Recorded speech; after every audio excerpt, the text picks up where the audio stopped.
Anya, Anya wins the background award today. Oh, yes. Thank you. And your assistant. Very cute. Yes, yes. I'm keeping her down now so no one can see her anymore. Since we are very official, so.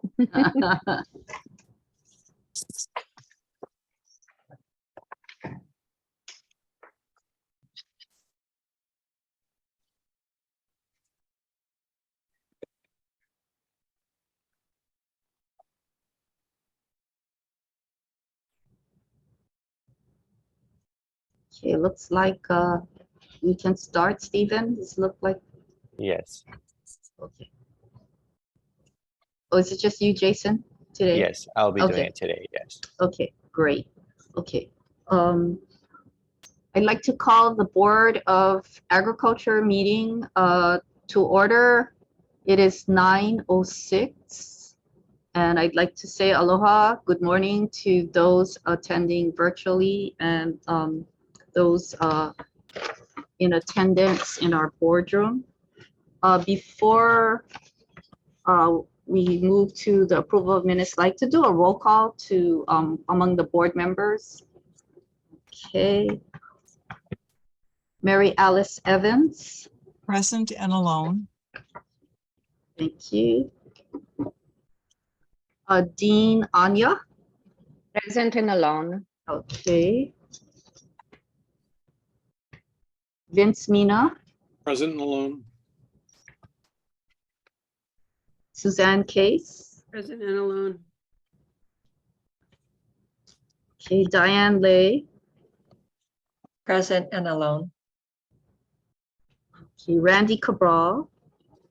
Present and alone. Okay, James Gomes. Present and alone. And myself, I am present, Phyllis Shimabukuro Geyser, and I am alone. Okay, so we have 8 members present. I'm going to move on to housekeeping. For those of you joining us from the public as an attendee, your microphone will be automatically muted during the meeting unless you are providing testimony. For each agenda item, if you wish to testify on, please click the raise hand button found on your Zoom screen, which is in the middle at the bottom of your Zoom screen. When recognized by me, the chair, please unmute your microphone before speaking and mute your microphone after you're finished speaking in order to prevent audio feedback. When testifying, you will be asked to identify yourself and the organization, if any, that you represent. Each testifier will be limited to 2 minutes of testimony per agenda item. If you have submitted written testimony, we would appreciate if you summarize and stand on your written testimony. For those dialing in, you will be prompted to enter the ID number. And when I ask for public testimony, you may indicate you want to testify by entering pound and 9 on your phone keypad. After entering pound and the number 9, a voice prompt will let you know that the host of the meeting has been notified. When recognized by me, the chair, you may unmute yourself by pressing pound then 6 on your phone. A voice prompt will let you know that you are unmuted. Once you have finished speaking, please enter pound then 6 again to mute yourself. Okay. First up on the agenda is the approval of the minutes from August 23, 2022. So moved. So moved. Okay. Okay, moved by Vince. There was a tie between Mary Alice and James. Second. Okay, we have a motion and a second. Members, we're in discussion. Any comments, corrections to the agenda from board members? Okay. Oh, I see, Gail, you have your hand raised? Oh, no. No, sorry. If none, then I'm gonna ask if there's anybody from the public that wishes to testify on the minutes from August 23rd, 2022.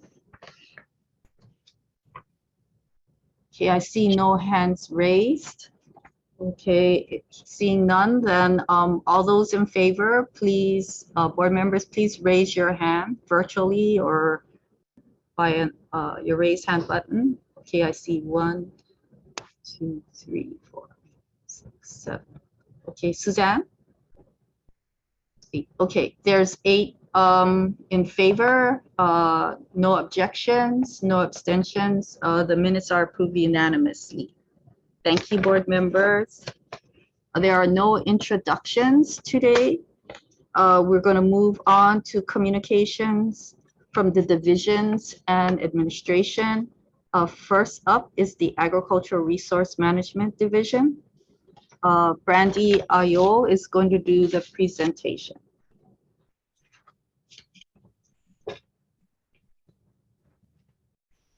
Good morning, Chair and members of the board. Can you folks hear me okay? Yes, we see you too. Thank you, Okay, Brandy. great. Good morning. I am Brandy Ayo, Property Manager with the ARM Division on the Big Island.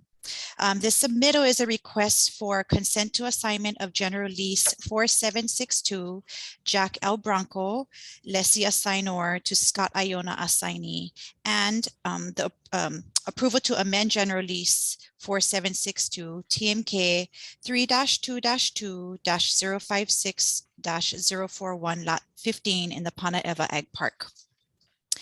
The Board of Agriculture, the Board of Land and Natural Resources awarded General Lease 4762 to Martin Branco and Rita Branco, commencing on January 1st, 1982.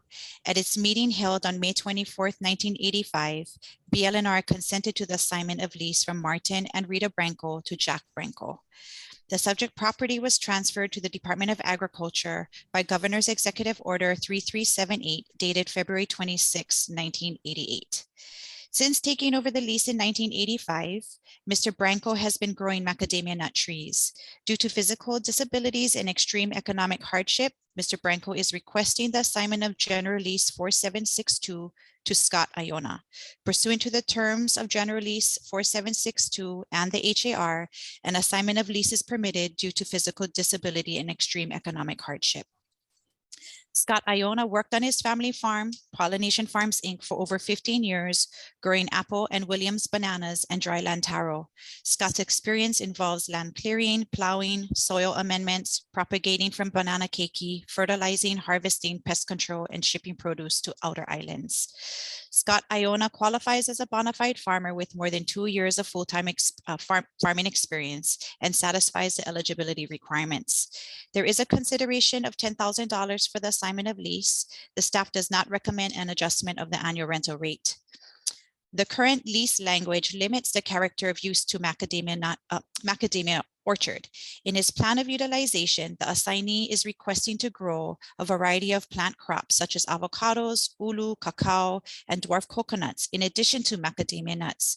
Therefore, the staff requests approval to amend lease provision paragraph 12, character of use, from macadamia orchard to diversified agriculture, which will allow the lessee an opportunity to grow a variety of crops.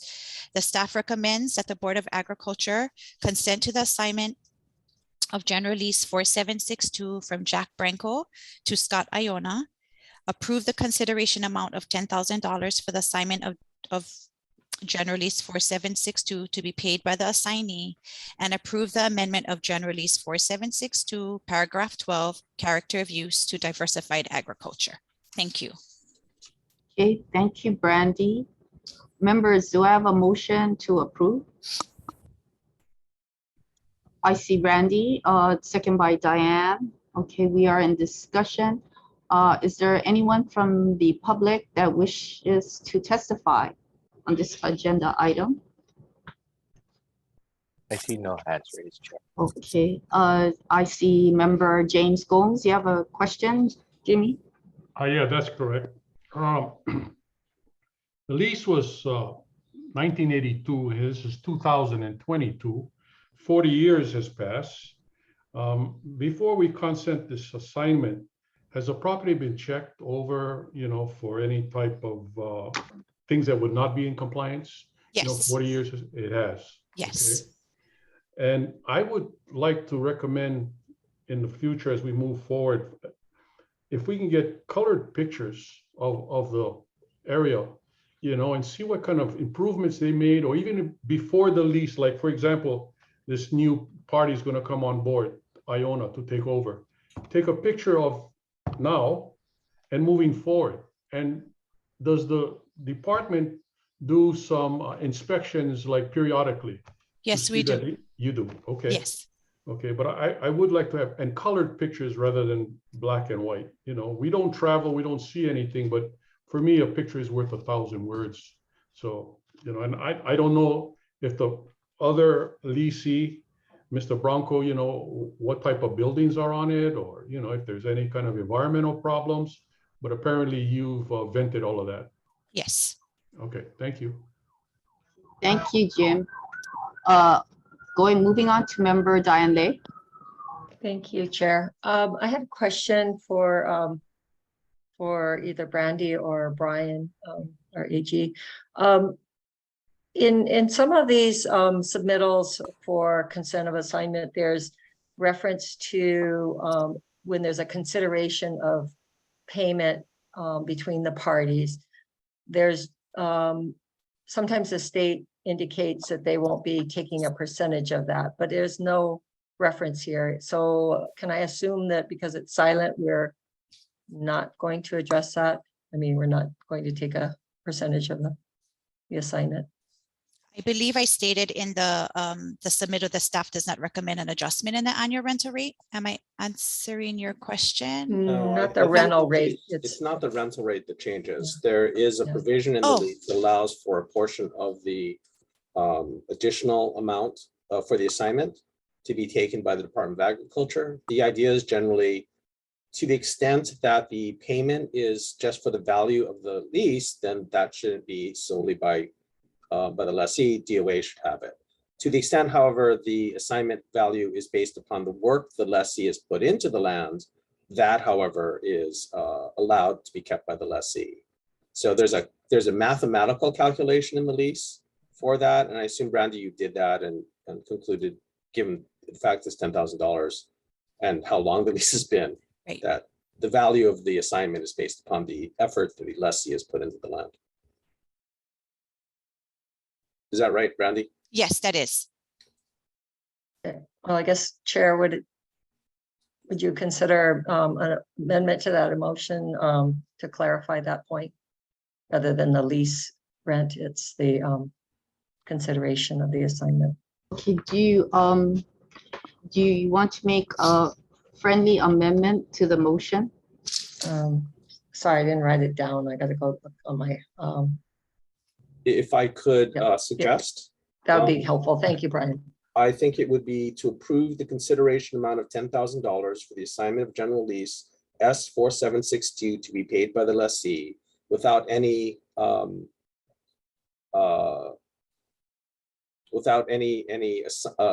assignment of that amount to the Department of Agriculture.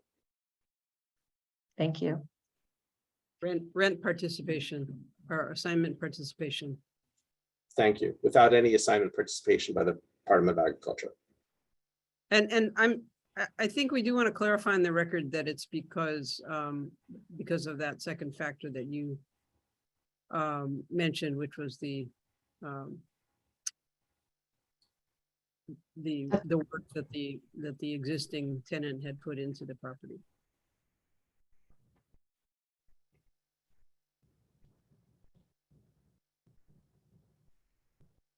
Okay. Is there, So Do I we have- believe the move on and the second have to agree. right, so the person member that seconded the motion, was it Randy? No, I had the motion. Oh, okay, Randy, you're okay with the friendly amendment? Yeah, I'm okay with it. I don't think it's necessary, given the fact that we've done this over and over again, but but I'm okay with it. Okay. And Diane, were you the second? Yes. Yes, yeah, okay, okay. Thank you. So, okay, so we need to vote on the amended motion. And for the record, Board Member N Young joined us a few minutes ago. Thank you. So members, Vince, did you want to ask a question regarding the amendment or?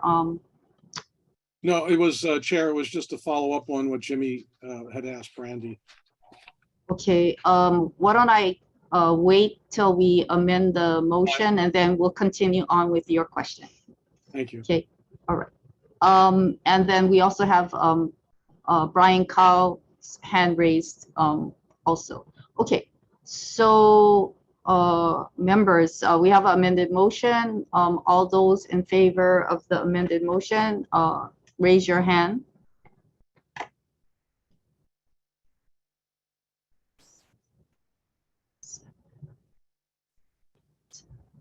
Okay, I see 8 hands raised. Chair votes with reservation. Randy, any opposed? Abstentions? Okay. Okay.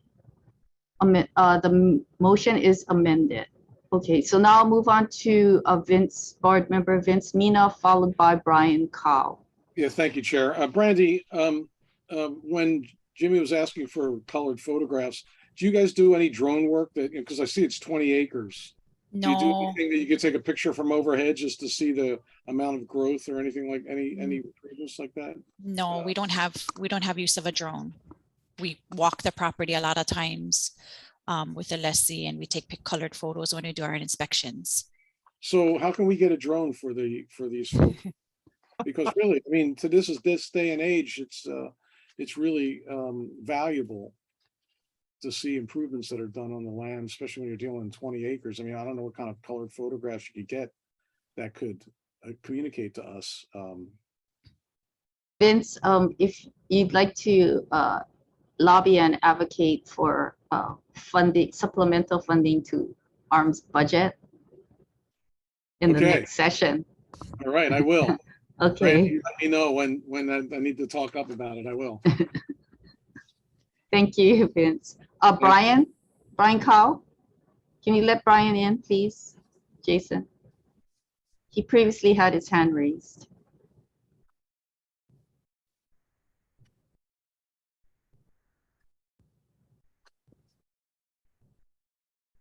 Brian? Can you hear me? Yes. Okay. Just a clarification on. Brian, are you alone in your? Yes, I am. Yeah. Okay. Can you turn your camera on? We can't see you. It is on. Okay. I don't know why it's not coming through. Okay. I just wanted to mention something, that not all of our leases have the participation provision. And if I'm not mistaken, and Brandy can correct me if I'm wrong, some of the Act 90 leases do not have a participation provision. It's my understanding that all new leases issued by the Department of Agriculture do have the provision. However, some existing leases may not. In the future, we will identify whether or not the lease being discussed has or has not that provision, and that should clarify for the board members that particular issue. Okay. Thanks for that clarification, Brian. Brian, just so you know, if you shut down your Zoom and restart your computer, you'll get your camera back. Okay, I'll try that. Thank you. Thank you. Okay. Members, any other questions? Okay, if not, I'm going to call roll call vote. Okay, Mary Alice, Yes. Anya, Yes. Vince, Aye. Suzanne, I, Diane, Aye. Randy, Aye.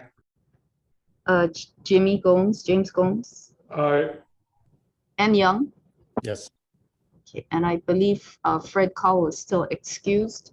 Okay, so we have chair votes aye. We have 9 ayes. Motion carries. Thank you. Thank you. We're going to move on to item number 2 under Ag Resource Management Division. Doing the presentation is Roy Hasegawa.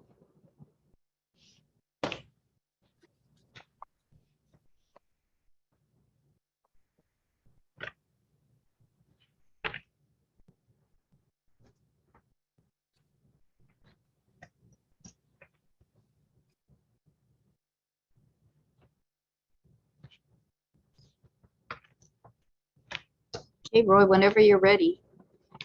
Good morning, Chairperson, members of the board. Can you hear me? Yes, do you have a camera, Roy? It's on, but it's not, I'm looking for the setting to open it, but it's not, I don't see the option Okay. to have myself viewed by you folks. Okay. So anyways, good morning. I'm Roy Hasegawa, Property Manager, Agriculture Resource Management Division. And I'll be presenting the request for approval for farm dwelling, journal lease number 6012, Udom Pisarapanya, lessee. And this is for lot 12 in the Kahuku Agricultural Park on Oahu. Okay, Udom Pisarapanya acquired journal lease number 6012 through public drawing in 1999.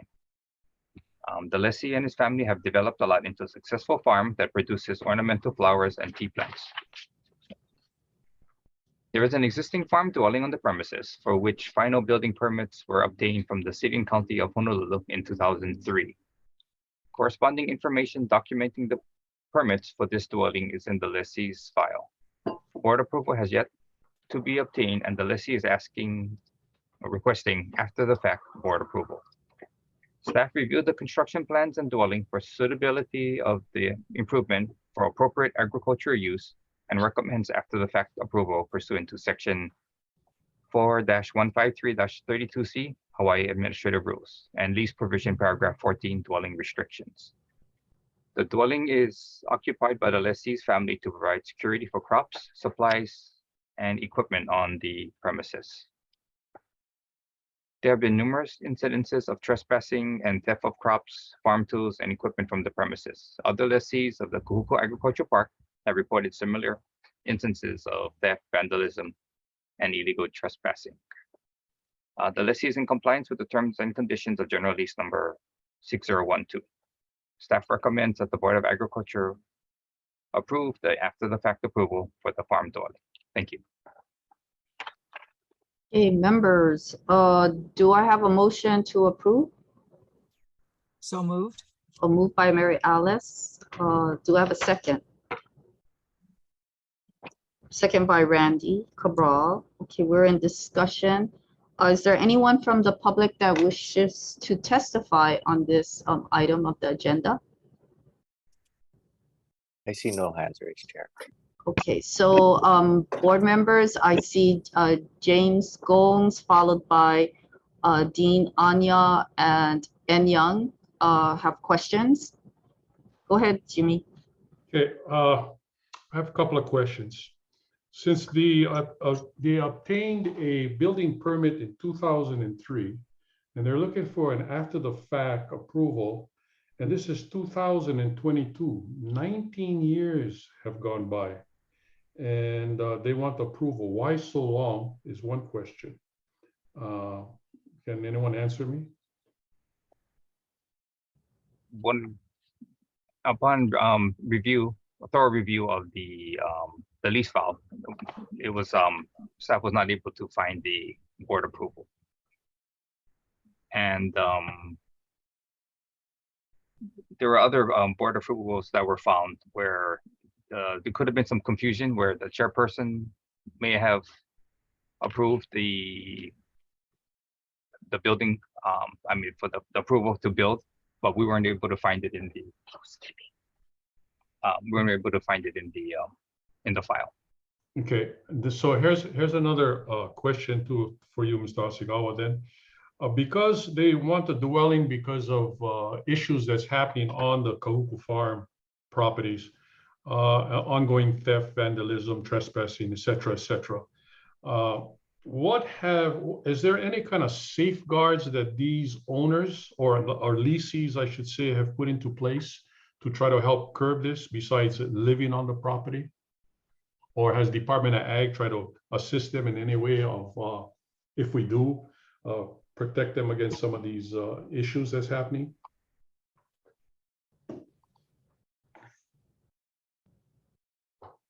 I don't know.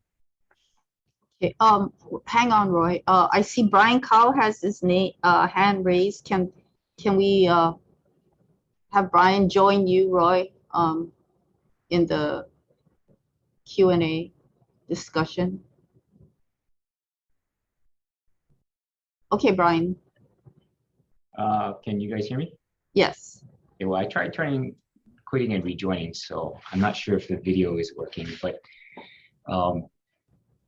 to answer Jimmy's first question, and I'm sorry, Jimmy, I didn't hear the whole of your second question, but your first question was, why is this happening after 19 years?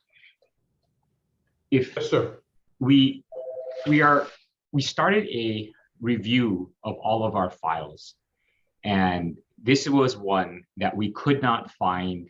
There were just a handful that we couldn't find approvals for. There's a county building permit that has been opened and closed.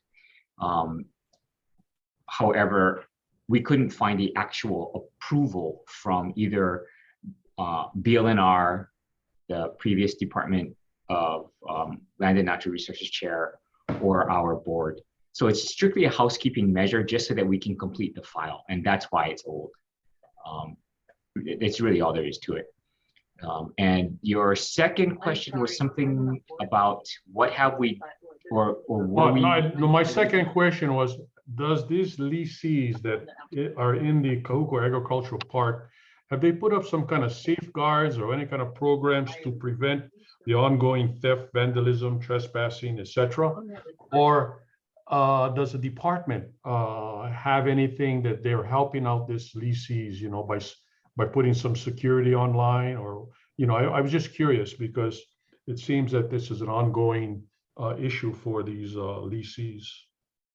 Yeah, I'm gonna let Roy fill in the blanks on this. However, I do know that we have there's a singular access point into this ag park, and we have a gate that the tenants lock at night. We have worked with them for years and years and years and years to try and nail down the best ways to limit the access to the ag park, whether it's better to keep the gate closed during daytime hours or whatnot. So those conversations continue, and we will, as long as I'm here, we'll continue to modify that as best as possible. We've relationships with the police also. We've called out other law enforcement to help us with whatever activity or illegal activity is going on in the area. And if you want more specifics, I believe Roy could probably help you with that. Yeah, I would like to know, I mean, because this is an ongoing problem, and you hear about it all the time, and, they're coming in and causing fires and so forth. So I'm just, how do we address this? And if it's is this part of the board's kuleana, Department of Ag, to help out these lessees?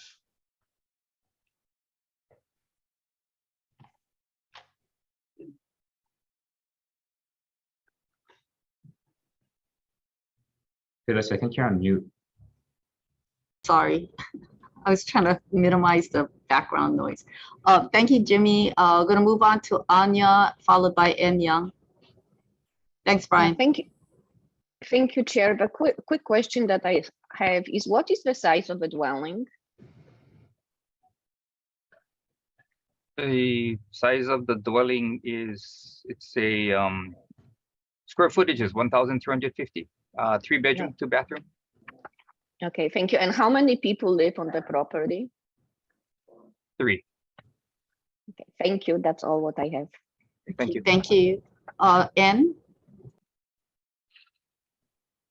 Yeah, thank you, Chair and staff. I think we all appreciate that you guys are, going back in the files and trying to make everything kosher. Just from a process question, how does it work now from a the application for a dwelling? Does the board approve first and then they're able to pull permits with the city? Do they file city permits and then they come to the board? I'll ask Brian Cowell to answer the process question. Am I still on? Yes, you are. Oh, okay. I can't tell because I can't see myself. Yeah, so the tenant so the process is supposed to be that the tenant informs us of their desire to build a farm dwelling.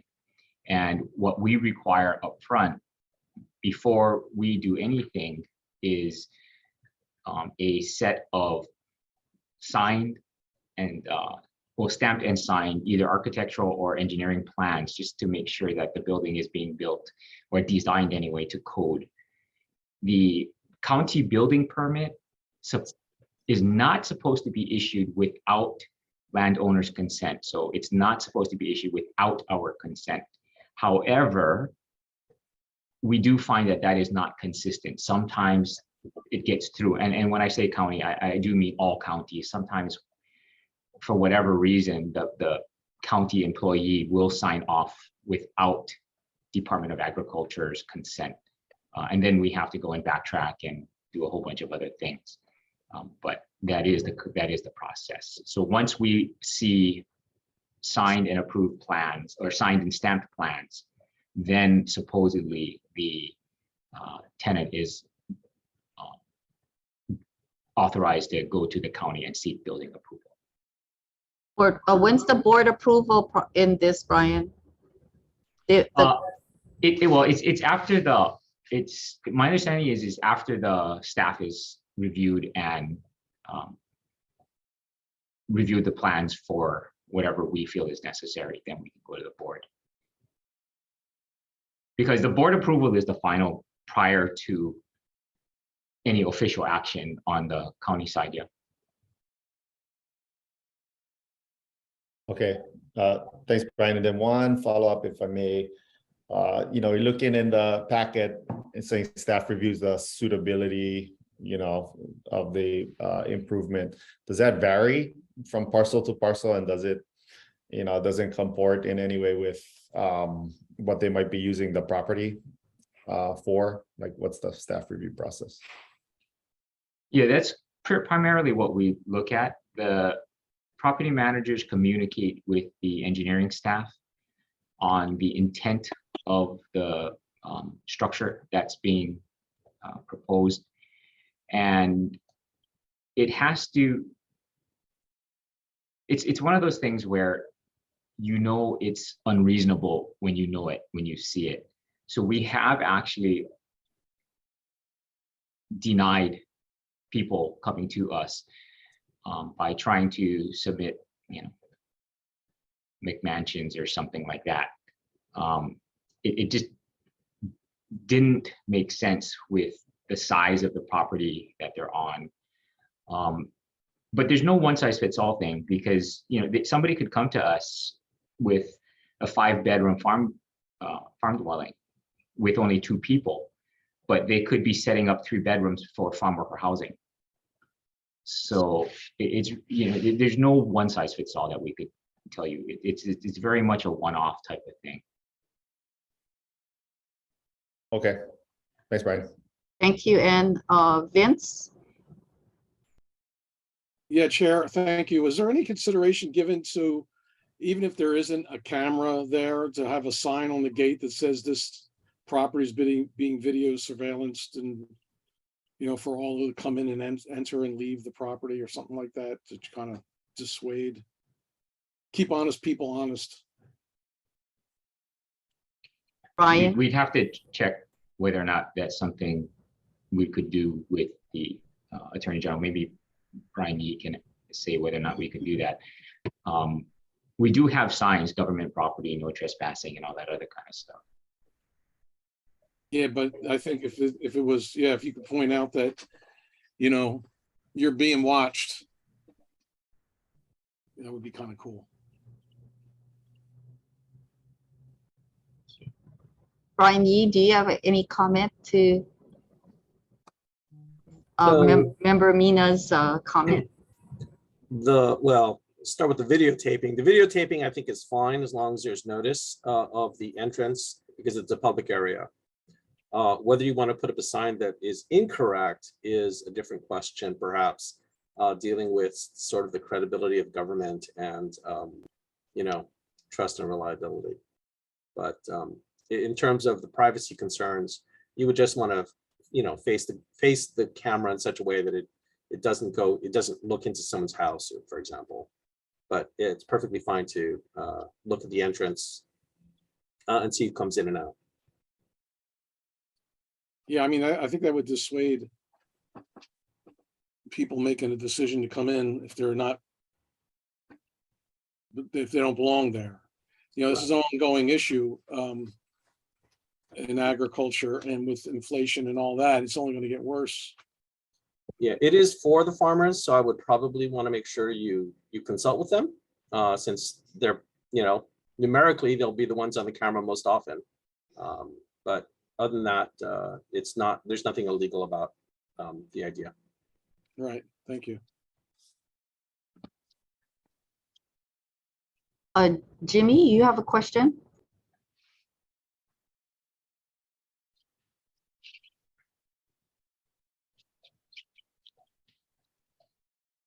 Jimmy, you're muted. We can have cameras, surveillances, and so forth. But if there's no teeth in the law, and when these guys get caught, they're severely going to be punished. If it's just a slap on the wrist, it doesn't mean anything.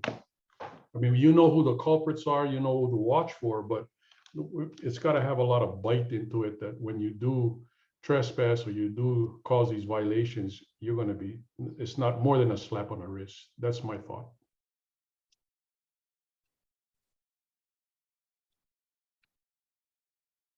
Thank you. Members, any further questions for Roy Hasegawa or Brian Kao? Okay, if not, I'm going to call for the question.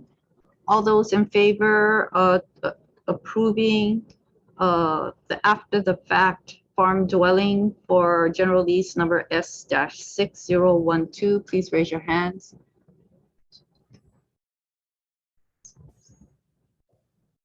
Okay. All those present, including chair, vote aye. Any objections? No abstentions? The request is approved. Thank you. Members, we're moving on to item number 3, request for consent to assignment of general lease S-4933. Roy Hasegawa is doing the presentation, and I'd like to call Linda Murai forward to assist. Roy, you want to proceed? Okay, thank you. This request is for one, consent to assignment of general lease number 4933, Alvin Tsuruda, lessee assigner, Ahiki Acres LLC, assignee. And 2, approval to amend general lease number 4933. And this is lot 12 in the Waimanalo Agricultural Park, Island of Oahu. General lease number 4933 was issued to Alvin Tsuruda and Gail Tsuruda in 1986 by the Board of Land and Natural Resources. In 1990, the lease was transferred to the Department of Agriculture for management purposes via Executive Order number 3464. In 2014, Mrs. Tsuruda passed away. Due to recent accidental injury and declining health, Mr. Tsuruda is physically unable to maintain his business and requests the lease to be assigned to Ahiki Acres LLC pursuant to sections 4-153-33A6B Hawaii Administrative Rules. Ahiki Acres LLC, co-owned by Haley Miaoka and Matthew McKinnon since 2019, provides fresh produce to Oahu restaurants and farmers markets produced on a 1-acre vegetable farm located in Waimanalo. Both Ms. Miaoka and Mr. McKinnon graduated from the Go Farm Hawaii training program in 2019. To meet the demand in the marketplace, Ahiki Acres plans to expand their business to include breadfruit, cacao, banana, and citrus.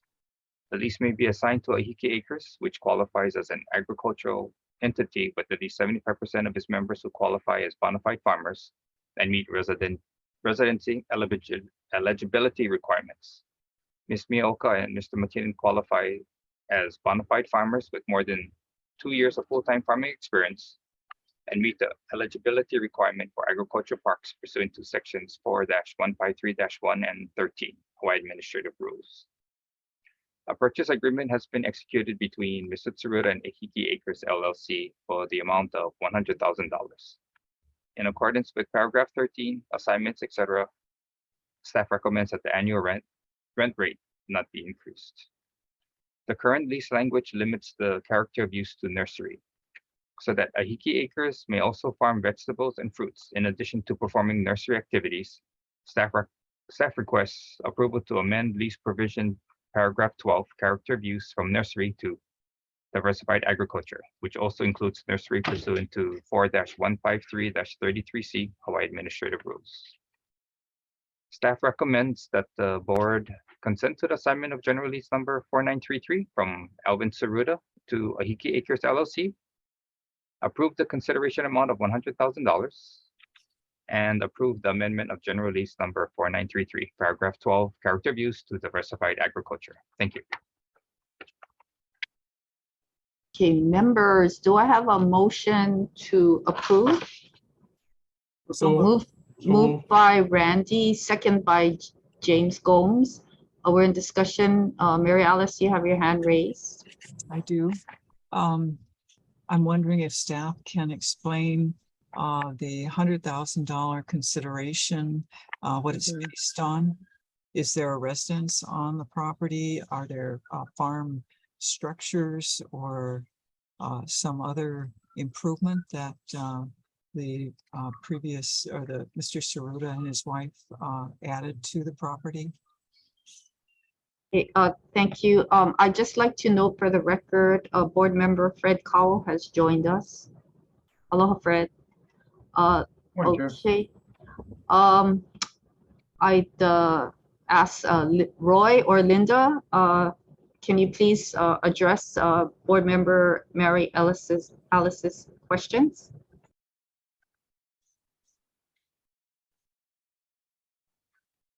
Good morning, Chair and board members. This is Linda Marai. It seems that our cameras are not working this morning for non-board members and Brian, me. So that's why I assume I'm not able to be seen this morning. To answer Mary Alice's question about what the $100,000 consideration, the sale price was agreed to between the lessee and the assignee. And generally, we, the Department of Agriculture, does not participate in the setting of that amount that's agreed to between the parties.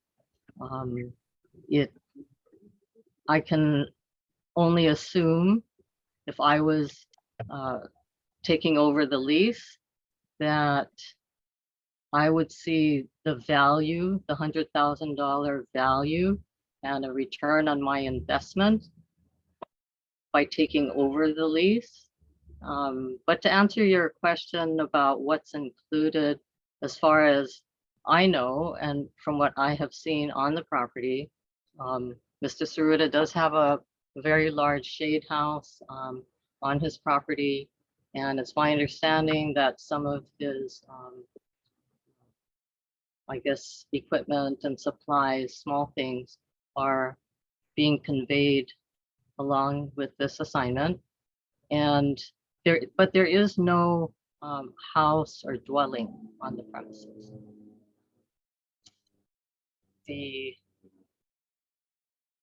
I think there is a small shed or something, but nothing that's significant. So to answer your question, it's primarily the land itself that they see the value in farming or doing their nursery. Oh, farming, they are farming. It's the value in the land and the return that they project from doing their business on that land. And I believe that Haley and Matthew are on the call today, so perhaps, or on this meeting today, so perhaps they can comment on this further. Chair, I have a Yeah. follow-up question. To for- staff or to the, No, actually, it could be either. but okay, Question go ahead.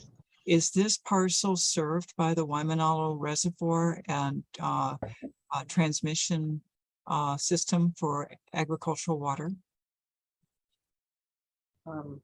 Roy, are you aware of this? Or Brian? Yes. Oh, okay. Roy answered yes. Yes. Thank you, Roy. Thank you, Chair. Okay. N Young, you had a question?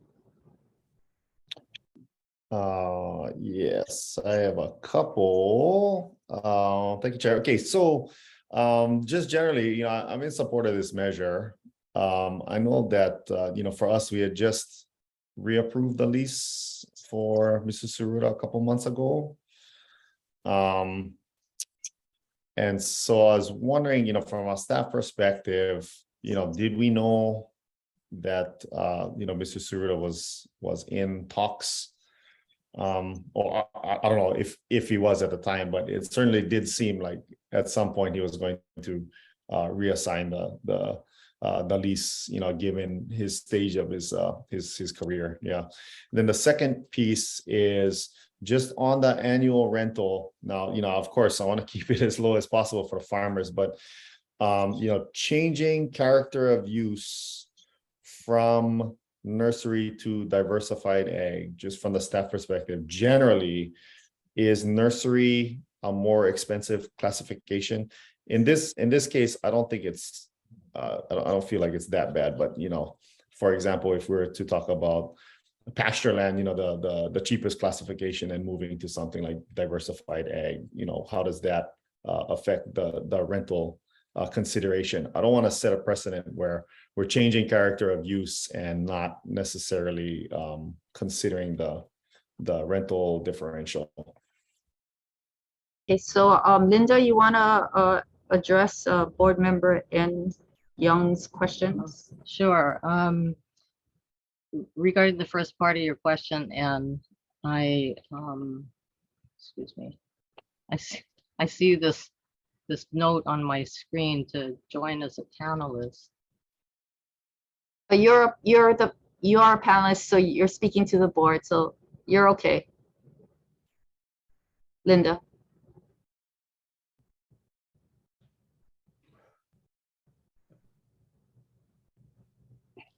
Linda, you can proceed. Okay, sorry. Okay. The screen changed and Okay, no, I think you you're can see me now. even. yes, yes. So, Okay. so to answer N's question, Mr. Tsuruta had an accident where it made him, I know he was in the hospital for a bit and he was having difficulty walking. And it's my understanding, and I did see him at the farm fair, and he has progressively gotten more, I don't want to, divulge any detail, but it's very difficult for him now and it's getting more difficult. And so I think the decision to assign the lease was made because of his declining health. And really, it was an accident that happened. He wasn't expecting to be in this condition. And, to be in this condition this fast. So anyway, I hope that answers the first part of your question. And the second part, and can you ask me again about, stop me if I'm wrong, but you're asking whether or not the change in character of use affects the annual base rent. And in this case, because the use was initially nursery, and nursery is included as part of diversified agriculture under our rules, it would not affect the appraisal or the way they do the appraisal in this case. So that's the short answer. So no, can I, Linda, I think the concern by board member Young is that, he was concerned about it going from nursery to diversified agriculture, that there would be a increase in the base rent. But you're saying it will not change because nursery is diversified agricultural use? That's correct. That's correct. I mean, the base rent will reflect current market conditions, and generally in Waimanalo, the market conditions are pretty high or pretty good.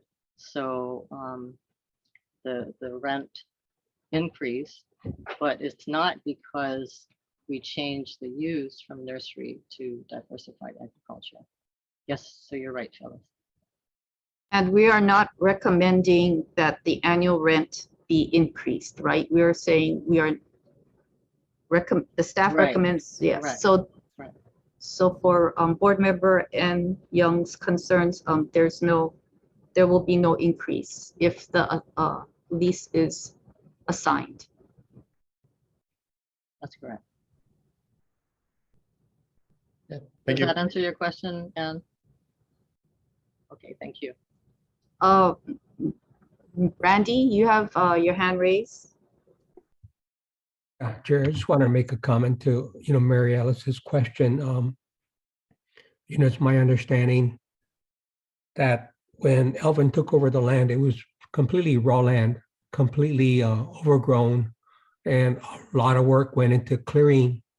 In fact, I've heard stories from Elvin where he went and spent most of his time hand clearing a lot of the land. So he put a lot of sweat equity into that. So when you consider the years he's worked that farm, 30 some years, and the time and equity put in there, I think it's certainly well justified. Thank you, Randy. I believe that Matthew McKinney, what, did I get the last name correct? Had his hand raised. Is he Matthew McKinnon? Did you want to speak? I thought I saw your hand raised previously. Hello, Chair. This is Matthew. We were just raising our hand in case it was applicable for us to answer a question, just to let you guys know that we were here to answer if necessary. Okay, so Matthew, you're with Ahiki, right? Correct. Okay. Matthew and Haley are Ahiki Acres, yeah. Okay. Okay, thank you for being available for questions. I'm going to move on to Chair Suzanne Case and followed by Vince Mina. Thank you. Linda, just to clarify again, the accident that Mr. Suda had happened after our last board approval. Is that correct? It happened prior to it, but his declining mobility has gotten much worse. I guess I'm trying to get a sense of whether we anticipated that he was going to not be able to continue when we when we were asked to approve the extension, the last submittal. And this is my opinion, you know, at some point, I mean, we're all growing older and once we get injured, so at some point in the future, but I'm assuming that, you know, we always look on the bright side that we can always last as long as we can. And I think that might have been the thought there, to go for, you know, as long as you can. And sorry, remind me, how long was the extension? 20 years. Board, this is Steve. I have Mr. Saruga here. You'd like to speak with him? Right now, I want to continue with the board Okay. questions, and then, yeah, and then if any board members has questions for Ahiki Acres. My other question is, what does the lease say about participation in assignment of the consideration for the assignment of the lease?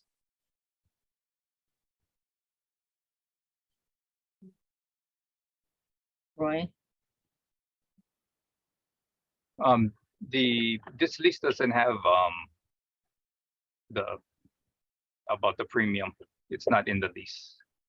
Okay, so I think the wording, just like I think the first submittal, the wording of the submittal is, here's the assignment consideration, and we do not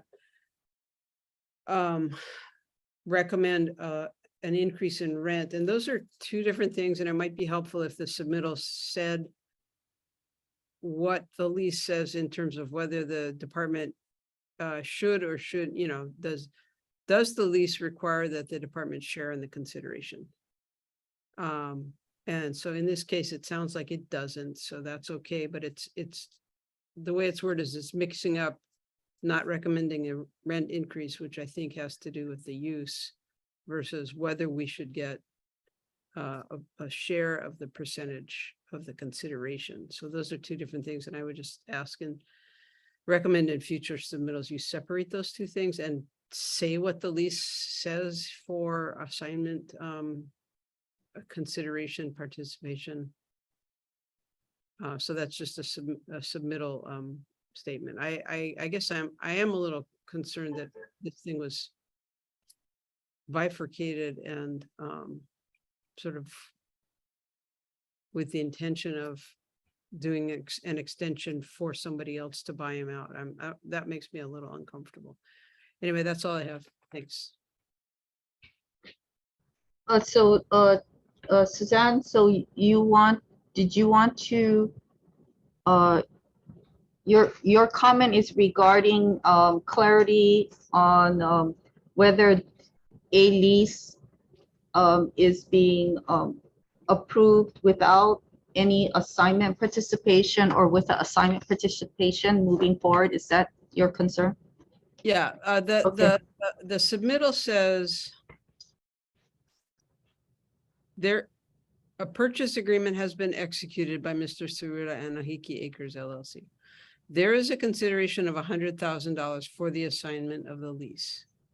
In accordance with paragraph 13, assignments, etc. of the general lease, the staff recommends that the annual rent not be increased. And I don't think we're talking about annual rent here. We're talking about whether the fact that he's getting a one-time payment of $100,000, whether the lease requires that the department get a share of that.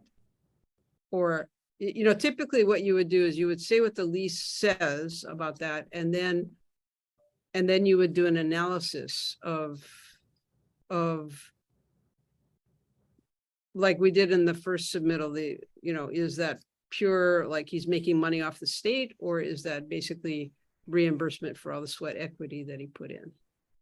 And you would describe that here. And then in a separate paragraph, you would say the annual rent is blah, and staff recommends the rent not be increased because whatever, we're not, even though we're changing the use, it's still agricultural use.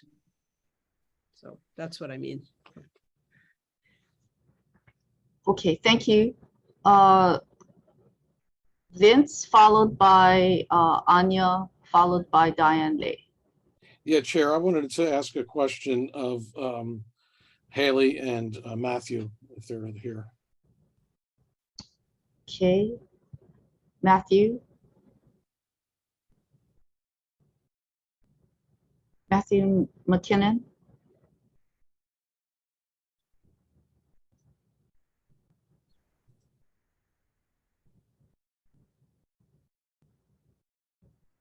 Go ahead. Sorry, Matthew- we got muted. Can Okay, you? we hear can, me? yeah, we can hear you. Okay, well, aloha, Matthew and Haley. I understand you're graduates at Go Farm, and you're also farming on 1 acre property right now. Do you live on that 1 acre? We do not. And are you living in Waimanalo? We are. Well, that's great. And you know, that's all the questions I have for them, Chair. I just wanted to make a comment, though. I know the audits have been done. I know Waimanalo is high. And I also know that it's a common theme, it seems like, in a lot of these leases that you hear about physical disabilities and extreme economic hardship. These are young, passionate farmers, and I just want them to be set up to win. You know, I think we're very we have our heads in the sand in agriculture here in the state, that we charge such rents of $1,000 a month to farm. And it just really, I just want people to be set up to be able to make it to where when they become my age, they don't have severe economic hardship and disability because of that, working the land. Those that do work the land know what it takes, and people want their food for nothing. And it's just really a sad commentary that our agricultural systems aren't really truly set up to support farmers making a living at farming. So I just want to, you know, encourage Matthew and Haley to go for it, and hopefully down the road here, we'll be able to get them more support in the spirit of continuing their operations. Thank you. Thank you, Chairperson Vincent. Thank you. Moving on to Acting Dean Anya, followed by Diane Lay. Thank you, Chair. So I just wanted to echo what Vincent said, that we should really encourage young people who are interested in farming and trying to make as easy for them to do so. I am really impressed what both Matthew and Haley have done so far. So I would definitely not talk about any lease increase. The second part of the second question that I have, a comment, I am still a little bit concerned about that $100,000, and I understand that lots of sweat and hard work went to making the farm how it looks now. So maybe we can propose adding some language that would explain what this $100,000 is for, or what kind of improvement were made on the farm, and justifying $100,000. Thank you. Thank you. Linda or Roy, do you have any comments to the consideration, the $100,000? I mean, I know that Board Member Cabral previously said that there was a lot of land clearing and work done because the property was taken over as vacant and unimproved.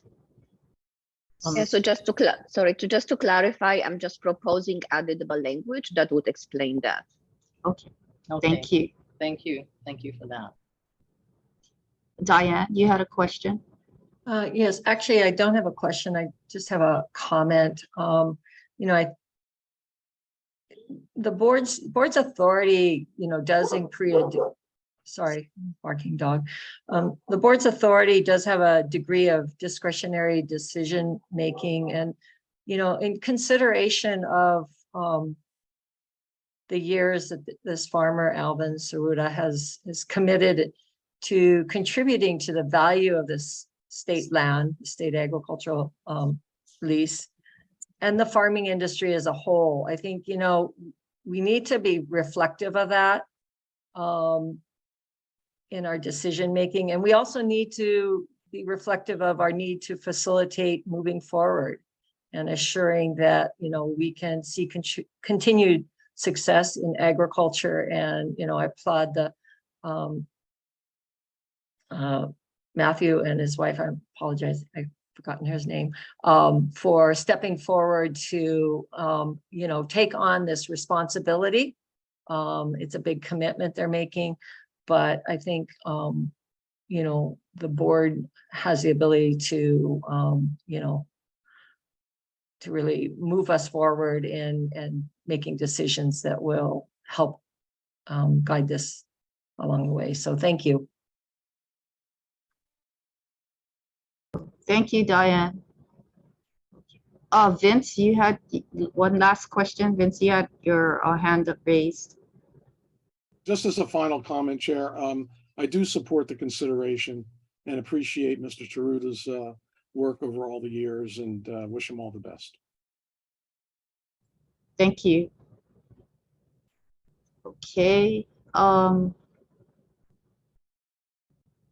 Okay, board members, no further questions? Okay, if not, Chair, did you ask for, you might have and I missed it. Did you ask for public comment? I do notice Go Farms has their hand raised. Matthew, did you have any further comments to offer? No comment from us. Our hand is not raised. Oh, okay. Lower. It's showing. It's my showing up. apologies. It is Yeah. raised. Oh, Okay. sorry. That's actually Janelle from Go Farm that's raising her hand. Oh, okay. Is Janelle present or wants to speak on your behalf? Janelle? Good morning, Chair. Can you hear me? Yes. Good morning, everyone. Thanks for the opportunity to provide comments. My name is Janelle Yamamoto. I am the director of Go Farm Hawaii, which is a University of Hawaii CTAR extension program. Among other things, our program provides statewide beginning farmer training and farm incubation. Haley and Matt, the owners of Ahiki Acres, graduated from the Go Farm Hawaii program back in 2019 and have been farming on our incubator farm in Waimanalo since then and have really been model graduates. When we worked with Ahiki Acres on their business mission, they were very clear and intentional on multiple things. They wanted to make sure they were growing healthy products and contributing to a reliable local food system. They wanted to implement sustainable practices, both on the land and for their business.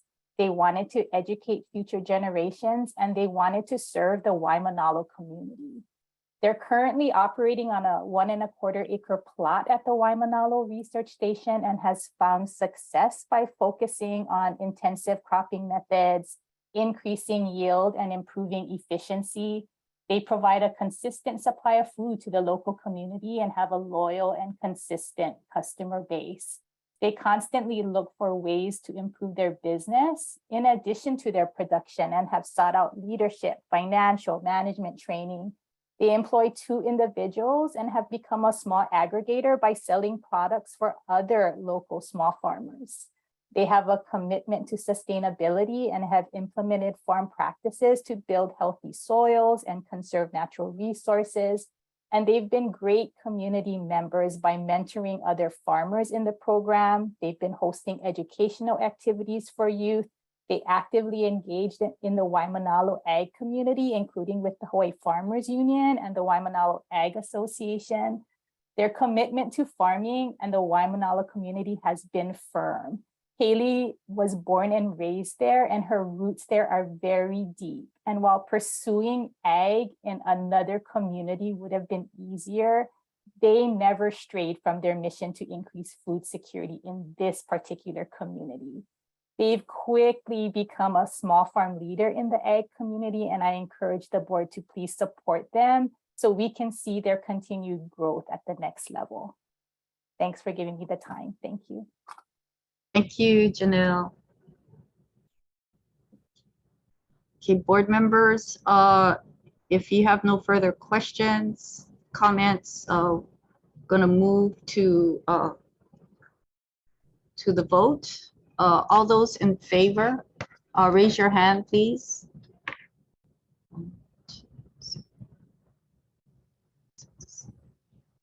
Okay, I have 9 ayes. Any opposition?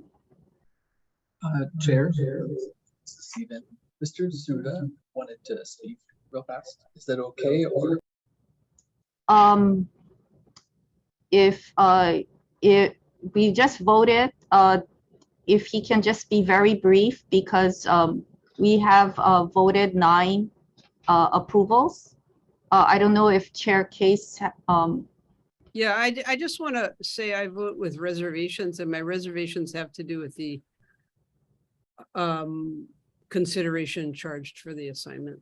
okay, so we have 9 approvals, 1 with reservation due to the consideration amount.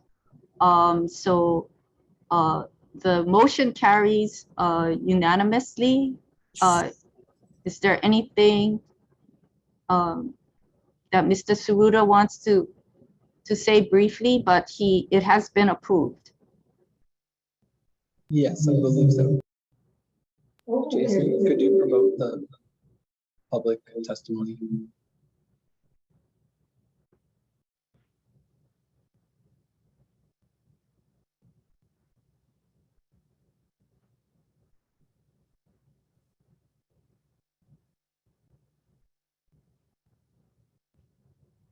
Hello?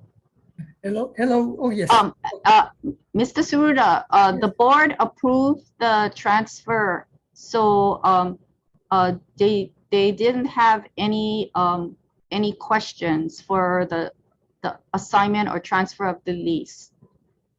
Did you want to, I mean, so it got approved.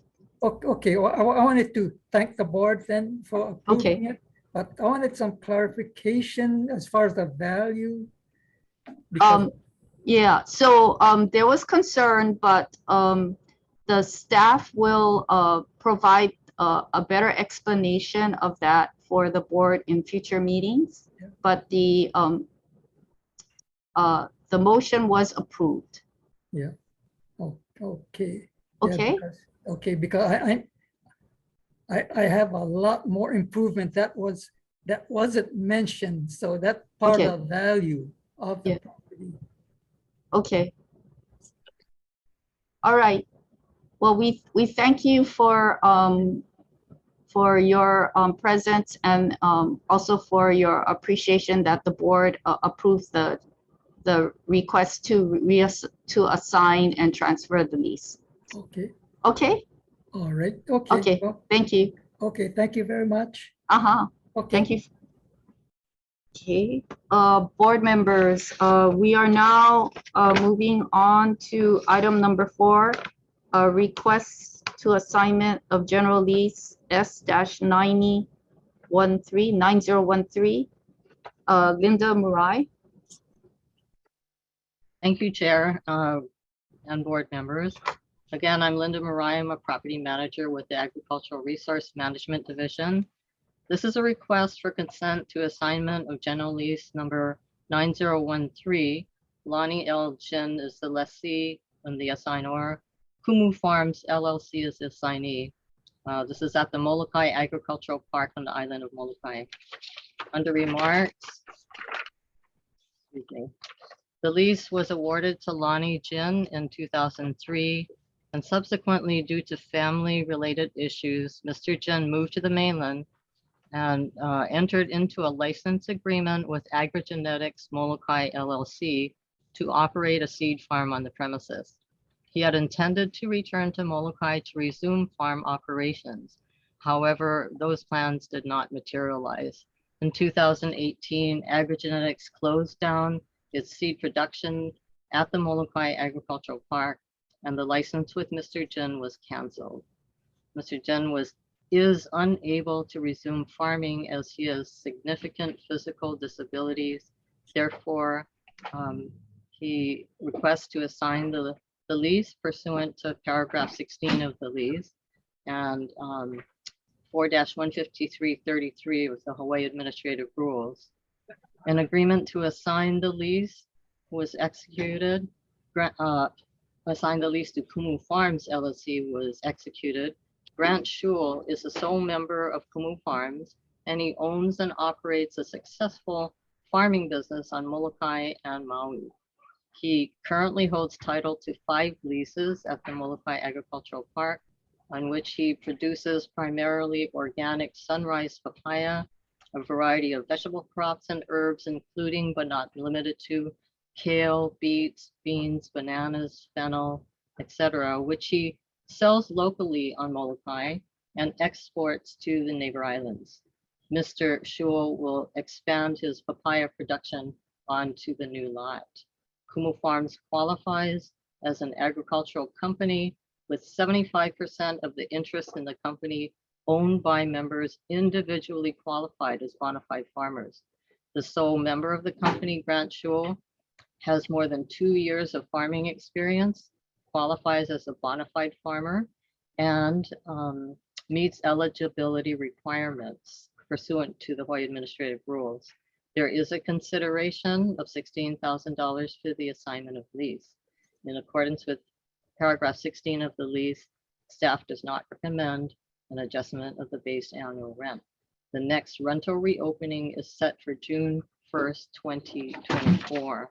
Recommendation is that the Board of Agriculture consent to the assignment of general lease number 9013 from Lonnie Jin, the lessor and the lessee and assignor, to Kumu Farms LLC, the assignee. Thank you. Thank you, Linda. Members, do I have a motion to approve the recommendation? Moved by Anya, second by Vince. We are in discussion. Is Mr. Shul here? Is there I anyone? don't believe Okay. he's here today.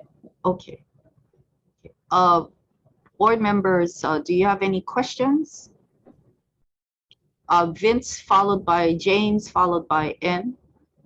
Linda, was with AgriGenetics, I'm assuming they were a GMO seed operation, and they stopped in 2018. Was any agriculture done on that property since 2018? After AgriGenetics closed down, the lot was pretty much unfarmed, although AgriGenetics did for a while keep, the weeds down and everything, the fence in good repair. But for the last, I would say, 1.5 to 2 years, they have not been active on the lot. No. Yeah, because I know that in organic certification, you need to be 3 years without anything non-organic being done. Yes.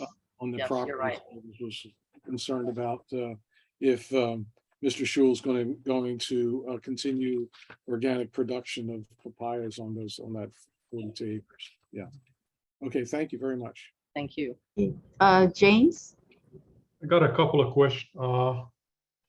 questions. One is the lease term is from June 1st, 1999, but he got the lease in April 4th, 2003. 4 years has elapsed. What is the reason he didn't, I did notice that too, and I'm sorry, but I don't know the reason for the delay there. I'm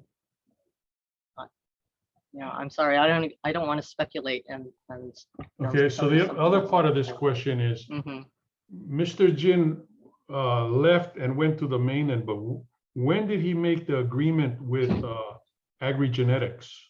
Yeah, he did make the agreement before he left. So how long did he have a farm? If he started in 2003, when did he turn it over to AgriGenetics? He signed, I'm sorry, I don't have the license with me, but he wasn't there very long. I think it was maybe a year or two later where he encountered some family issues, and, divorces happen in families, and he wanted to be closer to his kids, so he did move to the mainland.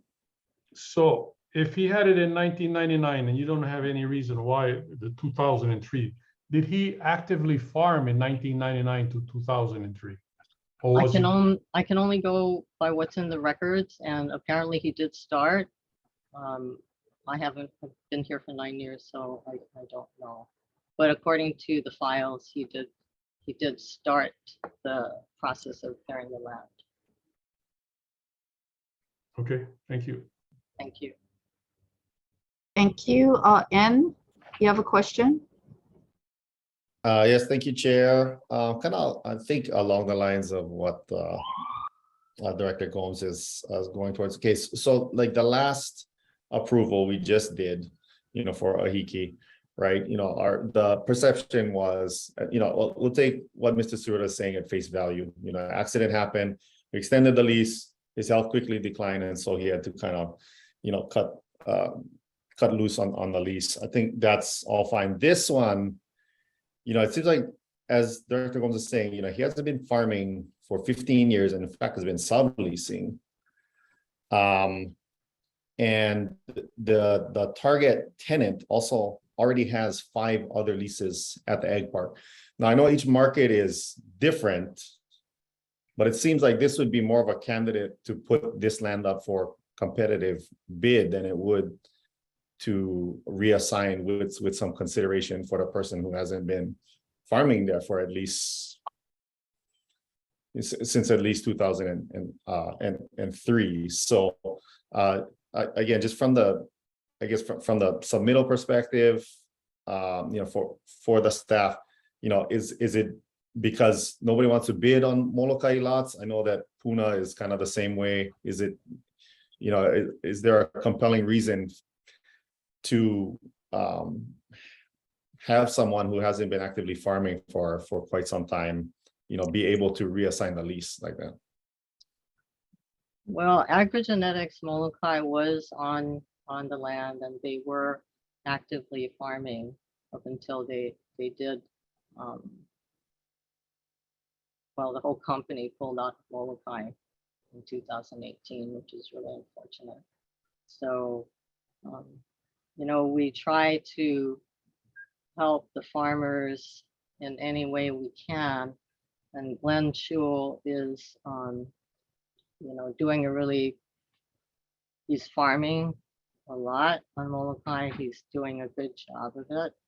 And so to help the agricultural industry there, it seems that it's more expeditious to give a farmer a chance to farm, who's actually farming, and we know he is for sure.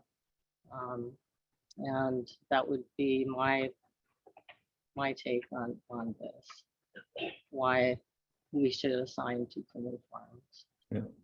Okay, I mean, just for the record, I don't know Mr. Schul. I don't have anything against him or anything like that. It's just, helping a farmer versus helping farmers. I don't know what the market is on Molokai. I don't know how many people are waiting for acreage over there. So I'll just make that comment in fairness to everyone who might be able to utilize that property. Right. Thank you. Okay, thank you. And Linda, do we have vacant lots in our portfolio? At Molokai? Yeah. The only lot is the Mahana lot that I think the department and CTAR is looking at for the bovine cattle testing center. But that is the only lot that we have. Okay. We have not put it out for public notice yet. Suzanne, you had a question followed by Acting Dean Anya and Randy Cabral. So is there a waiting list? Of people who are interested in farms at this area? We don't keep waiting lists. We have our expression of interest form that people send in, and if they're interested in farming. And so I don't know how many are interested in Molokai right off. There aren't as many as for some of the other islands. But are there some? I'd have to go back and check, and it's like these are only expressions of interest, and Whether or not the interested parties are even qualified, we don't know. Because it's just, they just give us their contact information and the fact that they're interested. So as far as how many qualified, interested farmers there are, I don't know. And we wouldn't know that until we qualify them. Okay, so I mean, I know it's always a balance between trying to, between taking an opportunity for somebody who is an active farmer to take it over and versus providing a fair opportunity for everyone. And so, you know, I am concerned about just these assignments that bypass the process that allows other people to have an opportunity. And my other question, same thing, what does the lease say about assignment? We can assign to another qualified farmer, and the assignee has to, in order to assign for, you know, for reason, poor health, mental disability, and extreme hardship and I think it was transferred to a corporate successor, are reasons for assignment. And Mr. Jen is unable to come back to Molokai and farm. Yeah, okay, so I'm wanting to be clear about what the requirements are for state participation in consideration for the assignment. So the submittal says in accordance with paragraph 16 of the lease. Mm-hmm. What does paragraph 16 say? Okay. So his reason for assigning is due to his physical disabilities. So I would ask that the submittal say, I mean, we don't know what paragraph 16 of the lease says. Mhm. So you just say in accordance with paragraph. So I would say paragraph 16 of the lease says, so that we know what it says. Okay. And I don't know what it says. And then you say staff does not recommend an adjustment of the base annual rate. So can you just explain, does the lease provide that the state participates in assignment consideration? Mhm. And what does paragraph 16 of the lease say? Okay. Understood. Can you answer those right now? Oh, okay. So for this lease, the as I said, the assignment, you can assign to another qualified farmer, and the reason allowed for assignment is due to mental and physical disabilities, extreme economic hardship. What does it say about payment for the assignment, consideration for the Oh, assignment? consideration. In this case, this lease, I believe, is not does not address it. Some of the leases, the older leases, for sure, are new standard form leases, whether it's for ag park or non-ag park. They all have the consideration premium with the appendix with the exhibit for calculation of that premium. And some of the older leases do not have that. Okay, so what you're saying is this is an older lease and it does not have any provision for payment of a premium of the consideration to the state. Right, I believe so. Okay, and then what does paragraph 16 say? Paragraph 16 talks about the, sorry.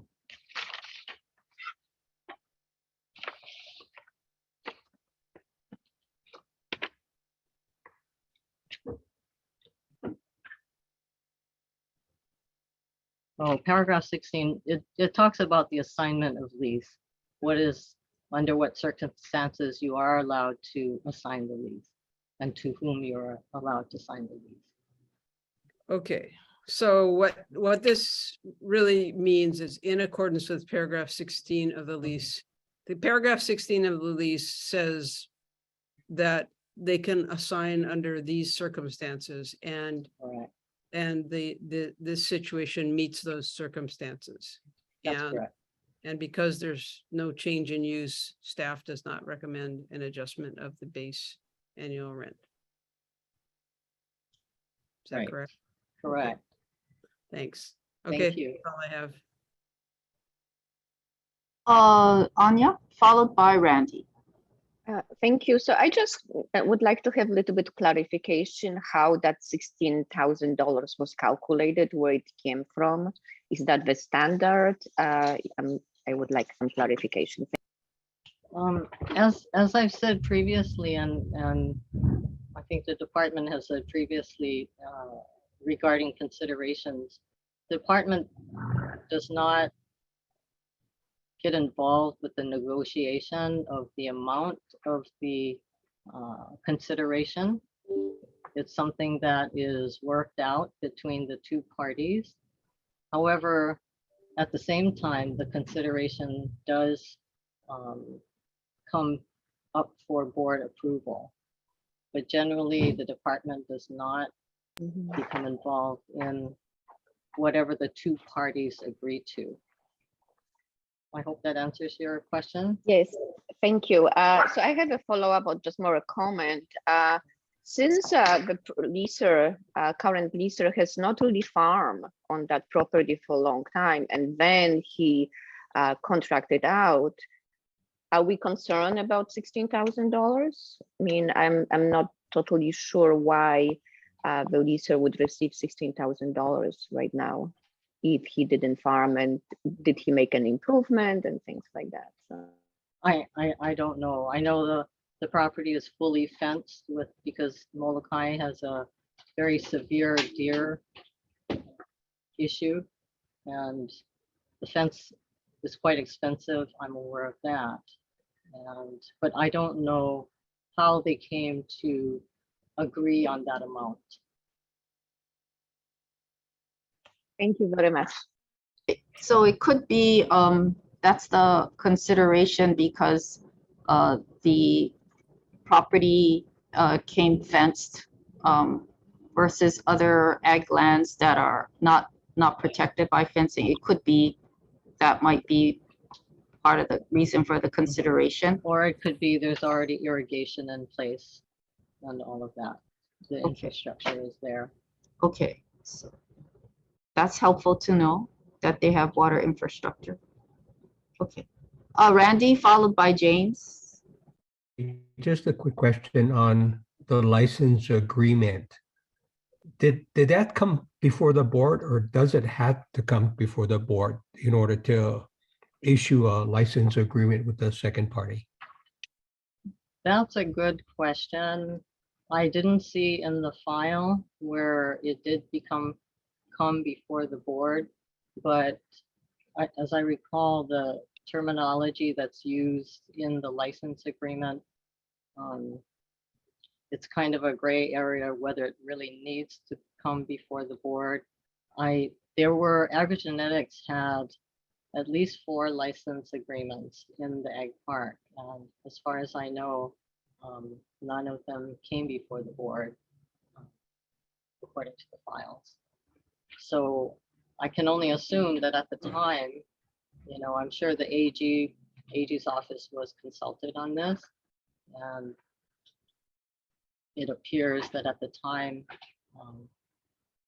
it was felt that the board approval was not required. But, like I said, there's no board approval in any of the files, and there were several licenses that were issued to Agrigenetics. Okay, because the sublease requires to come before the board, right? Correct, right. A sublease, our sublease our sublease document is basically a lease document.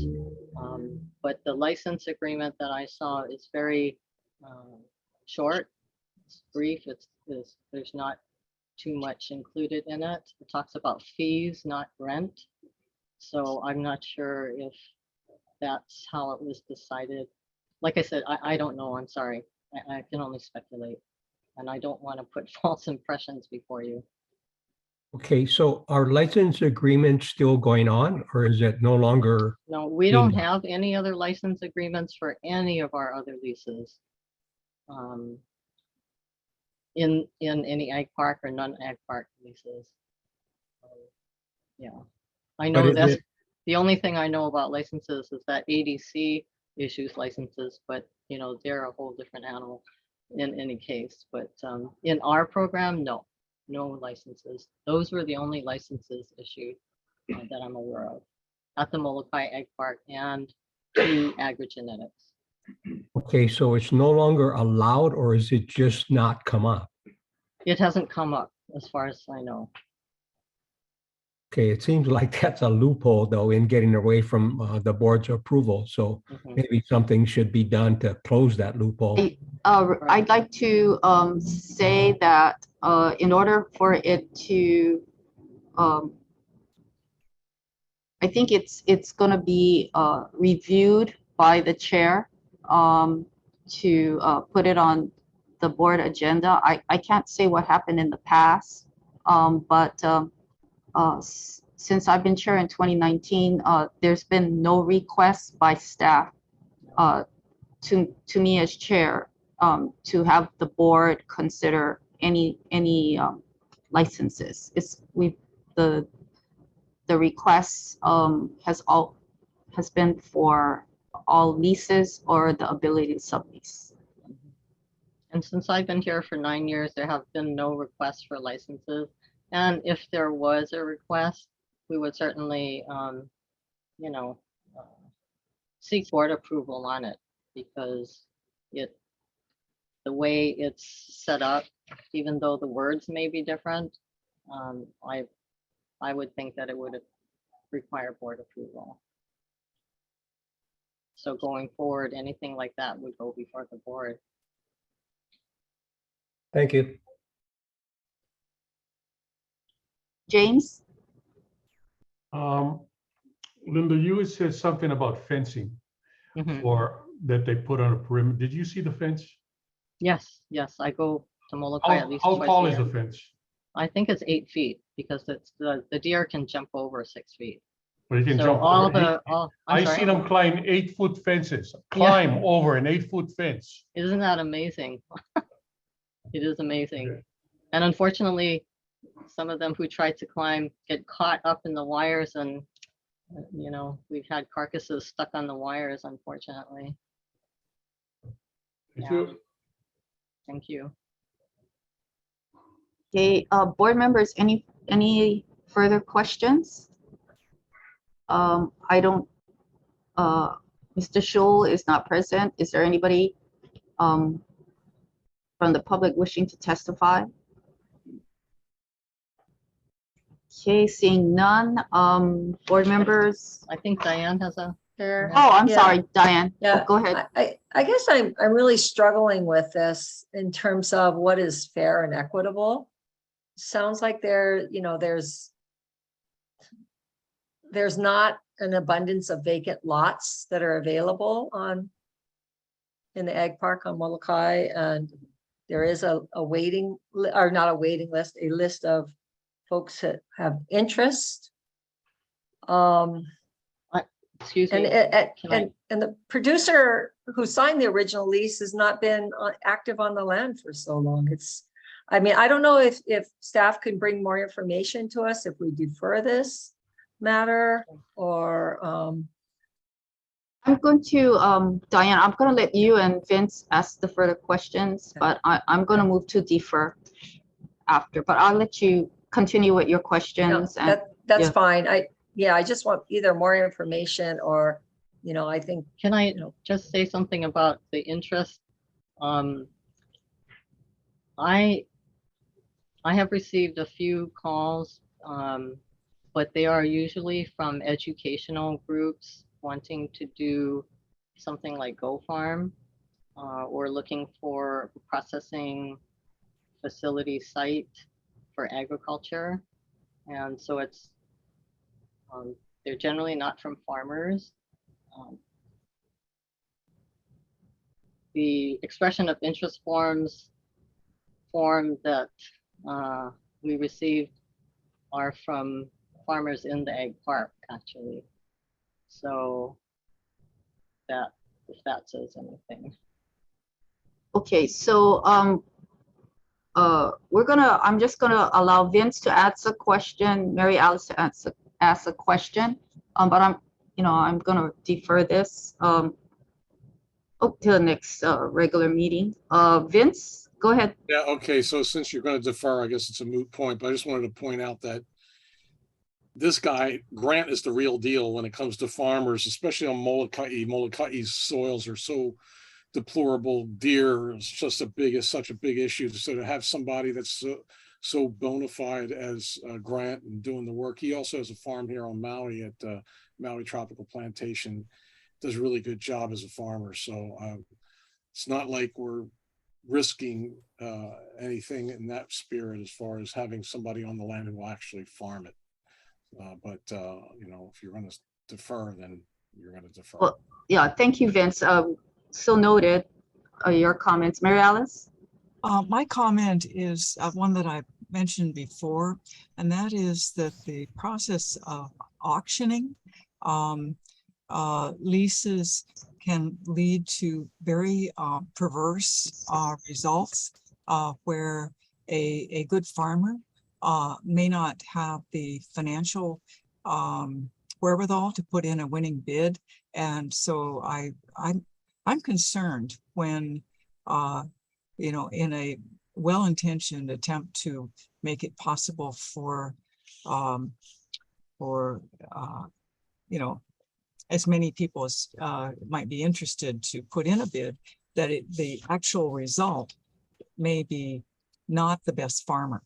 So that's just my view, and I wanted to just mention it in this regard. Thank you. Thank you, Chair.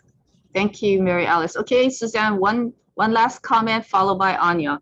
Yeah, I think you could at least tighten up this whole submittal by doing this public notice that Linda's talking about. At least you have then a record of whether there is anybody who may also be a bona fide farmer who is interested. And if there's nobody there, then you've gone through that process. So between that and the assignment and rent cleanups, I think you'd have a stronger record that this is the right decision.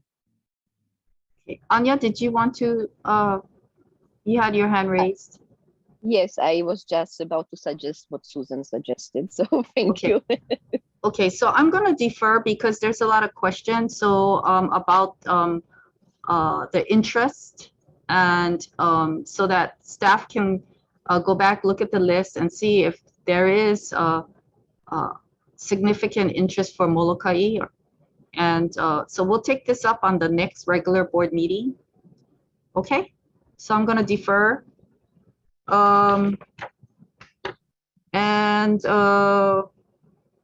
Moving on to number 5. Okay, that's me again. Thank Yes, you.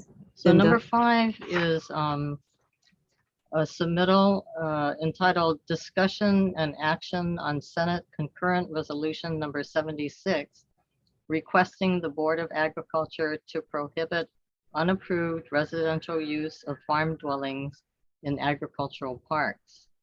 Now, under remarks, the Senate 31st Legislature, State of Hawaii, regular session of 2022 passed Senate Concurrent Resolution number 76, certified copies of which were sent by the Hawaii State Legislature on June 6, 2022.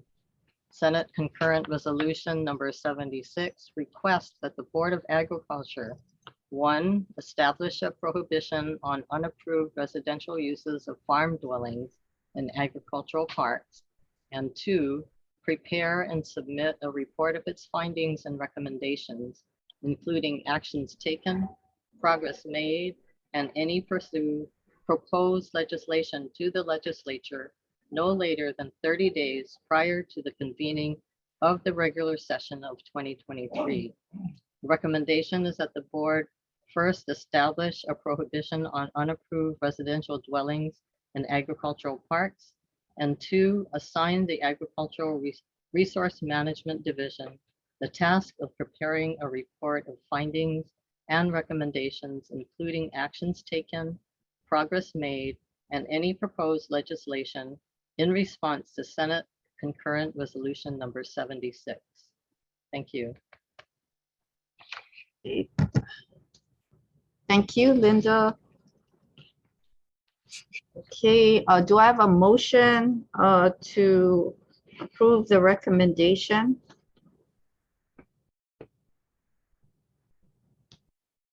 For discussion? So moved. Okay, moved by James Gomes. Do I have a second? Okay, second by Randy Cabral. Randy and Fred. Thank you. Okay, we are in discussion. Is there anyone from the public that would like to testify on this? Okay, if not, then I'll move to Vince Mina. Chair, is this unapproved, meaning of that it wasn't approved by us, by the board, as far as having a residential use of farm dwelling?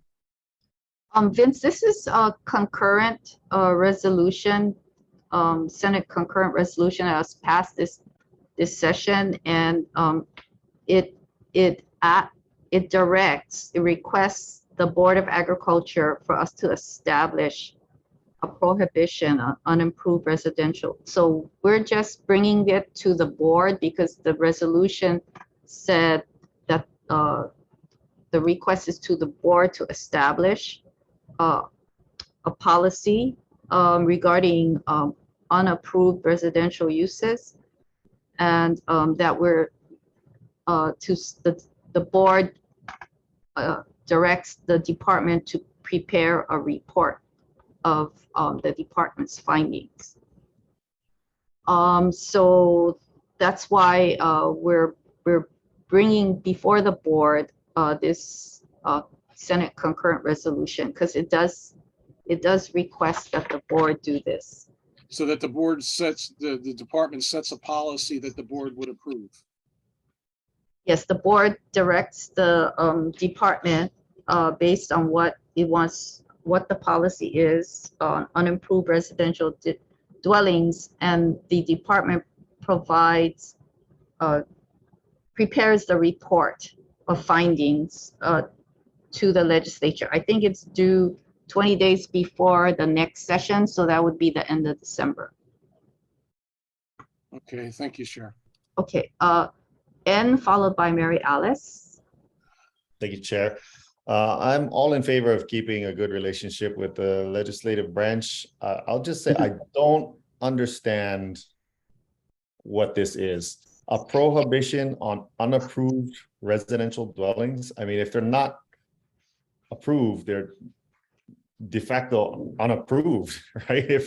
I don't understand what exactly we would be putting in place that's not in place. Okay, thank you for that. And followed by Mary Alice, then Brian Cowell has his hand raised that he can provide more information. Go ahead, Mary Alice, you have the floor. I want to second Member Young's comment about the citing of unapproved residences, but I'd also like to have the department take note of some of the whereases that residential use of farm dwellings on agricultural parks can produce noise, dust, and other nuisances that disrupt nearby communities. I believe the Hawaii Right to Farm Act allows farms to have the normal activities of farming, which do produce noise, dust, and other nuisances. Those are legal. And so to base a recommendation on a legal activity in state law strikes me as concerning. Thank you, Chair. Thank you, Mary Alice. Brian Cowell. Can I third, Board Member Young's comment? In all seriousness, that observation is exactly why it has taken the division so long to bring this before the board, because we didn't know what to do. Because it's also our understanding that I don't know if definition is the right word, but common sense says that if it's unapproved, it's not allowed. So it's almost kind of a self-fulfilling thing. So yeah, please don't ask for clarification from staff on this one, because I don't think we can give it to you. Maybe the AG's office, but the AG that we've been working with has been equally stymied. But the requirement is in the reso that it does come to the board. I don't necessarily think it does any harm, just because if it's unapproved, it shouldn't be allowed. But yeah, I don't know. And then as far as Mary Alice's observation on the right to farm, I also completely agree with that.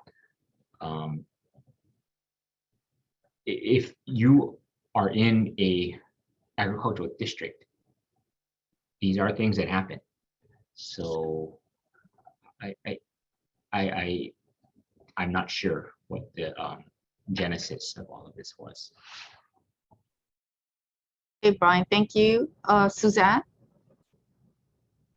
So I think this is a perfect discussion, and seems like you could write a report that says we brought it to the board, we discussed it, we recognize that there are sometimes dwellings that are unapproved. We review them at the board level and to determine whether they should be approved retroactively, but we do have a policy that you have to get approval for a dwelling, and the dwelling is specifically to allow the farmer to live close to the farm for security purposes and for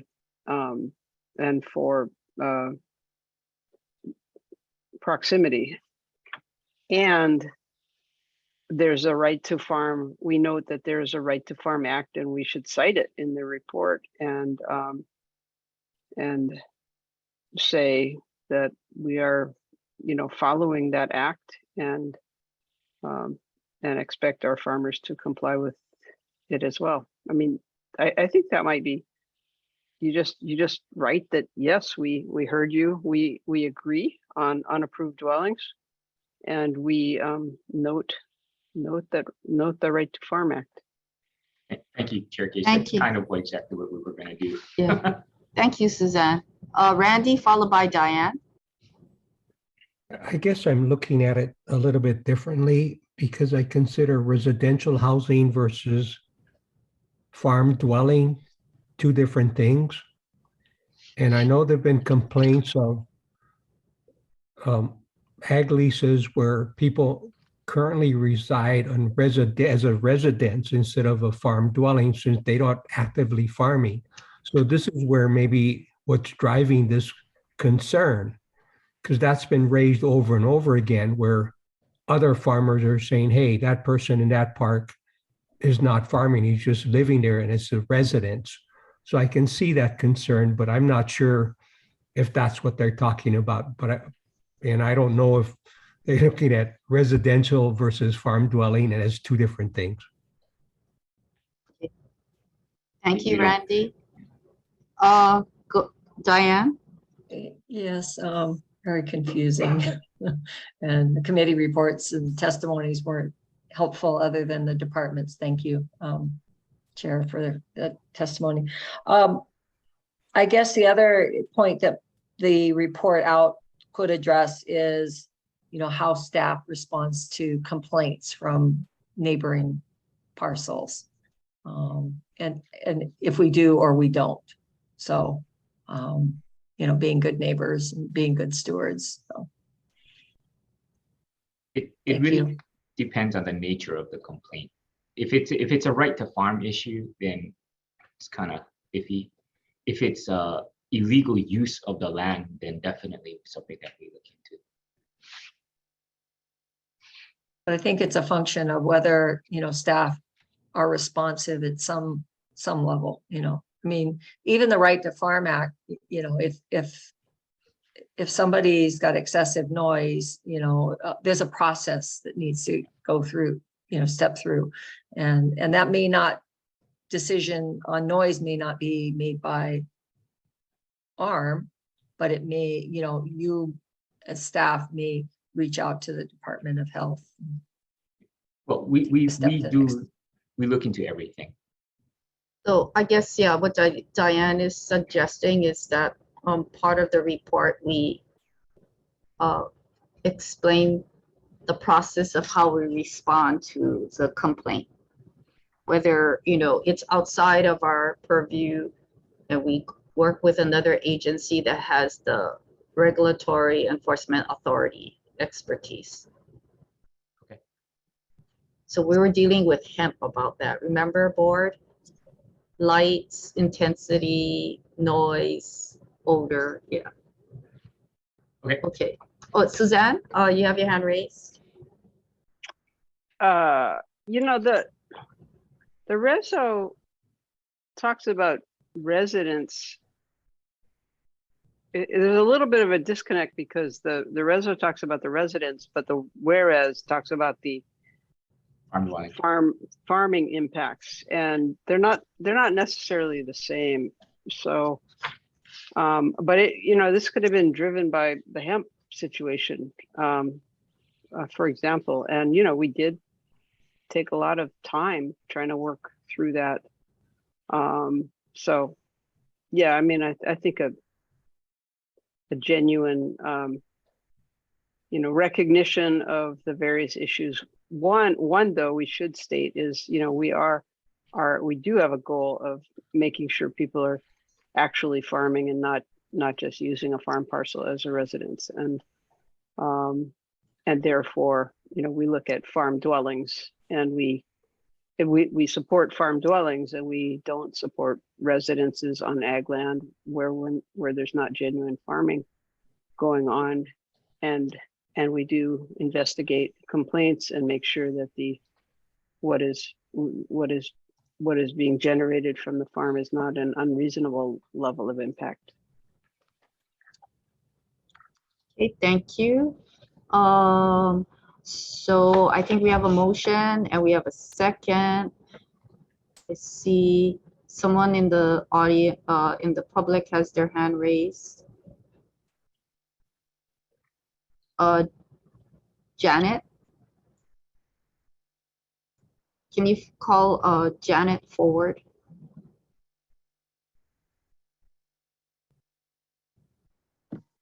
Can you hear me? Yeah, you got the floor. Thank you. It's not really my place to comment, but I did want to just comment that, yeah, it doesn't make a lot of sense, the resolution, and it only apparently, it's the first time I've really looked at it in depth, but applies to agricultural parks. So not state ag land or anything, it's just in the park. So just for your recognition. Thank you. Thank you. Thank you, Janet. So, okay, so I think we have a motion, we have a second. I think the discussion amongst the board members and a member from the public gives staff direction on how to report back to the legislature. So shall we just vote to approve the comments directing staff how to proceed with the report to the legislature on how we deal with unapproved residential dwellings in agricultural parks? Okay. Oh, and Sorry, so Chair, so there's two parts to the recommendations. So if you're asking to amend the. no, I'm guessing for number one, I think the discussion said that we already have a policy or we have a procedure that, you know, that addresses a prohibition on unapproved residential dwellings. It has to come to the board for approval. And if it doesn't have board approval, then the lessee is in default of their lease, or if there's county approvals in place, then the board gives considers a after the fact approval. So I think we don't need to establish the discussion was we already have a process. We don't have to establish a prohibition because there's something already in place. Okay, I'm just making sure the motion is clean. Okay. I think the motion was really general. It was just to approve the recommendation that do you want to amend it? Do you feel there needs to be amended? Yeah, For clarity, go ahead. Sure, go Can I ahead. suggest we amend the first one, that the board confirm that farm dwellings in agricultural parks require board consent? Something like that, because if I don't want to suggest there's an absolute prohibition, even as we've seen, we've done some after the fact ones. And so that we still need to have that avenue if it's an appropriate dwelling that, you know, because we have had some after the fact ones. Do you want to repeat that again? That the board, I'll try. Confirm that farm dwellings in agricultural parks require board approval. okay, Better. yes. And does that satisfy your concern? Yeah, I'm okay. I wasn't the maker of the motion. Okay, okay, since, you know, okay. Who was the maker of the motion? Was it Randy? Was me, Oh, it's James, okay. Who's second? Randy. Randy, okay. James, will you accept my friendly amendment? Most of the time, unless you come to collect bills from me. Yeah, I do. You're spot on, Suzanne. You're very spot on, as usual, right? And Randy, are you in agreement with the amendment? Yes. Okay. Okay, so just. Chair, I yes. think as long as there's agreement by the move on and the second, you don't need a vote. Okay. You can accept that and then move forward to the vote on the substance of the motion, of the amended motion. Okay. So any other discussion on part 2? If not, then we have a motion, an amendment to the motion, and we're going to vote to accept the amendment and the motion. Okay. All those in favor, say aye, raise your hands.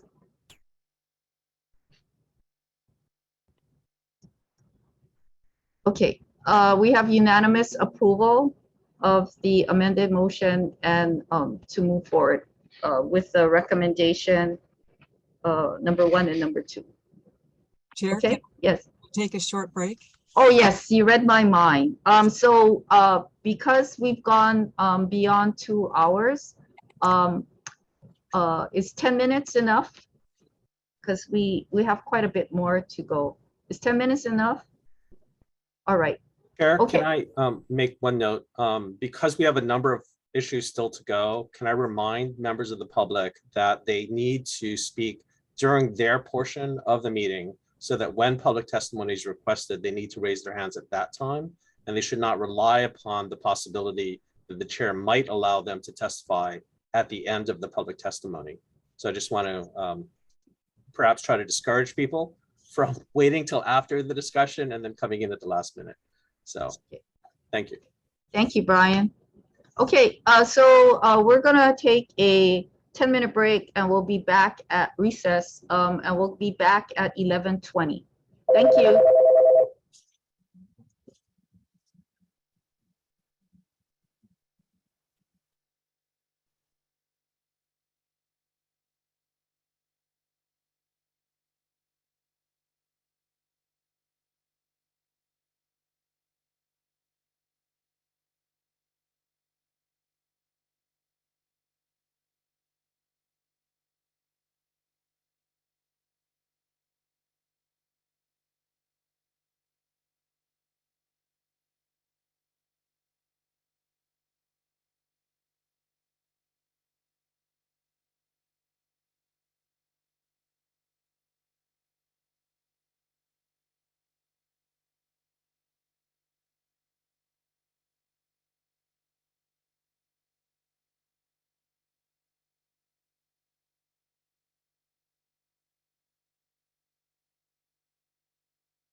I'm just waiting until we have a quorum.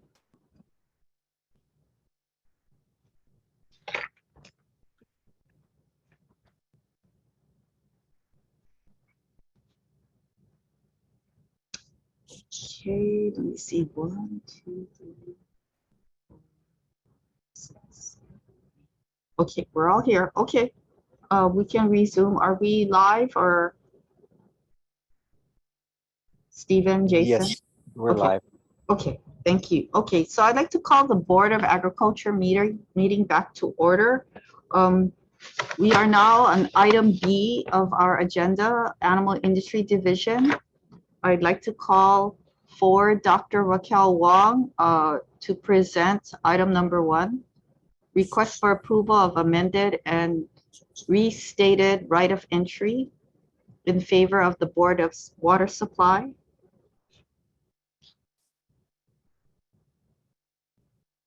Oh, is it Dr. Maeda is here? Okay, Dr. Maeda?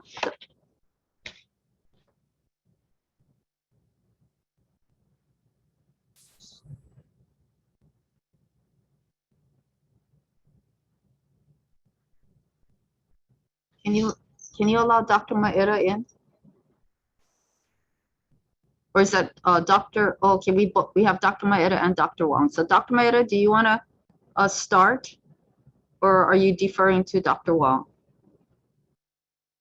And Dr. Maeda, you're muted.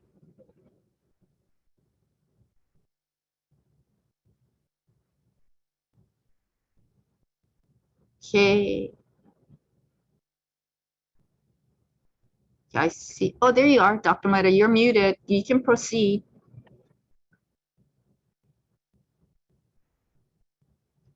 You're still muted.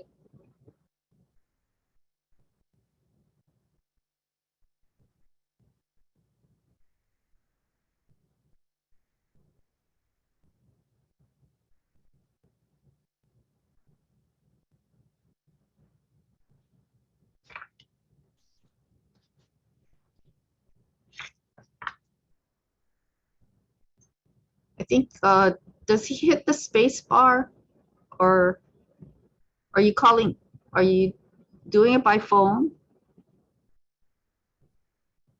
No.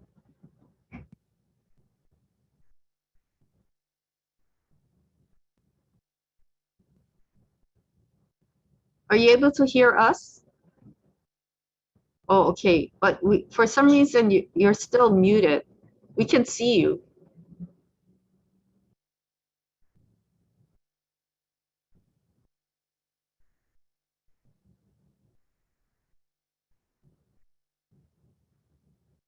Okay, Stephen or Jason, is there any way you can unmute Dr. Mehta from your side? Yeah, I tried, but it doesn't seem to be working. It's not working? Yeah, I asked to unmute, but Okay, Dr. Mehta, I'm gonna keep you on camera, but I'm going to ask Dr. Wong to speak, do the presentation, and then hopefully you can get audio connection. Okay. Dr. Wong, you want to start? Sure. Good morning, everybody. Hope you can hear me okay. All right, so the Animal Industry Division is requesting approval of the amended and restated right of entry in favor of the Board of Water Supply that was previously approved by the board on August 23rd, 2016 to install 2 monitoring wells at the Animal Quarantine Station property at CMK 19-9-9-010:058.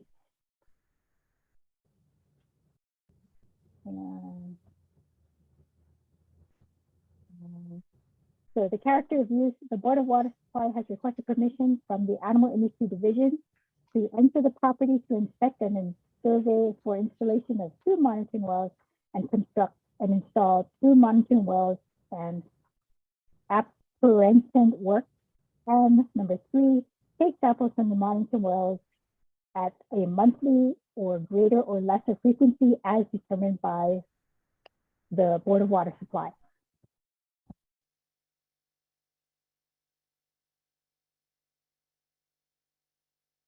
And then, so for, I was going to go on for the background. So the Board of Water Supply, I'm sorry, the Board of Agriculture approved a right of entry in favor of the Board of Water Supply at its April 2016 meeting to access a site located in the rear portion of the animal quarantine property that is located at 99-951 Halava Valley Street, Aiea, Hawaii, 96701. That approved a right of entry that allowed the BWS to site a monitoring well on the property and conduct groundwater sampling was subsequently amended at the request of Board of Water Supply at the August 23rd, 2016 meeting. You can refer to Exhibit 1. The BWS is presently requesting to construct 2 monitoring wells at the front portion, 2 monitoring wells at the front portion of the animal quarantine station between the H3 freeway and the Halava Valley Street, and additional amendments to the right of entry listed in section 2 below. And then you can also refer to the amended and restated right of entry Exhibit 2. So the proposed amendments will include in paragraph 4, the frequency of maintenance and sampling of the monitoring well is changed to a water sampling from weekly to every 6 months at the discretion of the entrant, depending on the results of analysis of collected samples, and sampling shall be conducted by the entrance personnel or approximately trained water quality professionals contracted by entrant. Number 2, in paragraph 4, constructing, installation, and maintenance of a monitoring well and apparent work is changed to construction, installation, and maintenance of 2 monitoring wells and apparent works. And number 3, in paragraph 4, the following activities are now added. The land required for both monitoring wells shall be 20 feet by 35 feet long. Protective bollards shall be installed within 20 foot by 35 foot area around the monitoring wells to protect them from traffic and vehicles. During the construction of the monitoring wells, an area of approximately 320 to 500 square feet shall be required to accommodate the drill rig and other construction equipment. And each monitoring well shall be extended approximately 3 feet above the surface of the ground and shall be protected by an 8-inch diameter steel casing. As an option, if the owner so desires, the monitoring well can be installed flush to the ground in case a 12-inch diameter manhole shall be installed over each monitoring well within a 2 foot by 2 foot concrete pad to provide access to those monitoring. And the Animal Industry Division does recommend approval. Board approves the request for the division to execute the amended and restated right of entry in favor of the Board of Water Supply to install the monitoring wells on the animal quarantine station property, so they may install, maintain, and sample monitoring wells at the animal quarantine station located at 99-951 Halava Valley Street, Aiea, Hawaii, 96701. We do have members of the Board of Water Supply present if there are more specific questions with regards to this request. Okay, thank you, Dr. Wong. Board members, do I have a motion to approve the request for the permission for a right of entry and the amendments provided? I say, okay, moved by Anya, second by Mary Alice. Okay, we are in discussion. Is there anyone from the public that wishes to comment or testify on this item of the agenda? Okay, Jimmy, you have a question? Yes, I do. It was approved in 2016 to have a right of entry, and now it's 2022. 6 years have gone by. What happened? Wait, Red Hill, Jimmy. Oh, Red Hill, okay. All right, thank you. And then how long will this project take to be completed? Dr. Wong? Well, I'm going to ask if maybe the Board of Water Supply members can give us a little bit more insight into that. I think we have an engineer. Okay, so there's Erwin Kawata raising his hand, and Dr. Mehta, anytime you want to speak, you can raise your hand too. Erwin?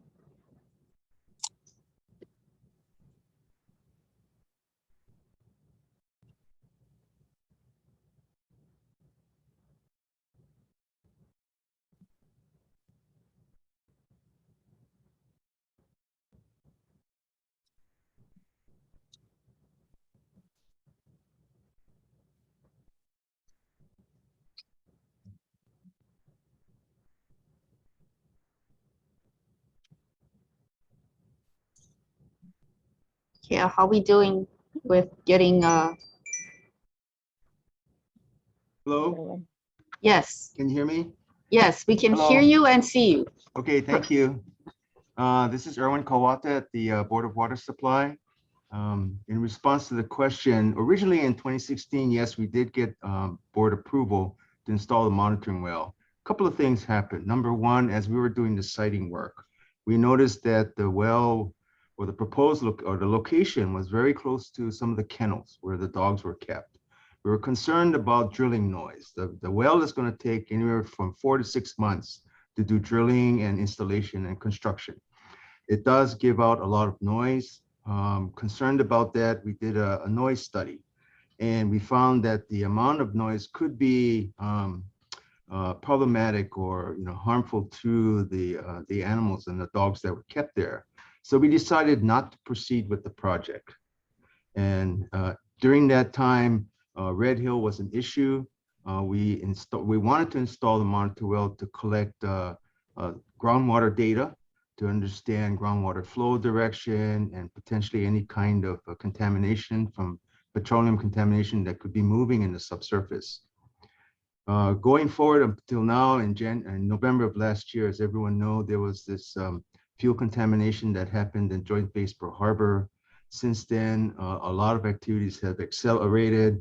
The Navy's installing monitor wells, and we have decided to resume our effort to install a well at that animal quarantine station, which is a very ideal site. We did find a location that was far enough away from the animals that are kept there that it won't be problematic. And so we're going back to the board now to request an approval to install the monitoring well at the new location, which we are very confident that will not disturb the animals there. Thank you. So that's the background. Thank you very much for that background. I really appreciate it. Mary Alice, I had no ideas. Red Hill. It could be Black Hill. I'm from Maui. Diane? Yes, thank you. Thank you, Mr. Kawata, for the explanation, because actually, yeah, my concern was the impacts on the animals. So with the new location identified, will you still continue to, will you plan to have monitoring and what potential mitigation steps might you take if the noise levels are too high at the quarantine station? There are ways to dampen the noise, reduce the construction time. We did a very thorough look at this new location, and kennels there, or there are absolutely no animals that are kept there. The dogs are not kept there. It's actually on the opposite side of the facility. So it's far enough away that we were very confident. We did talk with Dr. Maeda several times about this, and he felt that it was a very secure location and safe to do so. So we are proceeding with that. Thank you. Appreciate the concern. Okay, so Dr. Maeda is monitoring the meeting. He is having problems with his mic. It won't connect, so he can't speak, but he is tuning in. Okay, any other questions? Jimmy, did you have another question, or you're done? Oh, I'm sorry, I'm done. Oh, okay. I see there are others, members of the public that want to testify.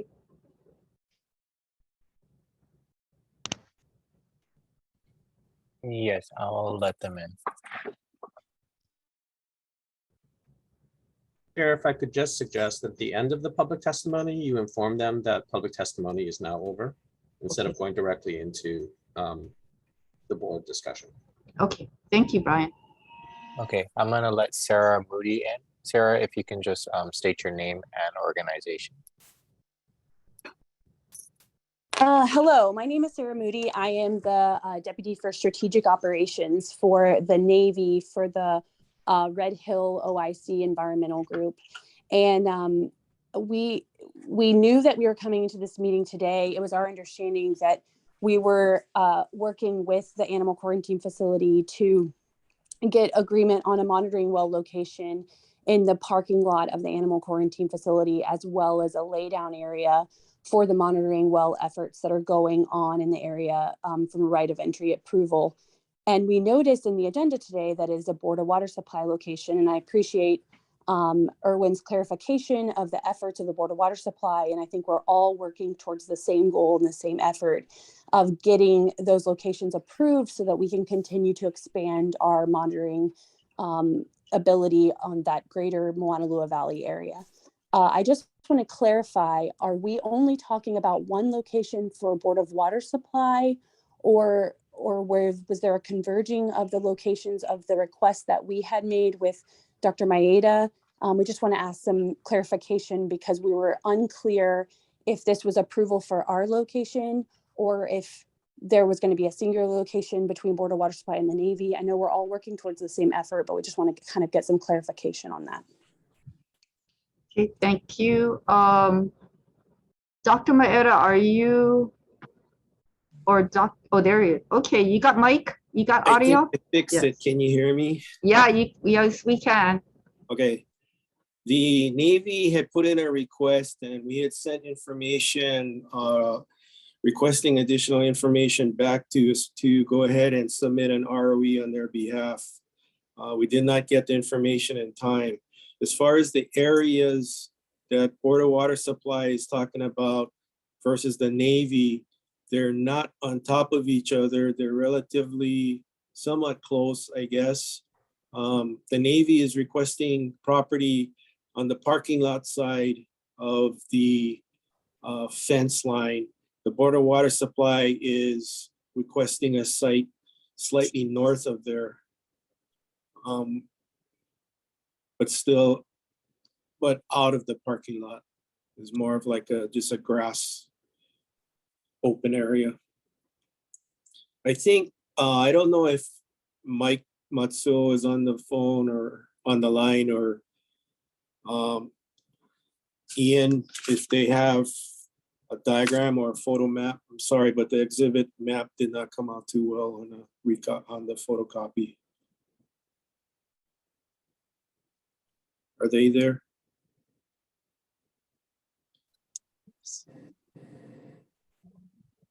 Yes, can you let Mr. Matsuo in, please? He's raising his hand. Yeah. There he is. Okay, you have the floor, Mr. Matsuo. Hello, board members. My name is Mike Matsuo. I'm with the Board of Water Supply. Can you hear me okay? Yes. Okay. Yes. I'm not exactly sure how to do this. Let me see if I can share my screen. Let's see. Where is the share button on this thing? I'm a little I'm not used to on Zoom. It's at the bottom of the Zoom screen in the center. It has a box with a green arrow pointing up. All I have is mute, lower hand, and leave. Oh, okay. Excuse me, Chair. I'm sorry for interrupting. I'm just having some little emergency here that I have to step, and I'll be back in probably 15 to 20 minutes. Okay, thank you, Anya. Thank you. Oh, and Mr. Matsuo, you should be promoted to a panelist so you can start your video now.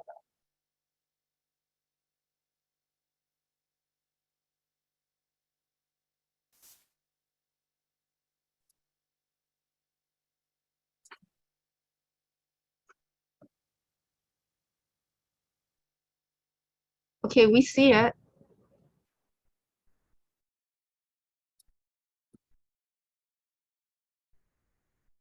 Mr. Matsuo, you might be muted if you're talking, but we can see your share screen.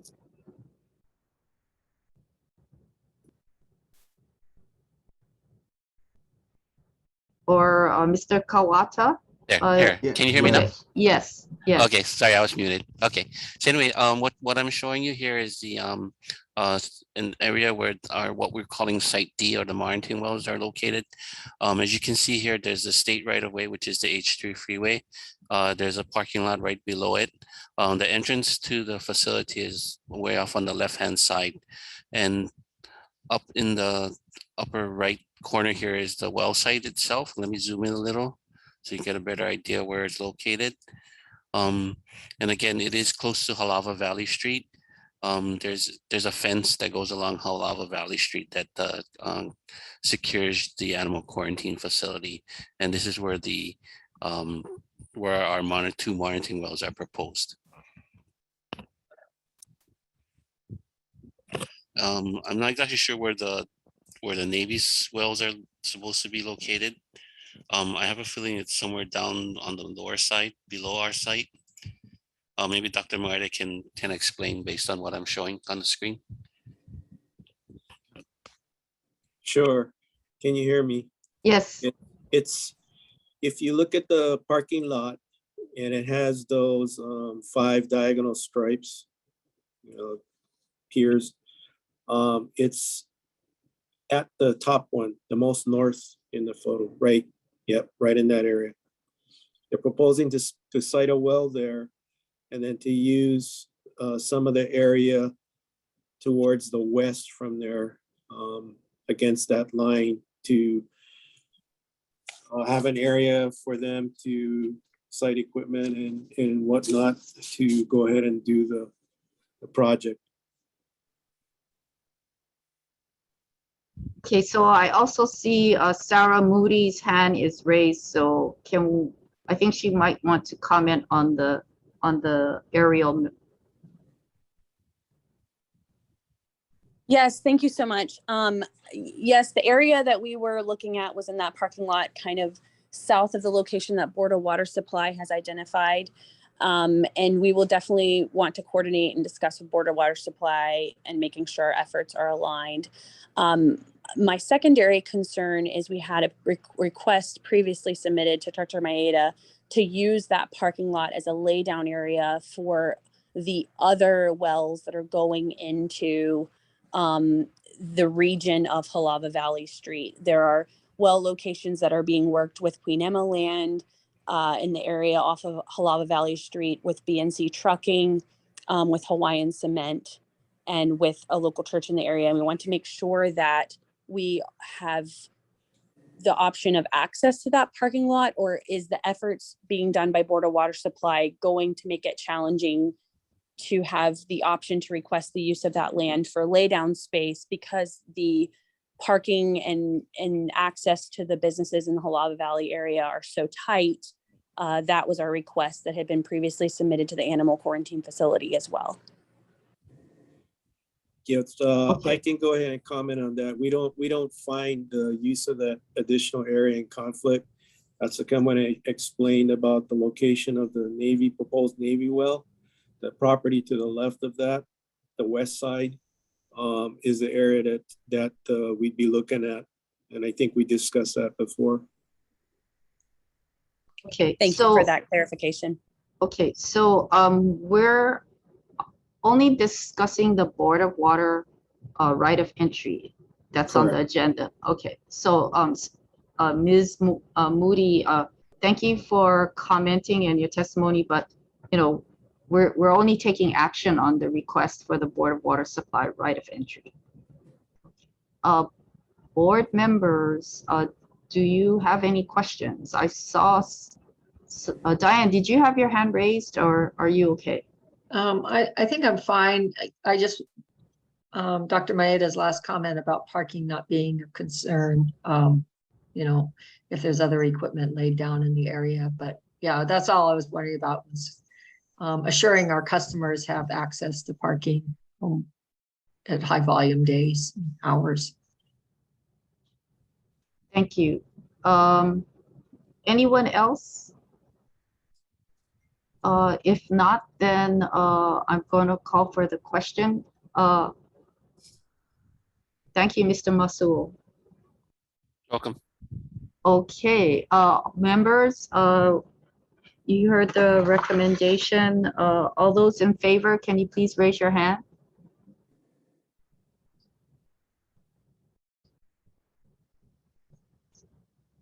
Okay, I have 9 approvals and no objections, no abstentions. Acting Dean Anya is excused. Okay, thank you very much. Moving on to the second item of the agenda, request for approval to adopt proposed amendments to Chapter 4-16 Hawaii Administrative Rules. I'd like to call on Dr. Jason Moniz to present the item to the board.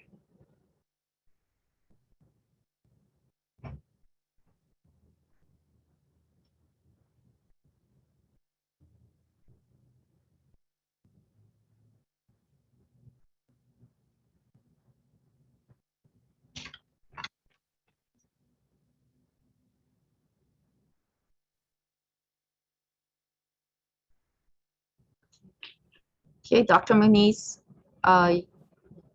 we can hear you and we can see you, so you can go ahead and proceed. Thank you. Thank you, Chair and board members.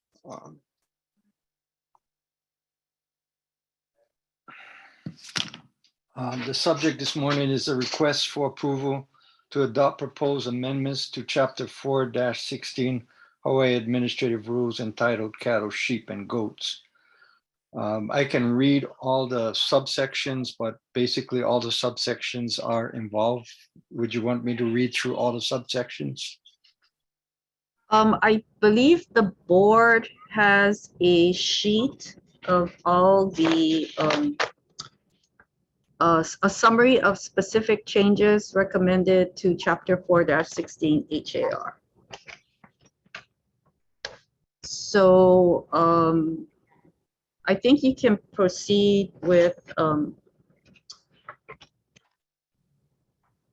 summarizing if and you can provide details where you feel would be helpful to the board. Okay, I'll go to background. The primary reason for amending 4-16 Hawaii Administrative Rules are to amend and clarify definitions and carrier responsibility, add bison, water buffalo, and camelid requirements, revise entry requirements, amend and clarify the use of state quarantine station and fees, update the chapter to reflect current science and terminology.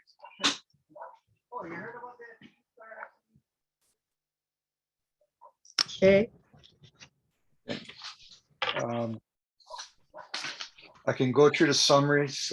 There are a couple changes that I wanted to point out. On the summary section, we're on section B32 of the submittal. If we go down to number 4, amending section 4-29-2, that's an error. It should be 4-29-4 definitions. And the other change that we'd like to propose is to section 416.11, letter E. There are 2 sentences. The last sentence, a low density shall not deviate. This is on page B135. So that's 416.11, letter E. The last sentence, low density shall not deviate by greater than 10% of the maximum low density listed in our inner island space requirements by species listed. We want to propose eliminating that sentence, removing that. And we have no further additional amendments to what was submitted.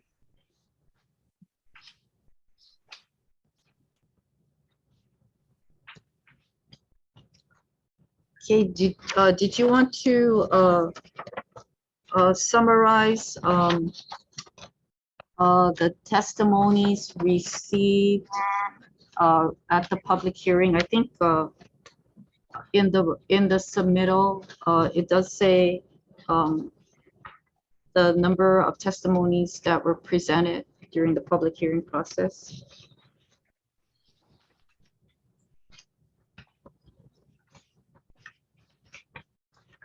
I think it's on page B, starts on page B22 and goes into B23. Yeah, it's quite lengthy, but you let me know when you want me to stop. But so this is the hearing officer's summary of the public hearing testimony.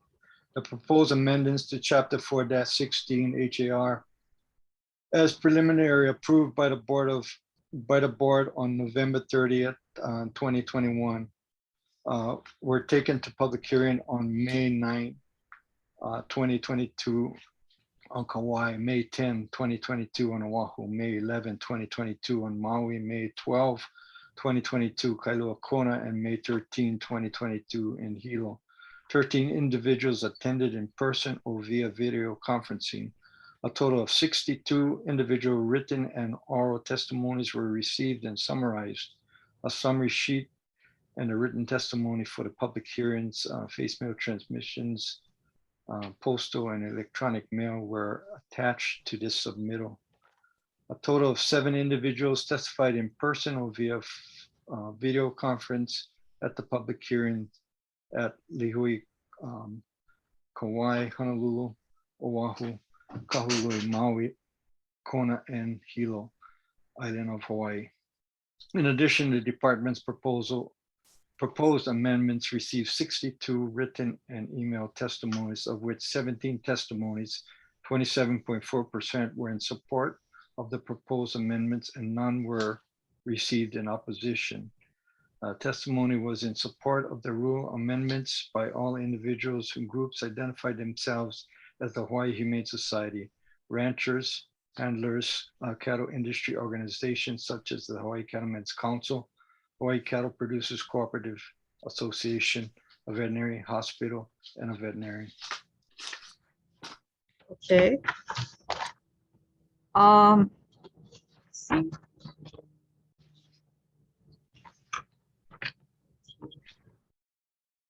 You want to go to page 23. Do you feel that you need to highlight anything from the Hawaii Cattlemen's Council, or there's a breakdown on B23 of the testimonies?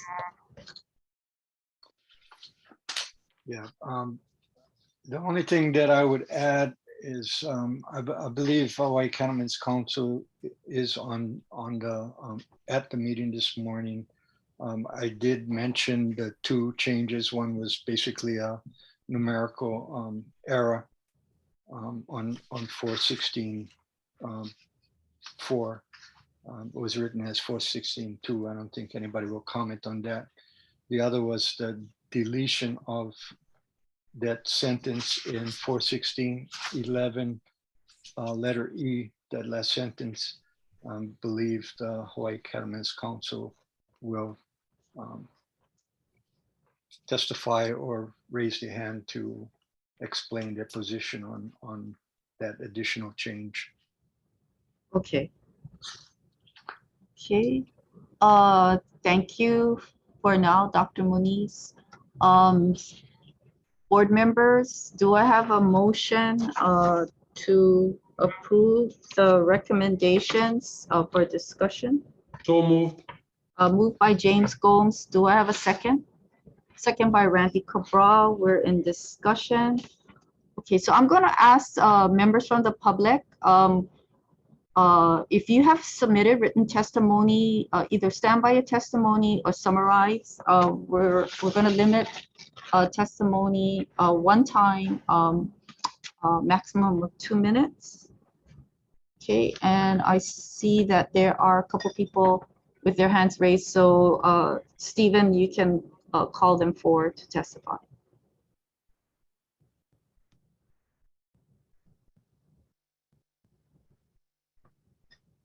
I have a couple here. Okay. In person. Okay, why don't we start with the virtual? I see, and then we'll move to the in-person.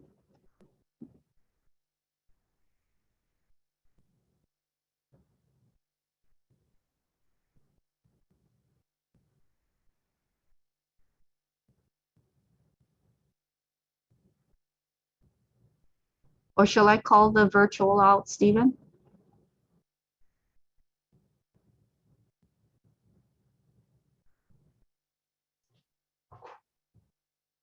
Hello?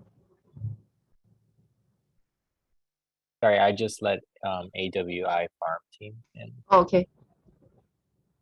Hi, I'm sorry. I actually would it be possible for you to let Dr. Gwendolyn Reyes-Illigan first? She has childcare obligations that she needs to get to. Sure. Thank you. Okay, letting them in now.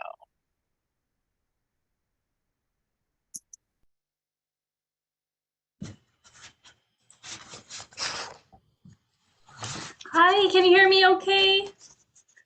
Yes, loud and clear. Okay. Thank you, Chair and board members. My name is Dr. Gwendolyn Reyes-Ilg, and I'm a practicing veterinarian and the veterinary advisor for the Farm Animal Program at the Animal Welfare Institute, or AWI. I want to thank you for the work the Hawaii Department of Agriculture has done to strengthen the regulations for inter-island transport of farm animals by ship. We support the incorporation of fitness for transport standards and the requirement that water be required in the loading areas, staging areas. And we also support the additional requirements for loading and ventilation. But during the comment period, AWI raised concerns about the chart that's now identified as Exhibit A.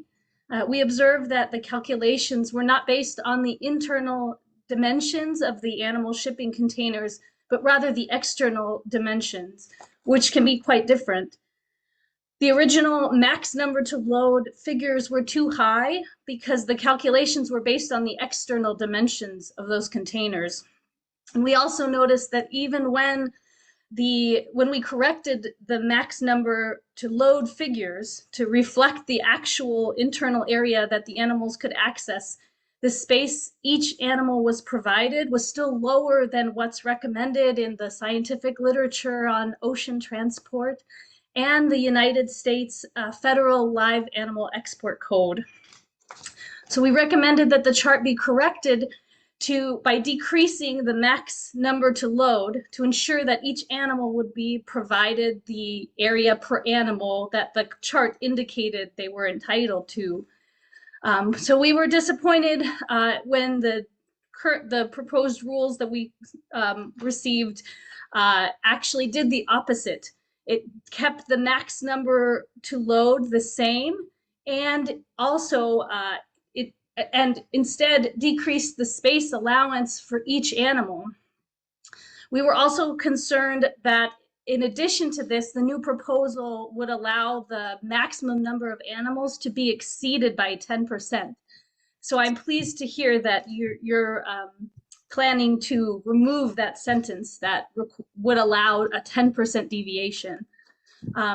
The submittal document that we reviewed justified those decisions by referring to the guidelines on transportation of cattle that were put forth by the American Association of Bovine Practitioners, or AABP. But if you look closely at this document, you'll see that it has a separate set of recommendations for animals transported by land and for animals or cattle destined for ocean transport. And the numbers that were taken for the chart were for land transport, not for ocean transport.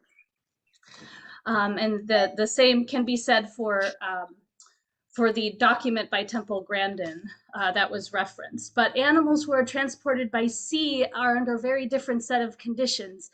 They have to adjust their balance frequently because of the motion of the waves. And because the ships are usually traveling slower than a truck, they're dealing with a lot more heat stress. And heat stress is anticipated to become a lot worse in the coming decades because of climate change. So looking at that document, the recommendation that AABP makes when it comes to ocean transport is to look at the World Organization for Animal Health's chapter in the terrestrial code, which is called Transport of Animals by Sea. And this document recommends consulting national or international documents when calculating space allowance. So in this case, that would be the federal live animal export codes.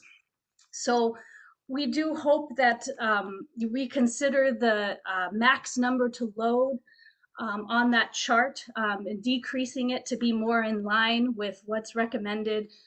But at the very least, that you go ahead with the proposal to remove the 10% deviation. Thank you for this opportunity to submit comments, and I'm happy to answer any questions. Thank you very much. Okay, next testifier. Yes, thank you. Good morning, Chair and board members. My name is Adrienne Craig. I'm the staff attorney for the Farm Animal Program at the Animal Welfare Institute. First of all, I would like to say that to echo Dr. Reyes-Illig, that we support the 10% deviation being removed from the regulations. And I'll just get straight into the other issues that we have with it. The paragraph F language should be changed to clarify, the paragraph F language, which includes a 24-hour period where animals are not required to have food and water, needs to be amended so that that includes the time spent in holding, loading, transport, and unloading. Without the clarification, the provision will all but be useless because, as far as we are aware, there are no inter-island transports that come close to 24 hours. So the reasons for providing food and water don't differ based on whether an animal is on a vessel or waiting to be loaded. I also asked that the language in paragraph G be clarified. First, without a definition, harbor logistical limitations is a subjective and difficult to enforce standard. Instead, the language should be clear that only circumstances demonstrably beyond the carrier's control excuse a failure to employ a last on, first off loading practice. We also ask for the removal of the language that says strive to. Despite the inclusion of the word shall, a plain reading of the provision with this language included is that carriers are only required to try or attempt to employ last on, first off loading practices. Against what standard does the department determine if a carrier has strived hard enough to meet this requirement?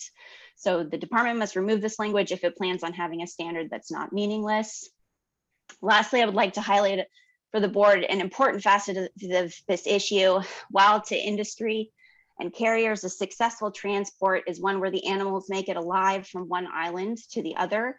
A true understanding of animal welfare is one that accounts for more than just the mortality or extreme injury in assessing success. This understanding is based in science. It's centered on a global One Health perspective that's advocated most predominantly by the World Organization for Animal Health, and it's the kind of understanding that should be held in advance by the Department of Agriculture.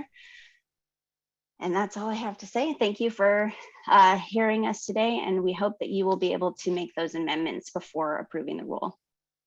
Okay, thank you. Next person. Okay, I'm letting Nicole in. Nicole, if you can please state your name and organization.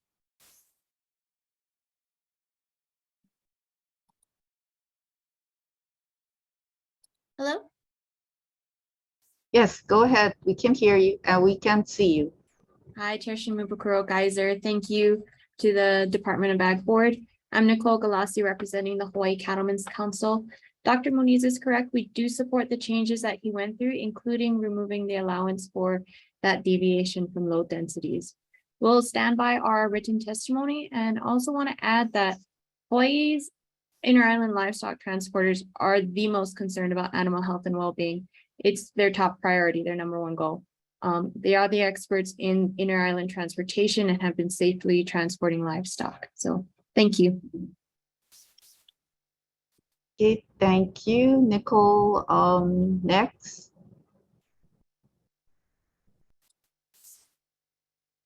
Okay, I'm letting Kathy in. Kathy, if you can please state your name and organization. Thank you. Can you hear me? Yes, we can. Okay, good morning, Madam Chair and members of the Board of Agriculture. You have my written testimony, but I would like to expand a bit because we just heard that the transport industry is most concerned about welfare. The photographs that I took when I visited the Young Brothers facility on Oahu show that the kinds of containers that are accepted for transport are really, there's no kind of recommendation or regulation as to the size. If you saw that photograph of the goats who would have to have that long journey out to the west side on a tilt because the carrier didn't fit onto the truck. I just made a cold ask to the Young Brothers people. I wanted to see how the animals are kept. And this wonderful woman whose name is Arthurette, and she told me she didn't care if I used her name. She said she has been trying to get Young Brothers for years to take better care of the animals. And she said nobody listens to her. At the, if you see all the photograph, there's one scrawny helicoa tree. There's no fencing. There's no quarantine. It's just next to a fence. And I would assume that Oahu's facility would be the primary one. It's the conditions that the animals are in probably would not be even as good as that from the other islands. So therefore, I think it's so very, very important. It's so bloody hot to just allow those animals to bake in the sun. Do not provide them with water. There was no watering facility when I was there. And if you really, really care about them, about the animals that you're shipping, then you should listen to experts, scientific experts, such as those from Animal Welfare Institute. And I'll be happy to answer any questions. Thank you. Thank you. Next, Stephen. Jason or Jason. Yeah, there's one more. Okay, virtual, yeah. Yeah, Ivy Wood. If you can please state your name and organization. Thank you.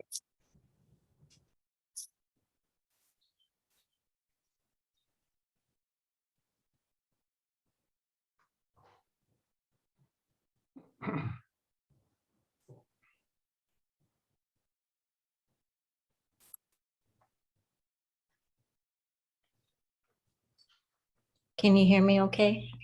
Yes, please proceed. Thank you. Okay, we have submitted our testimony and we do stand by our testimony as written.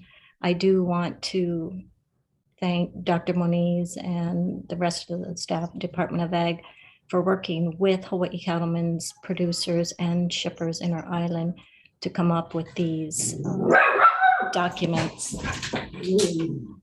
And the number of animals that are listed in the guidelines are based upon years of shipping experience that our producers and shippers have had. And I appreciate the opportunity to actually formalize these standards. These are standards that the producers themselves have come up with because there were no actual standards previously available.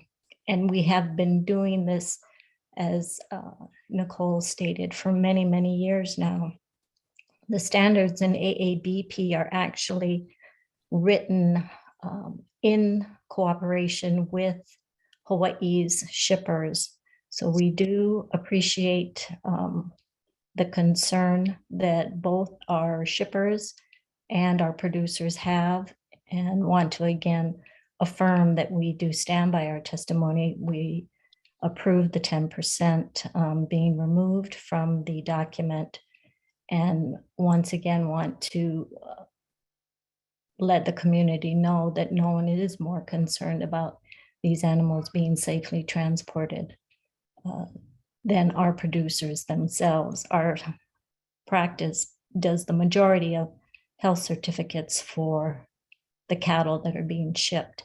And so we see firsthand how they are prepped, how they are loaded, and how they are received. Thank you.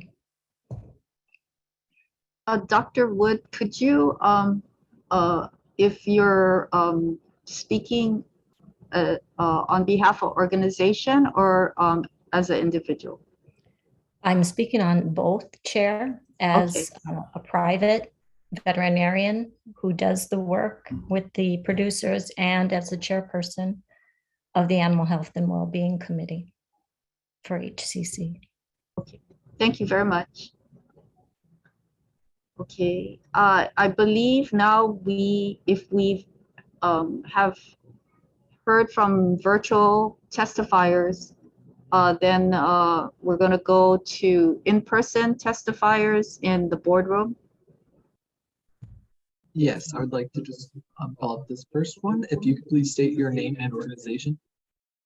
Aloha mai kako, Chair, board members, Inga Gibson, Pono Advocacy.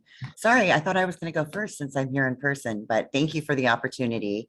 I just wanted to provide a little bit of background. For those of you who may not be aware, there was a very unfortunate incident back in November of 2019 that resulted in the suffocation death of 21 cattle that were being shipped from Honolulu to Kauai. And it turned out that Young Brothers, who was of course operating the barge, their staff who had loaded that container was not aware that there were actually even animals in the container. So that container was stowed without access. The animals didn't have any access to ventilation. So that was a very tragic incident, of course, because of the suffering the animals endured. But I guess the silver lining of that was that it came to our attention now that there were no regulations in place. As Dr. Wood mentioned, there were no standards. There were voluntary standards that the Cattlemen's Council had, but even those were voluntary. So we used the opportunity for that exposure of the lack of regs to go to the legislature, and Senator Gabbard introduced SB 2715 back in 2020 that attempted to address some of these concerns regarding the lack of animal welfare and farm animal transport standards. So that bill was actually held in committee, as Chair knows and Dr. Moniz knows, with the understanding that the department would instead promulgate rules within the next 2 years. So of course, we always prefer to work directly with the department and to go the administrative rule route if that is already ongoing or that is preferable to legislation. So unfortunately, that shortly after that, the pandemic hit, and for those first 2 years, there was really limited interaction. I had, of course, reached out to Dr. Moniz dozens of times over those 2 years, hoping to get an opportunity to engage. We didn't end up getting to engage until November, when this board approved the draft rules to go out to public hearings. So when that was the first time that we had an opportunity to see what was actually being proposed. And in April of this year, we finally had an opportunity to actually talk with Dr. Moniz, Dr. Wood, some of the ranchers, Cattlemen's Council, and we all generally agreed on what you see today, and we support what is in the rules. However, there were a few things that were discussed that I don't know if it was inadvertently removed or if if something came up that I was not privy to, but as has been mentioned by Animal Welfare Institute, and this is something echoed by all the industry folks, it's so important that the carriers, and again, we're talking about carrier responsibility. We're not putting this on the industry as they're being derelict in their handling of these animals. This is about the carriers, Young Brothers, Matson, and so forth.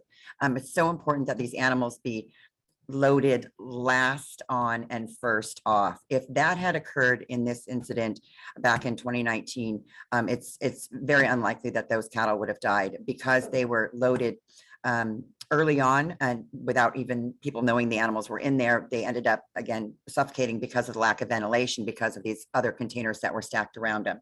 So right now it's the languages that carriers shall strive to, but that really is just aspirational and language. And, we really need to see that unless there are, demonstrable circumstances beyond the carrier's control, we really need to see the stronger language that last on first off is required. Secondly, it's really important that trip is defined to include the onloading, the offloading, the time waiting, because as you all know, there is no inter-island shipment right now that exceeds, I think, even 12 hours. So to say that trip only applies to when the sea vessel is actually sailing would essentially make the language meaningless. So trip really needs to be defined to include loading, unloading. And then finally, and this did come up in our discussion, so this is what I think may have been inadvertently removed.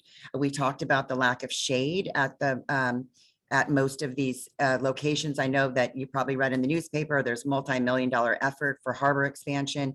This is the time for Young Brothers and carriers to factor in shade. It can be portable shade, it can be natural, it can be artificial, but there really needs to be shade, at the very least in emergencies where they aren't able to load the animals or unload them, or load the animals immediately and they're held in a waiting area. We all acknowledge that they need water.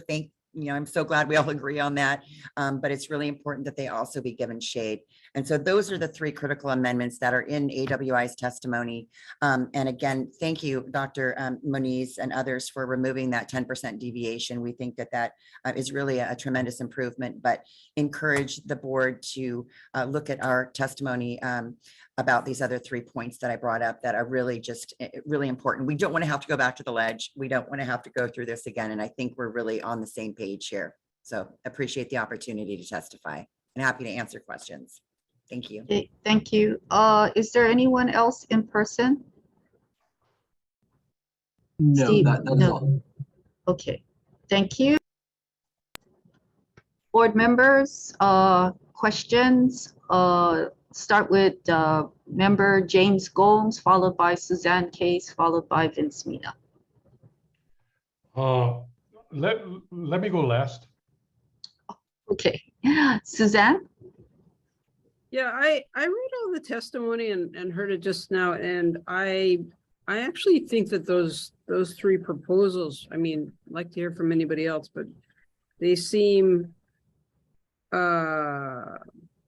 actually, I think I heard 4, that the time of the shipment include well, I guess that's 3, loading and unloading, the last on and first off, and the shade requirements. Those all seem like they'd be good additions to this rule. So I would support those, and I'd be interested in any other information on that. Thanks. Hey, Vince? You're Yeah. next. Thank you, Chair. I was looking for pictures of these containers, and I saw one that had an open end to it, but I'm not real clear about the other ones. I saw animals in like regular shipping containers where there's no ventilation at all. And then so it was brought up too about the rolling of the seas, and if they're banging into each other in there, is there any kind of partitions or that kind of stuff? And I'm so happy that we're talking about this, because just on another note, I feel the transport of humans on airplanes is like the same kind of thing. It's not really a good thing. Knees to the chest and what have you. So I just wonder, how long has this been going on that animals have not had the attention that they deserve? Hey, Dr. Muniz, do you want to respond to that? Yeah, this industry is 200 years old, and it was shortly after it started where animals were being transported. So this has been going on for a long time. We have different modes of transportation. You need to separate inter-island transportation from interstate transportation, from international transportation. And Hawaii producers have had experience with all of them. Yeah. We've used international carriers to go to Vancouver, to go to Mexico when our feedlots closed down. So we have experience with those, that type of shipping. After that, we developed containerized shipping on the Matson vessels to the West Coast. Those have served us very well, and they do very well. And inter-island shipping has been going on probably the longest. A little bit background, I mean, the 2019 incident is what brought this to light, where we had 3 loads of cattle that had been imported into the state all the way from Idaho, had gone through our inspection process at the Halawa quarantine facility, and then needed to be transshipped to Kauai, where they were going to reside. So 3 containers were loaded, basically exactly the same. And we had quite a bit of information from the shipper, and I'm going to define the shipper as a person who put those loads together, got the shipping containers together, and loaded the cattle and took them down to Young Brothers. And we had limited information from the carrier, which would have been Young Brothers. And the information we had from the shipper basically indicated that there was some sort of human error.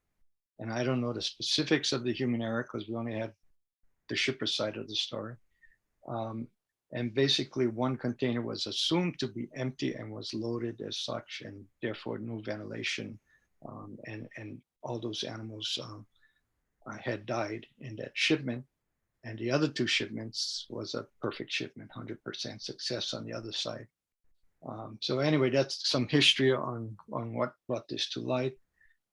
Some history on the standards that we are proposing to use and to become regulation was actually developed by the Hawaii Cattlemen's Council and other livestock shippers in 2015, 2016. Hawaii Cattlemen's Council put a task force together. I was part of that task force. There were 2 veterinarians on that task force, and about 5 different very experienced shippers. And I'm going to go through now with that background. I'll go through the each of the letters that basically AWI has concerns with. So that would be 416.11E, and we discussed that briefly already. Load density shall not deviate by greater than 10% of the maximum load densities listed in the interline space requirements by species listed. We feel that sentence can be deleted.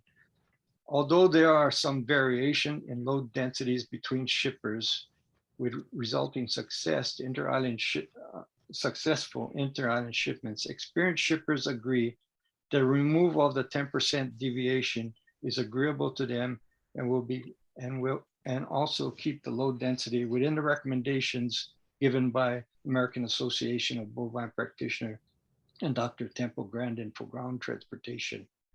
Hawaii's inter-island barge transportation is most closely aligned with ground transportation load density and trip durations.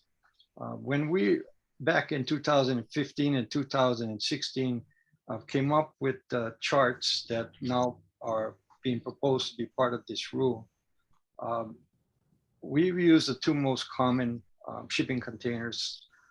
So those would be 20-foot containers and 40-foot containers. All of these containers have windows cut into them, ventilation. For these animals, no animals are shipped in containers without any windows to provide ventilation. That would be absurd. So Anyway, when we came up with, what we came up with is we asked these experienced shippers for a certain class of animal, say 500-pound animal or 1,000-pound animal, how many animals do you successfully ship? And that's what we put in those columns for the 20-foot and the 40-foot containers, because these guys had a lot of experience, had a lot of years of successful shipping. From there, I'm the one that did the calculation, and I did use external measurements, came up with the area per animal, and that's why the area per animal was high. Now, AWI pointed that out, and we went back and recalculated using internal measurements, and the internal measurements, the area per animal is now what's being proposed in this document, and that area is smaller. I did not change the amount of animals per container because we've had decades of successful shipment by our experienced shippers using those values, and we're going to stick with those values. And when we did do the calculations were within American Association Bovine Practitioner and Dr. Grandin's recommendations, except for 2 classes of animal, and that was 600 and 800 pounds animals. So in that case, I did reduce the number of animals in the containers so that the final calculation would put them on par with ground transportation. So that is letter E. So 416.11F, it shall be the responsibility of the carrier, owner, and stock tender of livestock animals being transported interstate and interstate to provide provisions for the livestock during transport and not allow livestock animals to go without feed and water for more than 24 hours while in transport.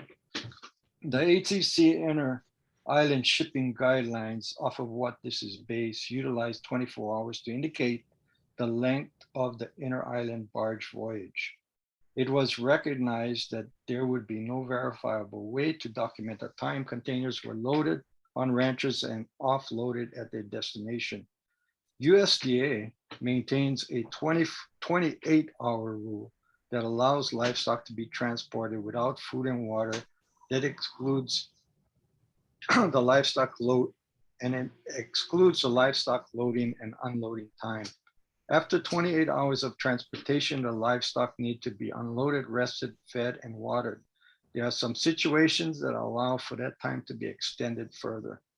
If the 24 hours in this proposed administrative rule was amended further to include the time spent holding the livestock, assuming holding means holding at the harbors, then the 28 hours and not the 24 hours should be used as a limit to match the USDA 28-hour rule for ground transportation and not disadvantage the Hawaii livestock producers.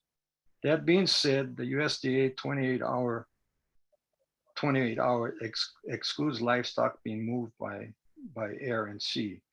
It is recommended that the 24 hours remain in place and be used to designate the duration of the barge trip alone or consecutive barge trips. As it stands right now, YB requires livestock that have multiple legs to their voyage to be removed from the harbor after the first leg of their voyage for feeding and watering before returning for the second leg of the voyage. So that addresses letter F, and 416.11G, ocean carriers barring harbor logistical limitations shall implement loading practices that strive to ensure animals are the last on and the first off a docked vessel. The language strive to ensure is being recommended given the complexity and the variability of configuring the load of each ocean voyage. In addition, there are some harbor logistical limitations that, for example, require a vessel to be loaded on its starboard side and unloaded on its port side, making it impossible to achieve last on, first off in those cases.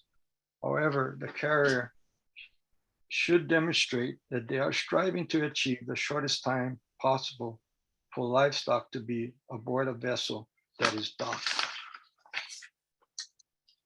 The second part of letter G, carriers shall restrict animals from being loaded into locations that produce excessive heat, have restricted ventilation, and are placed in locations that may receive ocean water. Carriers shall ensure that livestock staging areas within harbors have access to clean water and adequate ventilation.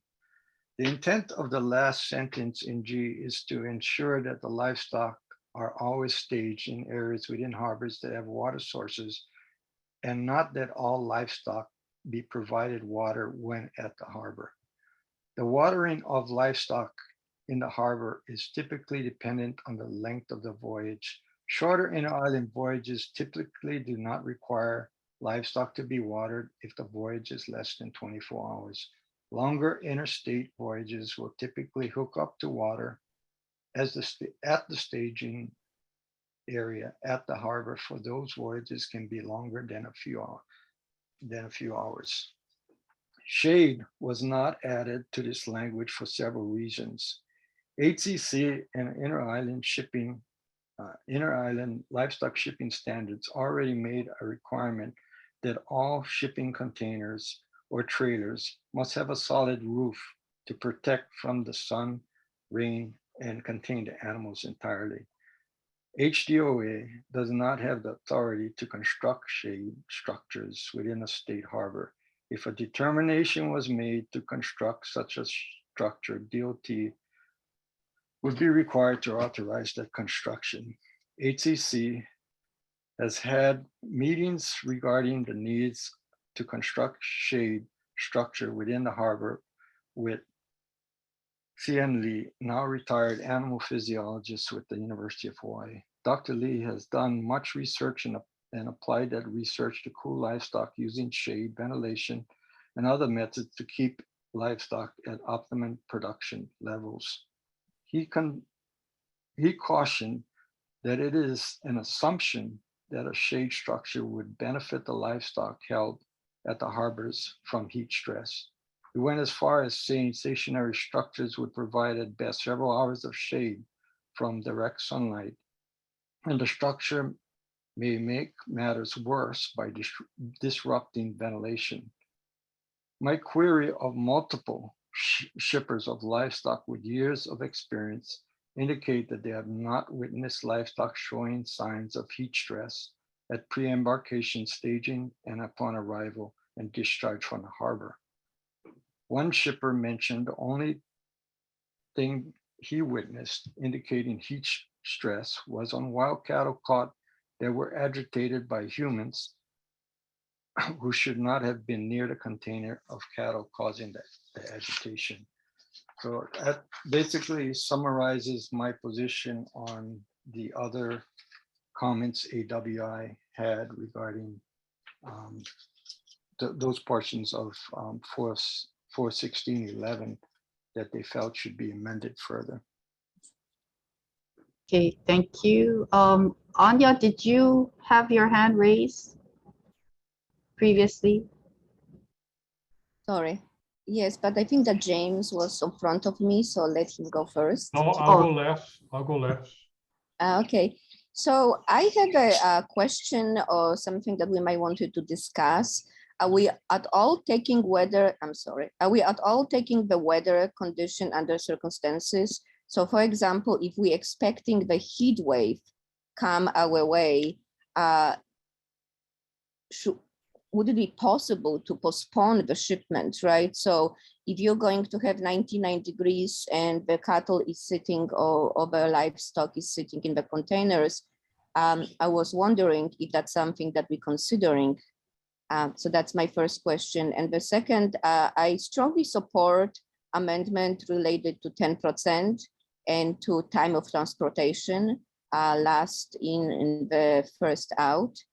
And yeah, that's all what I have to say right now.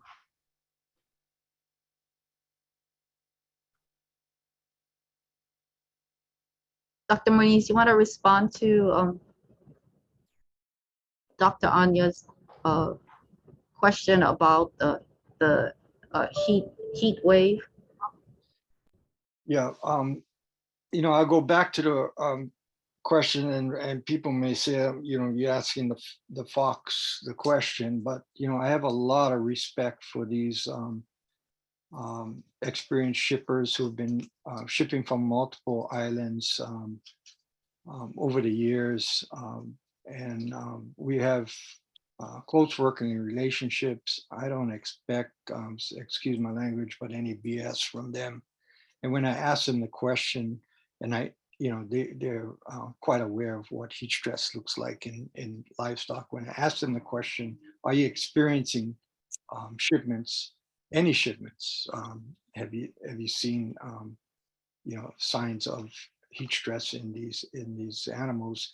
And the answer has come back from multiple of these experienced shippers that no, they have not, except for that one last comment about wild cattle being agitated. And I can kind of see that happening.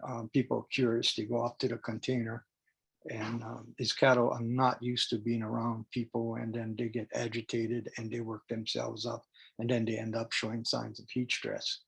So if they're left alone, they probably do just fine. Temperatures, I watch those temperatures too. Temperatures are going up. You watch records being set at Kahului, I think, over the last year. And so at some point, I think we may have to revisit. I know for the interstate shipments, the producers who load their own containers take into consideration when they're going out during the winter months, when the weather is rougher, the load densities will go down. During the hot time of the year, August, September, early October, those load densities probably go down again by maybe one animal per section of the container. But bottom line is, we haven't been seeing the problems. The problem that occurred in 2019, again, was not due to the way people ship. The producers were shipping their cattle, but had to do with someone's human error. And that's going to happen from time to time. Something like that's going to happen. Thank you for your comments. The reason why I asked this question, because I'm aware of the fact that the airlines, when they shipped live animals, they're actually not going to accept the live animal if temperatures are higher than recommended. And that's mostly for the shipment to the mainland. And they will also look at the expected temperature at the arrival to the mainland. So I was wondering if the shipment by sea should have the same qualifications. Yeah, and I would agree with their assessment as far as the airlines are concerned, and not choosing to ship during certain times of the year and certain animals. I also managed a group that received those animals 24 hours a day at the Honolulu International Airport, and I can tell you that certain animals do not travel, certain breeds of dogs do not travel well in the belly of the plane, should never be in the belly of the plane, no matter what time of the year it is. And there are certain times of the year when any of these dogs should not be, but they have proven records, failed proven records to come up with those decisions. And what I'm saying is, we're not seeing that with inter-island shipment of the livestock. So I mean, in my view, if these changes were my decision to make alone, probably the only change I would make is the requirement that the shipmaster's declaration now be provided by the inter-island carrier, like it is for the carriers that bring animals into the state, where we can keep track of morbidity and mortality, and we have the ability to investigate. Because I was basically, a roadblock was put up in front of me in the 2019 incident, and I didn't feel like we were provided with the information from the carrier standpoint that we should have been. Can I follow on that, Chair? Okay, last question, and then I gotta move on. Okay, go ahead, Anya. So thank you for your explanation. And I wanted to come now from the other side, that I kind of point out that if we put too strong requirements on the shippers, then they might refuse to ship animals into island or to the mainland, and then that's going to put us in kind of dilemma. So I think we should consider that as well. Thank you. Thank you. I'm going to go to Dr. Wood and then come back to N and then James Gomes. Dr. Wood, can you let Dr. Wood in? Thank you. Can you hear me okay, Chair? Yes. Okay, thanks very much. I wanted to follow up on Dr. Anya's comment about temperatures. That is something that we are concerned about. And just as an example of the concern that our producers have, we are undertaking a study currently to look a little more closely at temperature and stress on animals in inter-island shipments. So that's a study that's ongoing right now. We hope to have some data available by next year for that.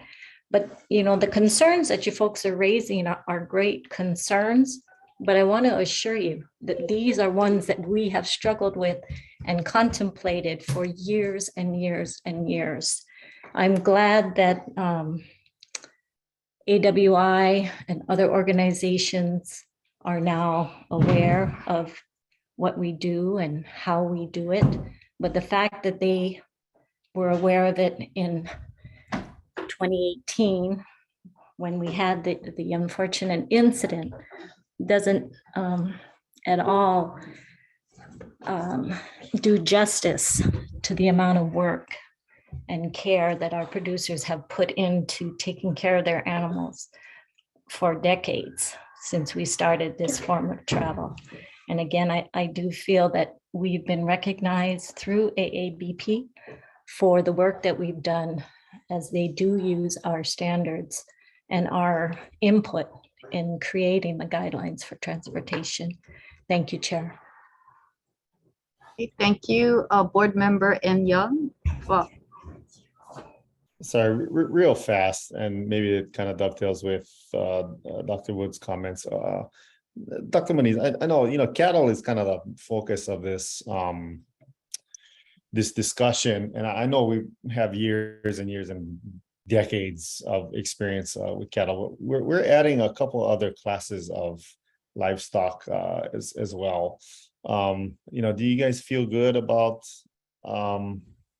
you know, your estimates as far as density for some of the animals that haven't been around in Hawaii for as long? You know, we don't have any charts for some of the other species that we're adding to this rule. We gotta understand that the the mission for my branch is disease control, and there's this one small section dealing with the carrier's responsibility when they bring animals into the state. And basically, we want to know mortality and morbidity from a disease control standpoint. But we're adding camelids, water buffalo, and bison to this, and we don't have low densities. We don't have experience, but those animals typically are not moved in the high numbers that, you know, cattle or goats, for example, would be moved, and they usually work quite a bit. So their owners are going to probably be spacing them out pretty well, and it's not a cost of production thing that they're concerned about. It's you know, wanting to get those animals there in the best shape that they can. So yeah, we don't have figures for those species. Yeah. Okay, is that an expectation? You guys gonna promulgate standards as the industry kind of grows? Try that one more time. Is that your expectation that you are going to promulgate standards if the industry grows? Yeah, I've been around long enough. I mean, it's been real slow growth. I don't see any big growth in water buffalo, bison, and camelids, although we're getting quite a few camelids coming to the state, but they usually find a home in state area. And okay. Don't move around that much. But yeah, if the need arises, I guess we would. I worry a little bit about getting our foot in the door of regulating animal welfare. I always felt that that belonged with the counties and the humane societies. They have that authority, but we now have a little portion of it if this rule is adopted. Yeah. Yeah, I see. Thank you. Yeah, I see another person virtually, Gwendolyn Reyes. I mean, you already testified, so I'm sorry, but we're limiting testimony, one per agenda item, unless the board has questions from the testifiers. So, James, did you want to go? Yes, okay. So my point, Jason, thank you so much for summarizing everything and the great job you've done for our stakeholders. I stand behind Hawaii Cattlemen's Council, Dr. Lisa Wood, and all the parties that are in support. You know, one thing you got to remember, we're in an island surrounded by water. The only way we can get animals moved, cattle, goats, pigs, sheep, is by water. And for us here in Maui, we don't have any active planes that come in. We don't have the facilities. I've been on talking with Davis Yogi when he was in charge of harbors, and he took me down to YB, and he went down by Libby Street, and he showed me this is an area that's got trees, that's got a shade cloth, that he's recommended to YB, but he cannot implement it, that this is where the cattle should be handled, you know, and it's got everything there, the water, but again, it's up to the carrier, you know, to implement that, you know, and there are staggering times of when you come in, you can't bring it in the morning because they're going to go out late in the evening, which is all good. But as brought up, our stakeholders have been moving cattle for decades and decades. And, you know, they seem to know what they're doing, and what Jason has said, you know, you call them out and says, hey, what's the bottleneck? Where it's at? What's happening? Every stakeholder in our cattle industry that I do know, that they practice safe handling as much as they can, because the animals is like their family, you know, and this is stressed throughout, from the time of conception to the time they're going to the slaughterhouse. So for me, I totally support this, and I hear everyone's concern, and I want to move forward, and I think we can tweak things. But again, we also have another, and Jason knows it, livestock certification program that we're working with ACC and Young Brothers to put in some kind of certification class, some kind of method, some kind of rules and regulations of when you send, what you send, how it's going to be handled, you know, and some kind of transparency where these guys know exactly where these animals are, first on, last off. I mean, first, last on, first off. So that's all trying to be implemented. But, you know, it's hard, you know, and think about us now. They come to us, we want a 34% increase. They go to the PUC. Well, what kind of customer service you gave us as stakeholders? Zero. You're dictating to us and telling us, but then they turn around, well, we need more money. Well, we need 10 million. Okay, you need all of this, but what are you doing for our stakeholders? We bring the cattle in time, or sheep, or horses, or whatever it might be, you know, it's ridiculous, but it's a carrier. So we need to work with them, educate them, and see how we can move forward. Thank you. I'm in totally support of this. Okay, thank you. Anyway, for Anya, real quick, because I'd like to move for the vote. It's 10-1, and we have 4 other agenda items. Sorry, go ahead. Thank you. I'm sorry to be so difficult. James, would you consider amendment that has to do with a weather and weather condition and heat waves, that these animals are not going to be transported during the heat wave? I'm concerned about it because climate is changing and temperatures are increasing. So I would like to hear from you, James. What are your thoughts on amendment related to heat waves?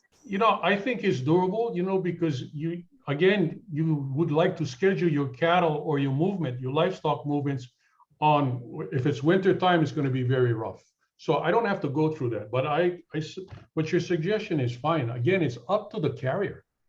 Because if they come to you and says, this is your slot, you can't ship until 2 months from now. The carrier, tells us, he dictates to us. But in extreme weather, like sometimes when there's a hurricane or rough weather, just because of seas, they close the harbors down. So we have to come back down, pick up our cattle and take it back home because they can't ship due to excessive seas, and the shipping process. So they do implement that from time to time, but about the heat, yeah, I can see if you make an amendment, but, again, it really depends on the stakeholder, yeah? That's my thought, but I'm not subject to not to do it. Thank you, James. Jason, you got any feedback on that? Yeah, I think, actually University of Hawaii led with Hawaii Cattlemen's Council did a very, very good study. We're looking at interstate shipping and where stress levels were at different parts of the shipping to see where, mitigations or corrections could be made to improve shipping. That was work that was really well done by Dr. Stokes and her group. And I would, some of these amendments that we're talking about in this carrier section bother me already. I mean, it doesn't bother me that industry supports it, so that it should bother me less. But we're doing things that we assume are going to improve the situation. And I don't see a situation that is not doing well right now.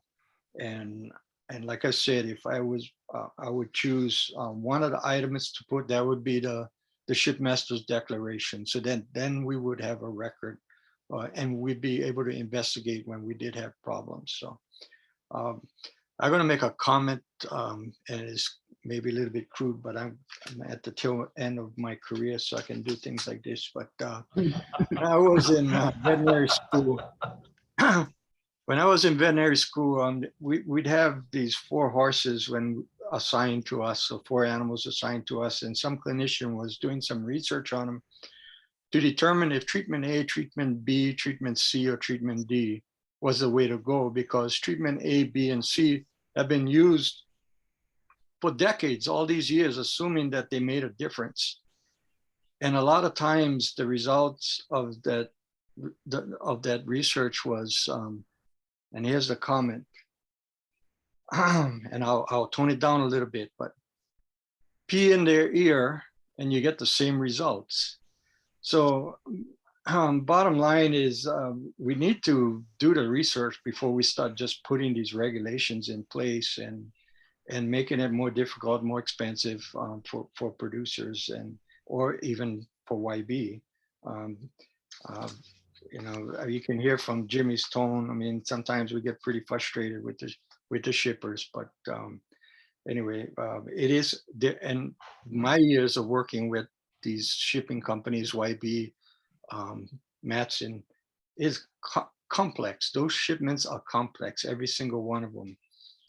And so the idea that we're going to be the absolute last on and first off, that's not going to be, that's not going to practice, that's not going to occur all the time. They're going to try to get it right, especially if they know now we're watching and we're going to call them on it. So anyway, those hopefully my closing remarks.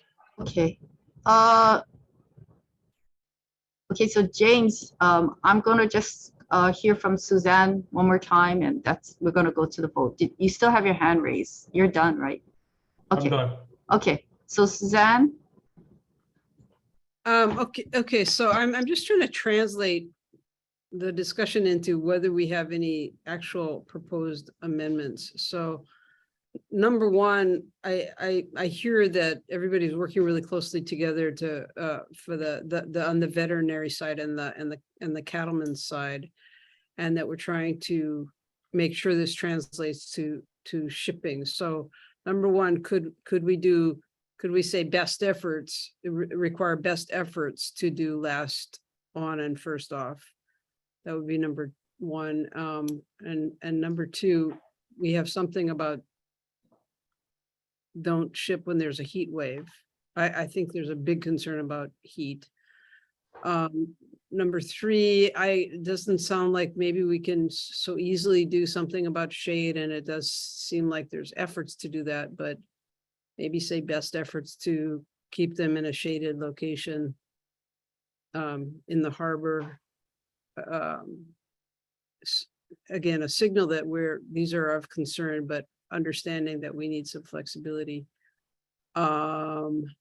Best efforts to provide water if the total transport time is going to be more than 24 hours. And then the shipmaster's declaration, requiring a shipmaster's declaration.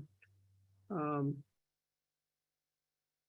those are the things I heard about. I'm just trying to translate the concerns that people are wrestling with into a signal that shippers, the carriers should be paying attention to these. Okay, so my recollection is when Dr. Moniz did the presentation and he made the recommendation, there were 2 amendments that were included in the recommendation for the motion. And that was to delete the 10%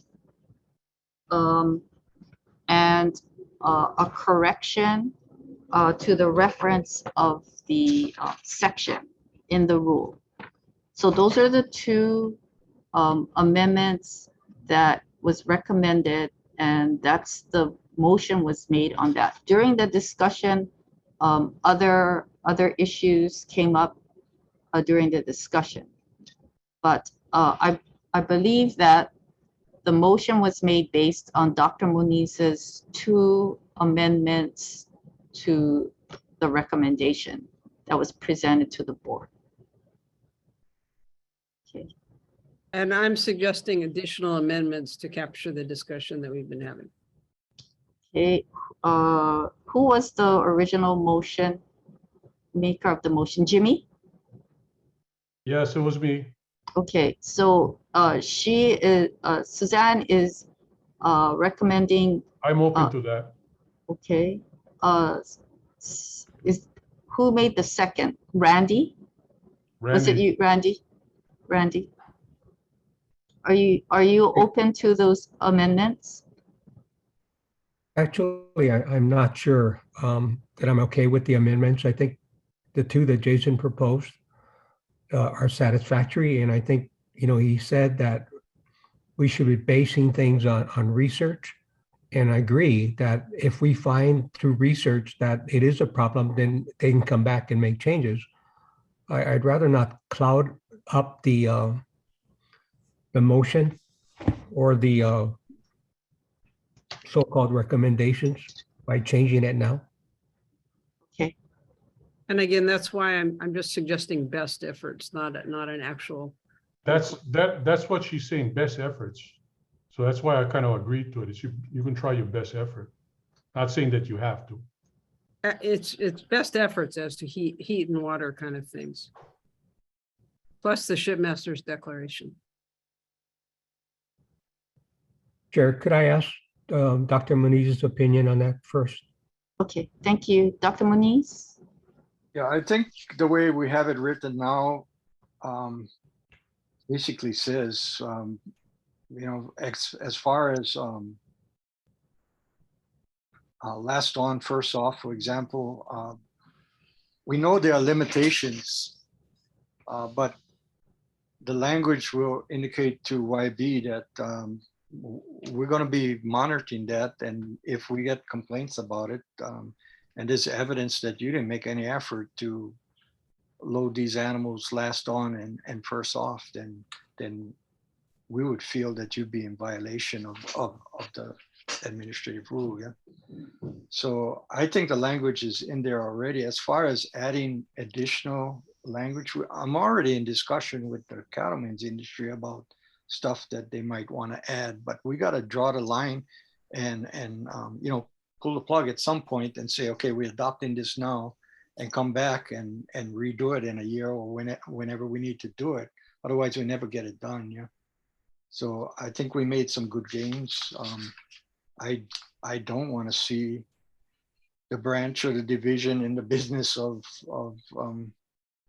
regulating welfare. I still feel that belongs with the counties and the humane societies, but this small section that refers to shipping, probably, you know, we couldn't avoid it. I mean, we do have a carrier section, so it's hard to avoid, and industry supported it, so.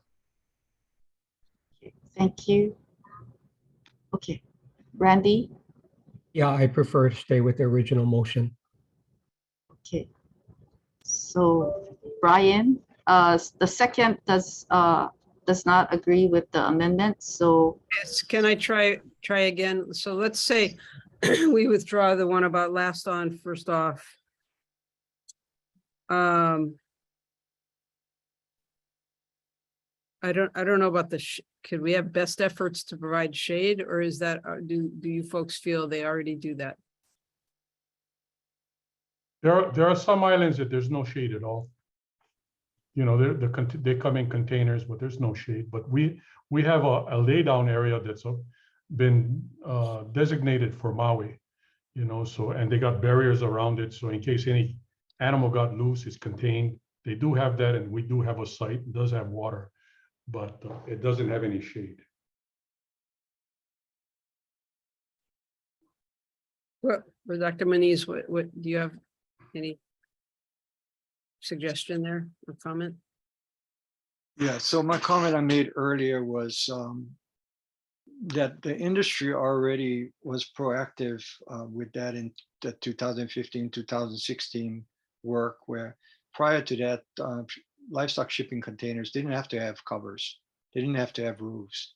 And now everything has to have a roof. And Young Brothers is enforcing that. So, you know, it didn't really take us to regulate it. I mean, between the industry and Young Brothers, they got that done. Like Jimmy mentioned, there are going to be certain harbors where there is no shade. And I don't know how DOA can mandate that, you know, a structure be built on a harbor. I think that would have to come from DOT. And in that case, you know, I was surprised when we did meet with Dr. Lee, CN Lee, who had worked on that type of work for his whole career, that he cautioned us about just putting up a shade structure without really understanding how they work and so forth. So it's, I mean, I think it's down the road. It would be ideal if we could keep them even more comfortable, but you know, some of the basic research to say, okay, what is the temperature in the container versus outside the container? A lot of that has not been done. And, you know, maybe that's where University of Hawaii can help us again going forward, so that we can come up with some rules that are based on actual research and then go from there. You know, you have cattle that's outside in the fields, ex-sugarcane land, that has no trees, no nothing, because there's ex-sugarcane land, and there's no wind. And I'm talking Maui, some places there's no wind at all, but they seem to survive. They're laying down, they're not panting, you know, they don't have excessive heat stress. They don't have that. And although they're not in a container, but they're laying down in the middle of the day and it's hotter than hell. There's no trees, but they seem to be fine. And one more comment on what Jimmy just mentioned. Prior to that getting undertaken, we actually did research from HCC standpoint with the, I guess at that point it was still A and B, to determine whether these animals would be heat stressed out there, because there was already concerns from the community. And they actually put up some sort of portable shade unit, but we didn't see any evidence of heat stress in those cattle, so they did well. Jason, those cattle that they had, maybe you got 20 head that's under the shade, or that portable, but the other 100 was just laying around, you know, out in direct sunlight. Okay, you know, it is after 1 o'clock and we still have plant industry and new business to go to. So I'm going to move forward.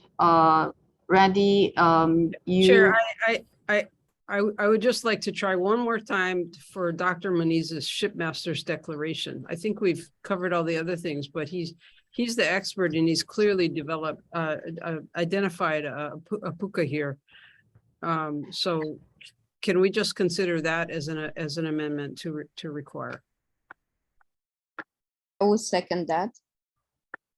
Chair Case, that is already in there. As written, if this is adopted, it will require inter-island carriers to submit shipmasters declarations. And that's a big change from what's in place now, so.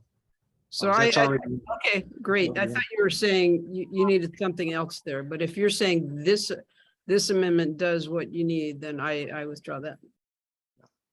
Thank you. Okay, so Randy, okay, so Randy has is standing by his original second. The motion before us is with 2 amendments from Dr. Moniz. It's regarding deleting the 10% variance and then also a correction to the reference of a section in the rule.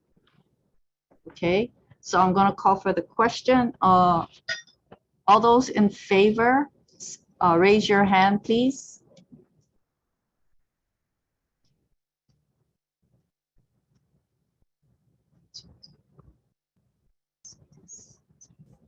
Okay. Anybody oppose? Any abstentions? Okay. The recommendation passes as amended. Thank you, Okay. everyone. Thank you. Moving on to plant industry.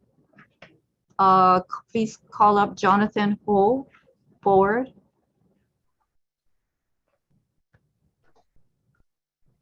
The request for preliminary review and approval of the petition from DLNR Aquatic Resources to initiate administrative rulemaking amendments.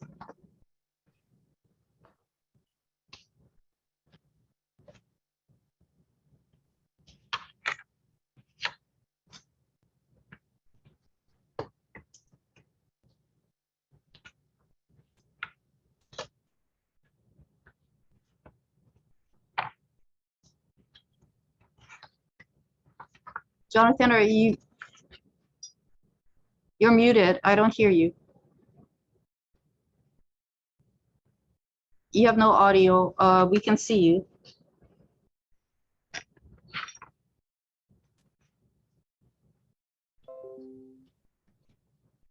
No, no sound. Is there somebody else that has audio? Or maybe should we come back to you? I think we're going to come back to you. Okay, we're going to move on to item number 2 until you can figure out your audio. I want to call Chris Kishimoto forward, resubmittal of the request. There's 5 parts to this request. We're going to go out of order. We're going to item C as in Charlie, number 2. Hi, everyone. Can you hear me? Yes. Okay.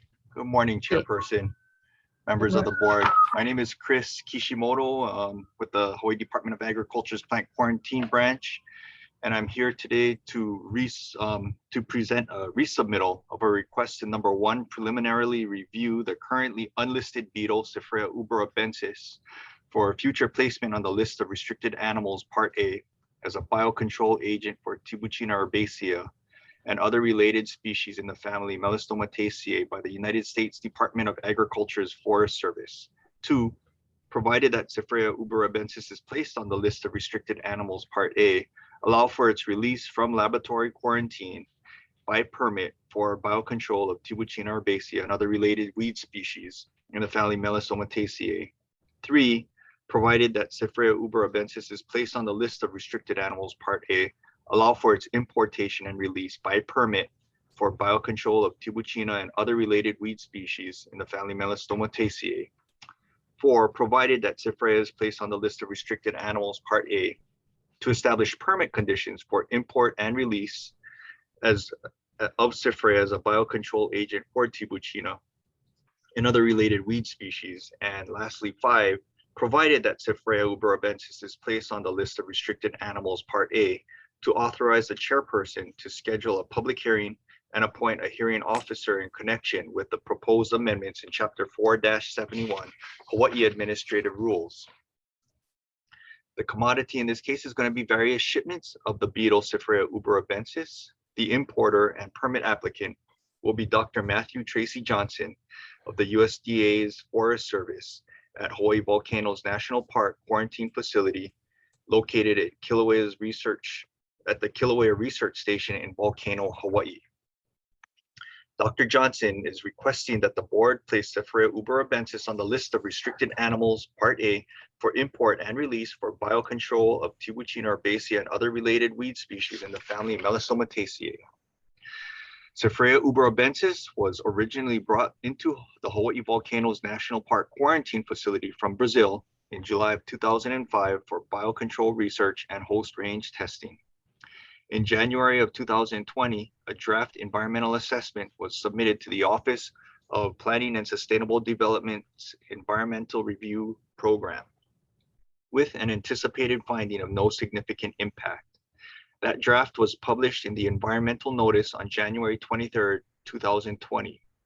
As an update, the final environmental assessment with a finding of no significant impact was published in the environmental notice on September 23rd, 2022. Initial quarantine of Cyphrea will be at the USDA's Forest Service Hawaii Volcanoes National Park Quarantine Facility located at Kilauea's Research Station in Volcano, Hawaii. Roughly 30 insects at a time will be removed from quarantine as newly pupated adult beetles. The adults will be used to establish colonies reared in petri dishes at USDA and the Hawaii Department of Agriculture insectaries in Volcano, Hilo, and Honolulu. Offspring from marine colonies will be used for environmental releases at selected locations statewide. This request was submitted to the Advisory Subcommittee on Entomology for its review and recommendation. Advisory Subcommittee recommendations are as follows. For number 1, on the recommendation for approval or disapproval of future placement of Cyphrea on the list of restricted animals Part A as a biocontrol agent for Tibuchina and other related weed species, all 5 responding subcommittee members recommended approval. For number 2, on whether or not to agree that the release of Cyphrea uberabensis as a biocontrol agent of Tibuchina by USDA Forest Services poses no significant negative impacts on the environment. All 5 responding subcommittee members agreed that there is no negative significant impact to the environment by the release of Cyphrea. Number 3, provided that Cyphrea is placed on the list of restricted animals Part A, to recommend approval or disapproval to allow the import and release of Cyphrea by permit for biocontrol of Tibuchina and other related weed species. All 5 responding subcommittee members recommended approval for import and release by permit of Cyphrea. And 4, provided that Cyphrea is placed on the list of restricted animals Part A on the recommendation for approval to establish permit conditions for the import and release of Cyphrea as a biocontrol agent of Tibuchina and other related weed species. Again, all 5 responding subcommittee members recommended approval to establish permit conditions.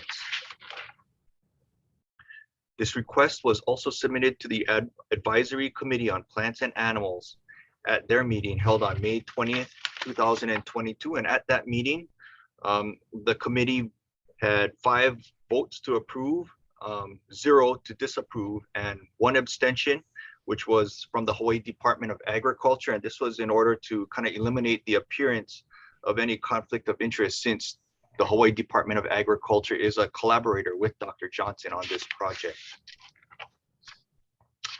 For our staff recommendation, based on the favorable recommendations and comments of the advisory subcommittee, on Entomology and the Advisory Committee's recommendation to approve this request, the Plant Quarantine Branch also recommends approval of this request with the proposed permit conditions.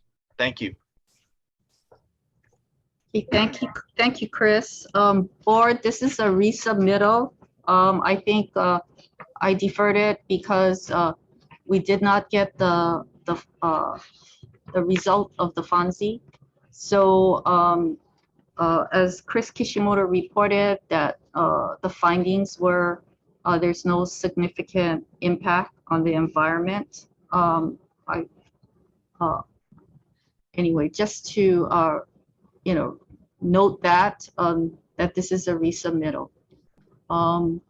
Okay, I need a motion to approve the recommendation. So moved. Okay, Jimmy. moved by James Gomes. Do I have a second? Oh, second by Vince Mina. Okay. Discussion. Anybody from the members of the public? Any member of the public would like to testify on this item of the agenda?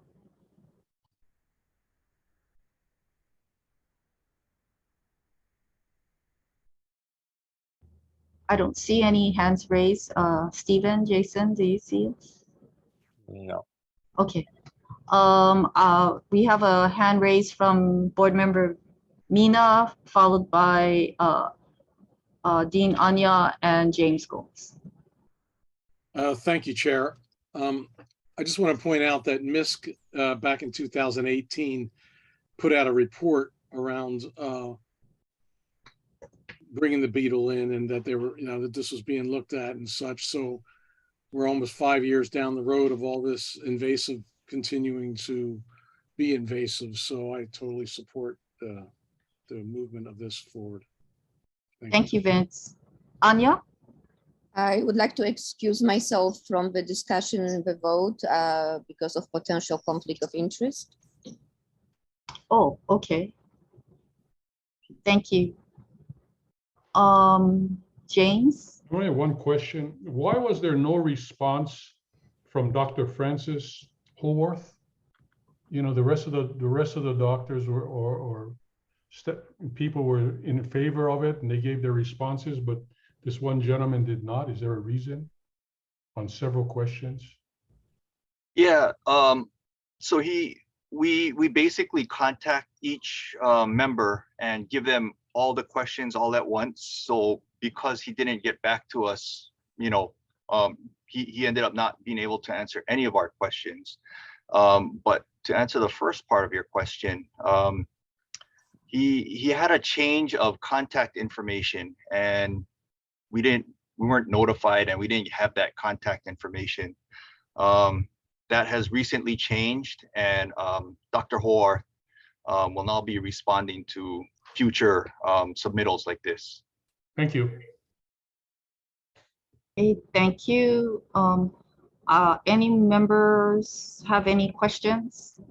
Okay, I just have a question, Chris. On page C18, which is page 14 of the submittal, I think it was a comment made by acting chair of PNA, Darcio Ishii, that the permit condition does not include the potential to use the King Street facility. However, on page C23, which is page 19 of the submittal, permit condition 5, it does include the DOA's plant pest control branch facility. So I just want to make sure, are we including it or we're not including it in the permit? We're including it. Okay. Yeah. Okay, thanks for that clarification. James, did you have any further questions? No, I'm sorry, I don't. Okay. Okay, members, like I mentioned before, this is a resubmittal. We got the recommendation from the EA findings, so we're gonna move to vote. Okay, so members, all those in favor of approving this request, which is a 5-part request. Raise your hand. Okay, so I have 1, 2, 3, 4, 5, 6. Okay, so 9 approvals, and per Anya, 1 abstention, right? No objections. So the recommendation is approved. Okay, we're going to try and go back to John. Thank you, Chris. I'm going to try and go back to Jonathan Ho. Can you hear me? Yes. Okay, sorry. Okay, so real quick. Jonathan Ho, Inspection and Compliance Section Chief for the Plant Quarantine Branch. We have a request for preliminary review and approval of the petition from the Hawaii Department of Land and Natural Resources, Division of Aquatic Resources, to initiate administrative rulemaking and rule amendment to Chapter 4-71 Hawaii Administrative Rules to place the unlisted northern largemouth bass, Micropterus salmoides, on the list of restricted animals Part A for ecosystem and fishery impact research for the Wahiawa public fishing area. So real quick, on August 31st of this year, the chairperson's office received a petition from DLNR to place the largemouth bass on the restricted A list. The animal is currently unlisted, so an unlisted organism is prohibited until placement on a list. Placement on the list of restricted animals Part A has specific uses, one of which is for research by universities and government agencies, to which DLNR DAR is clearly fits that requirement. The request is made with regards to Act 223, SLH 2021. That was passed at this year at the past legislative session, and it's been included. And for the board, I mean, for all intents and purposes, should the board consider approval, we'll have to go through the full review process, advisory committee, Plants and Animals, and then back before the board to appoint a public hearing officer, and then initiate the rulemaking proceedings pursuant to Chapter 91. Yeah, that's it. Okay, members, do I have a motion to approve? Okay, thank you. Second, is there a second? Second by Randy. Okay, we're in discussion. Is there anyone from the public that wants to testify? DLNR, DAR, we did receive written testimony. No? Okay. Suzanne, I see your hand raised. Yeah, since DLNR is the petitioner, I should recuse myself, I think. Okay. James? I just have one. It's per the testimony from Chad Schweitzer about the largemouth bass being underfed and management of the peacock bass. I'm just curious, are we doing our due diligence in this research and to quantify this testimony from this gentleman? So, well, the folks from DAR are available, but why don't we call them up then? See if they can answer the question. Who are they? It would be David Sakota would probably be the primary one. Okay, so David, can you allow David Sakota to come forward, please? Thank you. Okay. Hi, good afternoon. Hi. David Sakota, Fisheries Program Manager with DAR. I believe the question was about the lack of prey fish for the largemouth bass and competition by the peacock bass. So, you know, we do agree that the primary cause of the lower populations of largemouth bass is the lower water levels, which result in less habitat for prey species, as well as less habitat for juvenile largemouth bass to find protection. And, you know, we are doing other projects to try to increase habitat. We have some booms that we're deploying with vegetation contained in them to create floating rafts for prey species and juvenile species to hide under. That just started earlier this year, and we're looking at expanding that as we get more booms repaired. So we're in the process of researching that. But the primary reason for this petition is, like Jonathan mentioned, it's Act 223. The legislature has required us to implement this pilot project to restock largemouth bass. Dave, nice to see you. Again, a question. How are you going to increase the water level? Is that fed by, where's that water come from? Mountain?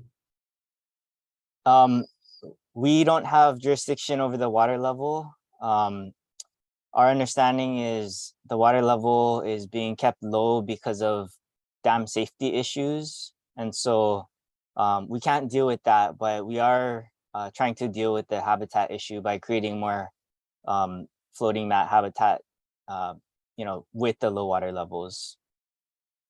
Okay, thank you. Appreciate it. Thank you, David. Members, any other questions? Okay. Any other members from the public wishing to testify? I see none. Okay, are you ready to vote? All those in favor of approving the request? Okay.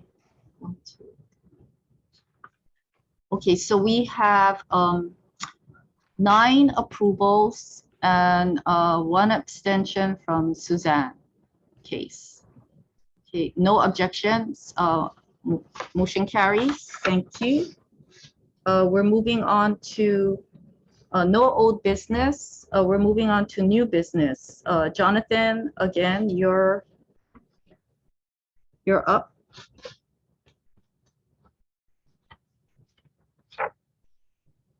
You're muted. Sorry about that. So Jonathan Ho, Inspection Compliance Section Chief for the Plant Quarantine Branch. So the request is discussion and decision-making on delegation of authority to the chairperson to deny petitions regarding the initiation of rulemaking to ensure compliance with the 30-day notification requirements in sections 4-1-23 and 4-1-24 administrative rules. So I'll speak specifically from PQB's standpoint in that we have seen a number of petitions recently to initiate rulemaking proceedings. 4-1-23 HAR dictates how rulemaking occurs with a petition requiring 5 things: the name, address, and telephone number of the petitioner, the signature of each petitioner, a draft or the substance of the proposed rule or amendment, or a designation of the provisions to be repealed, a statement of the petitioner's interest in the subject matter, and a statement of reasons in support of the proposed rule amendment or repeal. And so basically, if a completed petition with those requirements is submitted, the board within 30 days must either deny or initiate rulemaking proceedings. And that 30-day notice requirement is statutory. It's pursuant to 91.6 HRS. And so that the rules cannot be amended to change that 30 days. Where it becomes an issue is, as PQB understands past board decisions regarding rulemaking or any other request before the board does rely heavily on advisory subcommittee and advisory committee on plant and animal recommendations and comments prior to making decisions. And, I'm sure the board is aware those 2 things cannot be done within 30 days. Secondarily, because it's the 30 days is based off of when the completed petition is submitted, the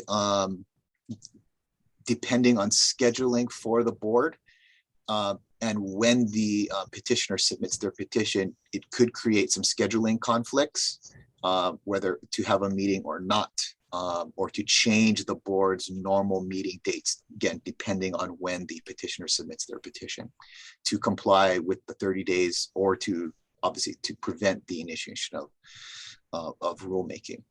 And the intent of this is to, again, should the board approve this, to give the chairperson the ability to essentially procedurally deny a written petition to satisfy the requirements of 4-1-24, which requires that the board promptly notify the petitioner in writing of a denial and the reasons of that. However, it does not prevent the board from acting on its own motion on any matter that's been raised in the petition. So the idea is you have a petition for rulemaking, obviously in PQB's instance, there's no way to go through the complete review. The board can have the chairperson issue the denial letter with the knowledge that, for scheduling reasons, it'll be presented at the next board meeting for review. And then the board can go through the actual full review of the process. The full board can review the petition substance and then take action to either direct the branch to initiate it or then officially deny it for whatever reasons that may be. So that's kind of the crux of what this request is for. Okay, thank you, Jonathan. Jonathan, can you give an example, a recent example, where the statutory requirement for 30 days was a challenge? So put this in perspective for the board. So I think for PQB, I mean, I guess you don't want to bring up, I think, painful moments, but I guess you could say the loss of parrot could be one. Okay, that's a good example. And I think so. I think I'm speaking specifically from PQB, but this provision does encompass any set of rules that is that the board oversees. So for example, I'm being hypothetical, somebody could put in a petition, a complete petition, because the requirements are general, to say they want to, I don't know, eliminate the rabies requirement. And then technically, if you don't deny them, you'd have to initiate rulemaking. So. Okay, thanks. Thanks for the example. Okay, all right. So do I have a motion to approve so we can discuss? Vince, second by Fred. Okay, I know Fred has a question. I see your hand raised, Fred. Yeah, and it may not be related to what Jonathan has just proposed. I'd like to give you another example, and it might be a different way of approaching this, Jonathan. Right now, we've got a prohibition on movement of coffee bags based on what's been going on, changes in our industry based on things coming our way in the form of bugs and rust. The coffee industry is very desperate to get that rule removed, and it's going to take months to get it through process. And this has more to do with the wording in the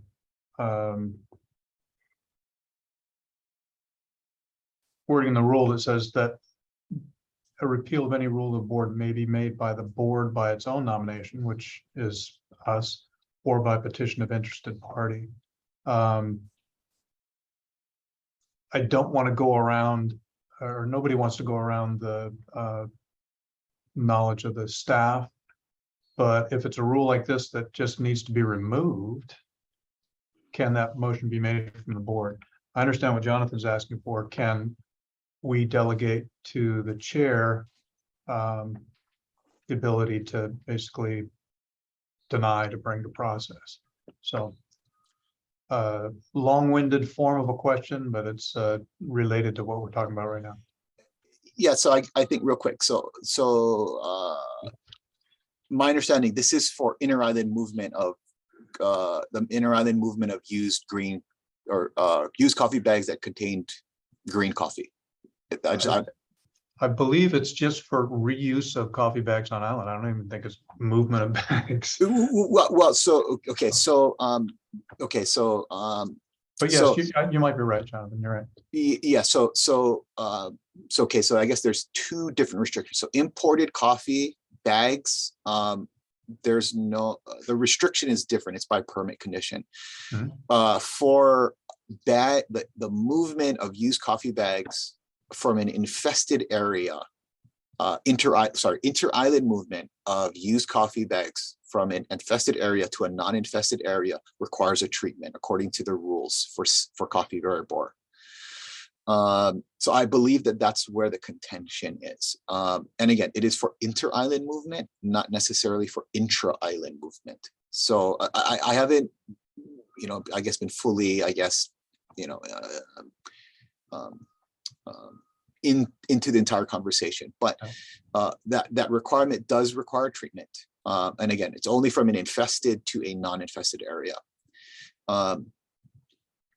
So I think to facilitate that, the coffee industry could put a petition as stated, the 5 things, bring it before the board, and the board could take action to say, well, we want to consider it, but we want the full review, which is fine. And then obviously it'll go through the process to repeal. And I think besides that, because it's subjected to a treatment as approved by the plant quarantine branch chief, obviously there is some regulatory discretion, obviously depending on, what the circumstance is and what the industry would like to see occur.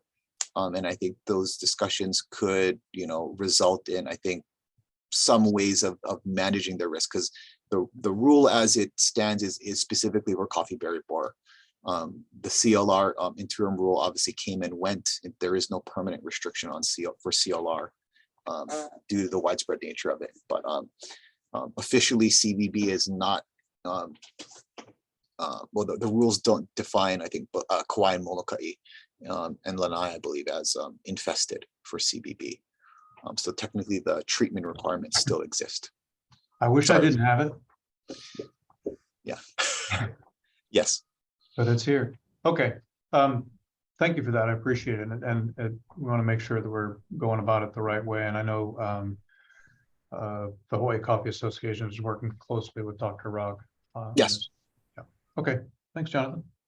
Thank you, Fred. Randy? Thanks, Chair. I can see the need for this, and I think it's important that the chair has this authority. But I guess I'm concerned that if it's denied, how can we get assurances that it will be brought to the board for discussion at some point, and it's just not left there at the chair's discretion? Yeah. So the denial. So any denial. The petitioner has the right to seek judicial review, so it's not like you just deny it and they have no recourse. And the idea of this provision is obviously to act in good faith. Obviously, I guess there's the possibility of denying, just kind of sitting on it. But the petitioner again has a recourse to ensure that their petition is brought to fruition before the board. And I think, knowing that, I don't see I'm not the chairperson, but I don't believe that the chairperson would just sit on it. But I guess the way that it's written, I guess it could occur. Yes. I think that's my concern, in the sense that at least we've been told that the chair has the authority to put stuff on the agenda and the board doesn't. So it's really the chair that has the sole authority to do that. And I'm concerned that if they decide not to put something on, it could come back to bite. So I'm not sure how we can get 100% assurance that it's not going to be the case.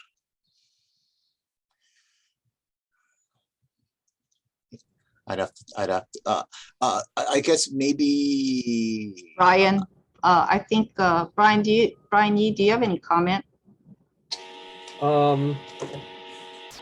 You could put in, I think, a provision that makes it less likely. I'm not sure you can put a provision that makes it absolutely, but you could put in a provision that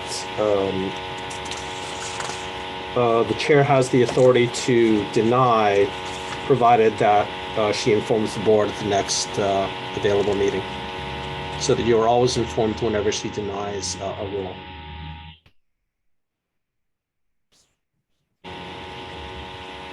Okay. Brandy, any more questions? No, I think that makes sense to me, what Brian said. Okay. Okay, so does the maker of the motion wants to include that provision? Hey, Brian, could you mute your, Brian, there's some vibrating or buzzing or, yeah, thanks.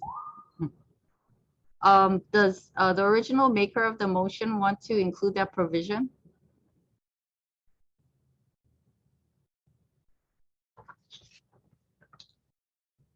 no problem, no problem with that, Chair. Okay, the person that second the motion? I know Vince made the motion. Who made the second? I see we lost Jimmy. It was Fred, I think. Oh, okay. Oh, where's Yeah, Fred? no, I'm Okay. here. Okay. Oh, okay. Your screen went, your video went dead. Oh, okay. There you go. Okay. So Fred, are you okay by seconding that? Yeah. Okay. Okay. Okay. Any further discussion? We have an amended motion. Brian, we don't have to vote on the amended motion, do we? We can. As long as the move on and second both agree, you do not need a Okay. second, another Okay. vote. Okay. Okay. So we have an amended motion with the provision that if the chairperson does deny the petition, then the chairperson must notify the board of the denial at the next regular board meeting. Okay. So if no further discussion, then I'll call for the vote. All those in favor, raise your hand, please. Okay, we have unanimous consent. Thank you. Okay, thank you, Jonathan. Helmut, can you do it in 10 minutes or less? This is a non-action item. It's just a update. Do we have Helmut? All right. Helmut, can you do it? Your update in less Yes. than 10 minutes. Okay. Yes, I realize that I'm standing between you and your well-deserved late lunch. So I think it's about an update. There was a request here on our inspection program, port of entry protection activities, and the relationship here with federal activities for inspection of invasive pests. So maybe I'll talk a little bit about the background. I'm not sure how much you're familiar. What system is actually in place for decades in the US, including Hawaii. The Authority of Invasive Pests survey detection is with the federal government, with USDA, APHIS, PPQ, Plant Protection Quarantine, and in general with the state departments of agriculture across the country. There's only a couple of states where the land-grant universities are the regulatory authorities, South Carolina and Kentucky. So here in Hawaii, it's the same situation. We have federally regulated pests, and we have pests of state concerns that we survey for. In general terms, if we find something, there is a process in place to confirm the identification, because any catch has trade-related implications for our country. So we want to make sure whatever we find goes the right way in terms of process, so that there's not a record out there that has not been confirmed, but may cause implications for our trade partners. So in general, we also have funding that we usually receive from the federal government, from PPQ, through the CAPS program, that's the Cooperative Agricultural Pest Survey Program. And we also receive funding through what used to be called Farm Bill Section 10-021 or whatever. It changed names. In the meantime, it's called Plant Pest Act 7721. That's how we receive funding to implement these detection and delimitation surveys in each state, including in Hawaii. In any state, as I said, if a pest of these concerns, regulation, federally regulated, are caught, there's a process in place. We send that into the accredited identifier, and the whole process goes through the federal government. In Hawaii, it's a little more complicated and it's a little different. We don't have at the moment capacity, or have limited, let's say limited capacity as the State Ag Department to implement detection surveys. We do that, but we also delegate our authority to UH that are implementing some of the detection surveys through Dr. Mike Meltzer and his team. He's able to implement some of these detection surveys. However, if he finds something or his team finds something, it has to be confirmed by us, the State Department, and we pass that on to PPQ for confirmation if it is federally regulated pest. So I can go a little bit more in details with the biosecurity program. As you know, it's in the statute for the Department of Ag and 150A. We are the regulatory authority for the biosecurity program. And obviously we are working with all partners in the state on local, county, other state and federal agencies involved in that, to make sure that all the activities to keep invasive pests out are coordinated, and we do the best we can to make sure that that we don't step on each other's toes and overlap with activities, but also to avoid that we don't have any big holes so invasive species can slip through these holes. So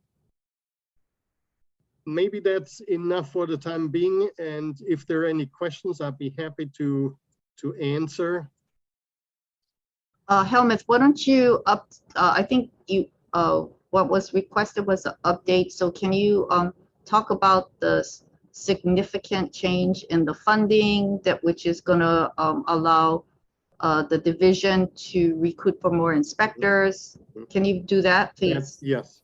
So we, my division has two branches that are included or in charge of the detection and the response. One is our plant quarantine branch with our inspectors, and we were able to reverse the funding situation caused by the COVID pandemic economic downturn. So a lot of our inspectors are back on general funds, so that frees up some of our money to respond to invasive pests, including like koki or LFA, whatever else is out there. And in similar case for our plant pest control branch, we had similar situation. Some of our entomologists and noxious weed specialists are now again back on general fund and can work and include the work to keep invasive species out.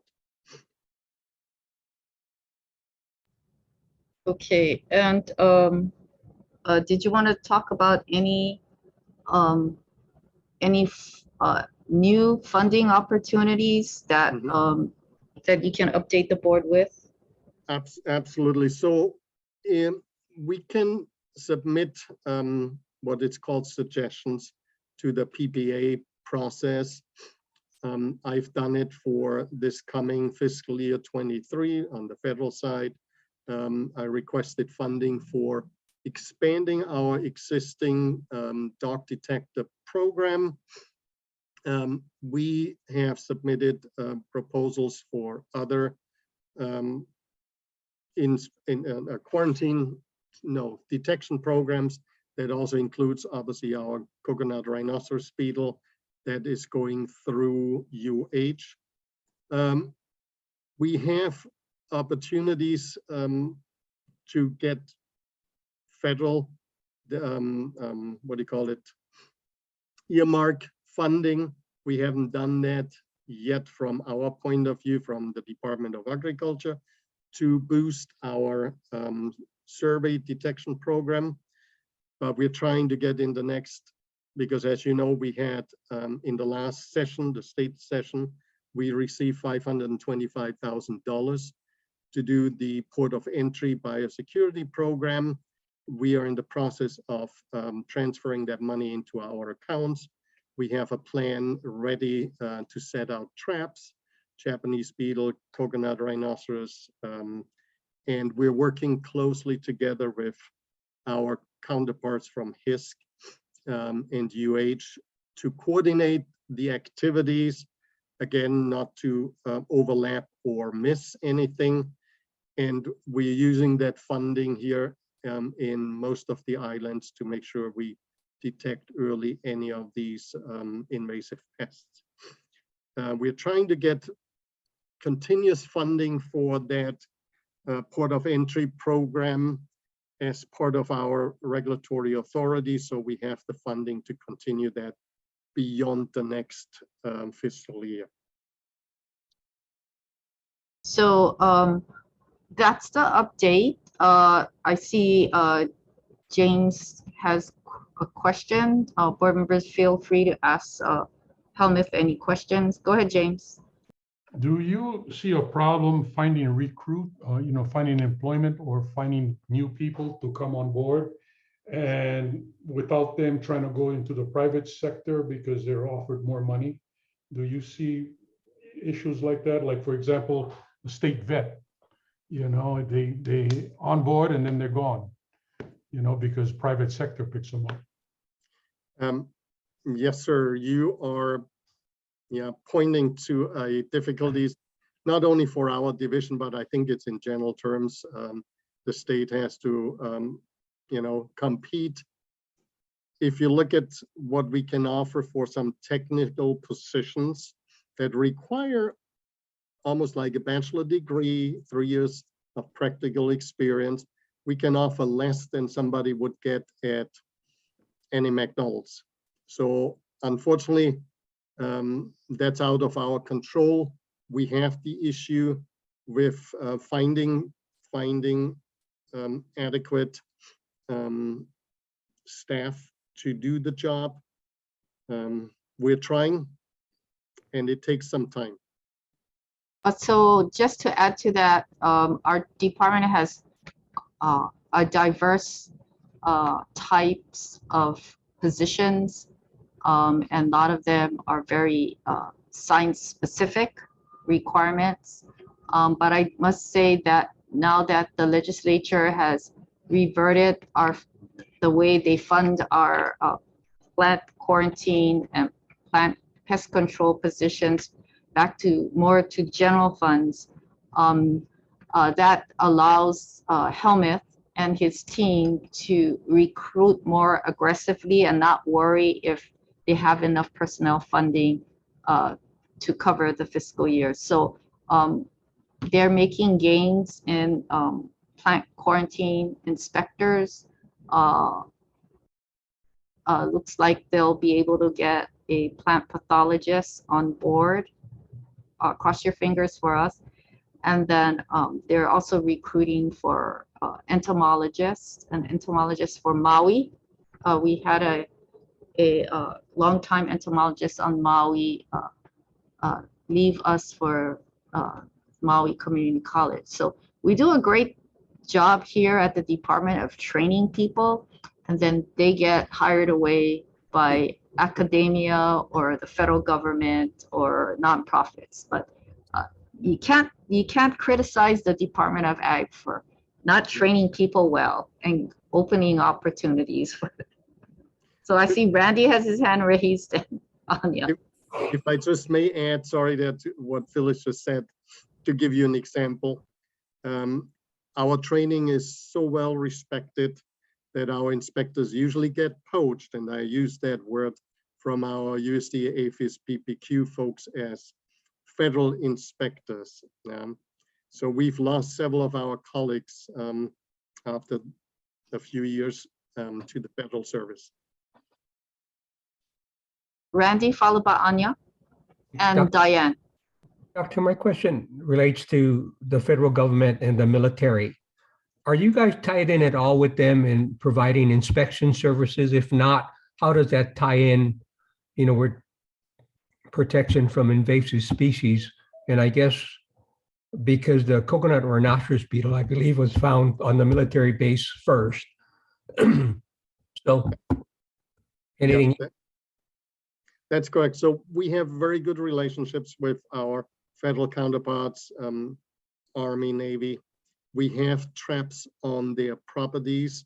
They're very cooperative because they don't want to be associated with bringing in pests. So we still don't know where actually the coconut rhinoceros beetle originated from, but we are working with them very closely. They have very early on implemented all the recommendations with the green waste treatment and management to mitigate the risk of spreading coconut rhinoceros beetles. So we have very good cooperation and relationship with the military. Thank you. Anya, followed by Diane. Thank you. So I just wanted to acknowledge wonderful relationship that Chair initiated with CTAR. I think this is the way to go. And the question for Helmuth is, are you at all looking for interns? We have very strong internship program that we started about 2 years ago.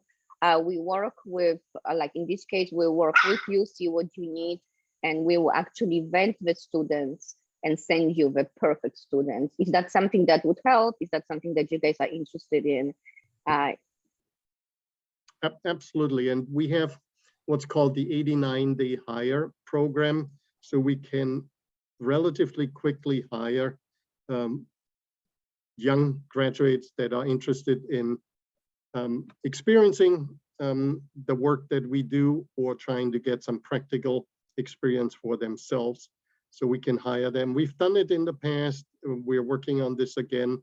So internship is possible, but the 89-day, that gives them an opportunity to actually make some money for their work and get the experience. We will be contacting you shortly. Thank you. Thank you, Anya. Diane. Thank you. And thank you, Anya, for bringing that up. Yeah, I wanted to just thank Dr. Rogg for his work. But, I think bringing those bigger perspectives and, because invasive species is not just about agriculture. It's about our natural environment. It's about our communities, our homes, our other businesses. And so, how do we use the lemons that Department of Ag a lot of times gets left with and make that into, the most of it? What are the strategies? So I like that idea of, this. I actually think there's a huge opportunity for the department, and it takes work with the budgeting process, but also the HR process, but how can we utilize that, the department as a pipeline for developing these minds, young people and older people too, that want to enter the, the sector, for both short-term gains within the department, but also the industry as a, the broader community as a whole. And I think, we need change, and sometimes that systemic change, has to be, it has to just be, tipped on its side and said, what can we do with this? So I guess, I just encourage you to, keep thinking broadly and widely, and, because I think there are opportunities in this. And, even if we just have a pipeline of younger people coming through and, going out the other end to, but it is, long as we're working through that and we understand it as a vehicle. And that speaks to also, just encouraging continued look at, what are some of the other best practices or experimental projects and programs, both nationally and internationally, that are going on. Are there automation, points that we can, bring technology to bear on this huge subject, because it's not going away. It's only going to become more intense for everyone. And that's, includes the Department of Ag, DLNR, and so many others. So thank you for your work. Appreciate it. Yeah. Thank you, Diane. And just to comment, I mean, you brought up a long list of topics. So we are working very closely with UH about, for instance, some of the classes directing to what is needed at our work. We also have, well, let's go back to what you said, the invasive pests. In my experience, even though in Hawaii we have kind of separation between, DLNR, ag, a lot of these invasive pests don't go in exactly the border. Oh, we're just ag pests, or oh, we're just ecological pests. In most cases, there is an overlap. So we all need to continue working together, making sure that we stop the invasion from coming in here in the first place. The other point that you brought up here, coordination. We have a good system here, in particular in Hawaii, with our Pacific island nations, Australia, New Zealand, and obviously the continental US, addressing the issues. As you know, invasive species do not respect any geographical or political borders. So we have to all work together. And as you know, I was in Palau with the Pacific nations last week, and we had a good conversation with our partners there. It was the Ecological Security Conference that was organized by several organizations, including our US Forest Service. And one discussion is we have invasive ants is a big concern across the Pacific and Australia. It looks like in a few years we will have some methodology to area-wide address the issue. So RNAi methods are the way to go to address that.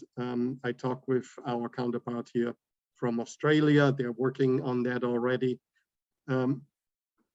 We are trying to do the best we can to keep up with technology, and we're looking at, obviously, at our academics here from UH and other universities across the world to find solutions. So it is very important to continue our collaboration and our communication to have solutions in the long run.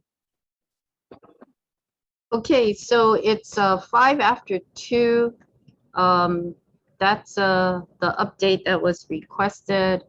And before we adjourn, I would just like to add to the update that, in the past 2 years, I've noticed that the department's been contacted electronically by young people, whether they're in school or they recently graduated from school, asking some kind of connection with our staff to learn more about the food system, best management practices, what kind of policy positions the department makes. So it's been very noticeable that young people are curious, and through social media, they are engaging in with our department, asking questions because they want to be connected to the subject matter expert to learn more. So, I mean, I think that's encouraging.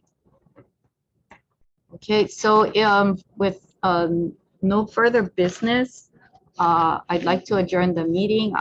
Any opposition to adjournment? Yeah, I'd like to go for another hour or two. No objection. Okay. If none, then we are adjourned, and then we're going to try and have one more meeting before the end of the year. Thank you, everyone. Take care, everybody. Stay tuned. Aloha. Thank you. Thank you for staying with us.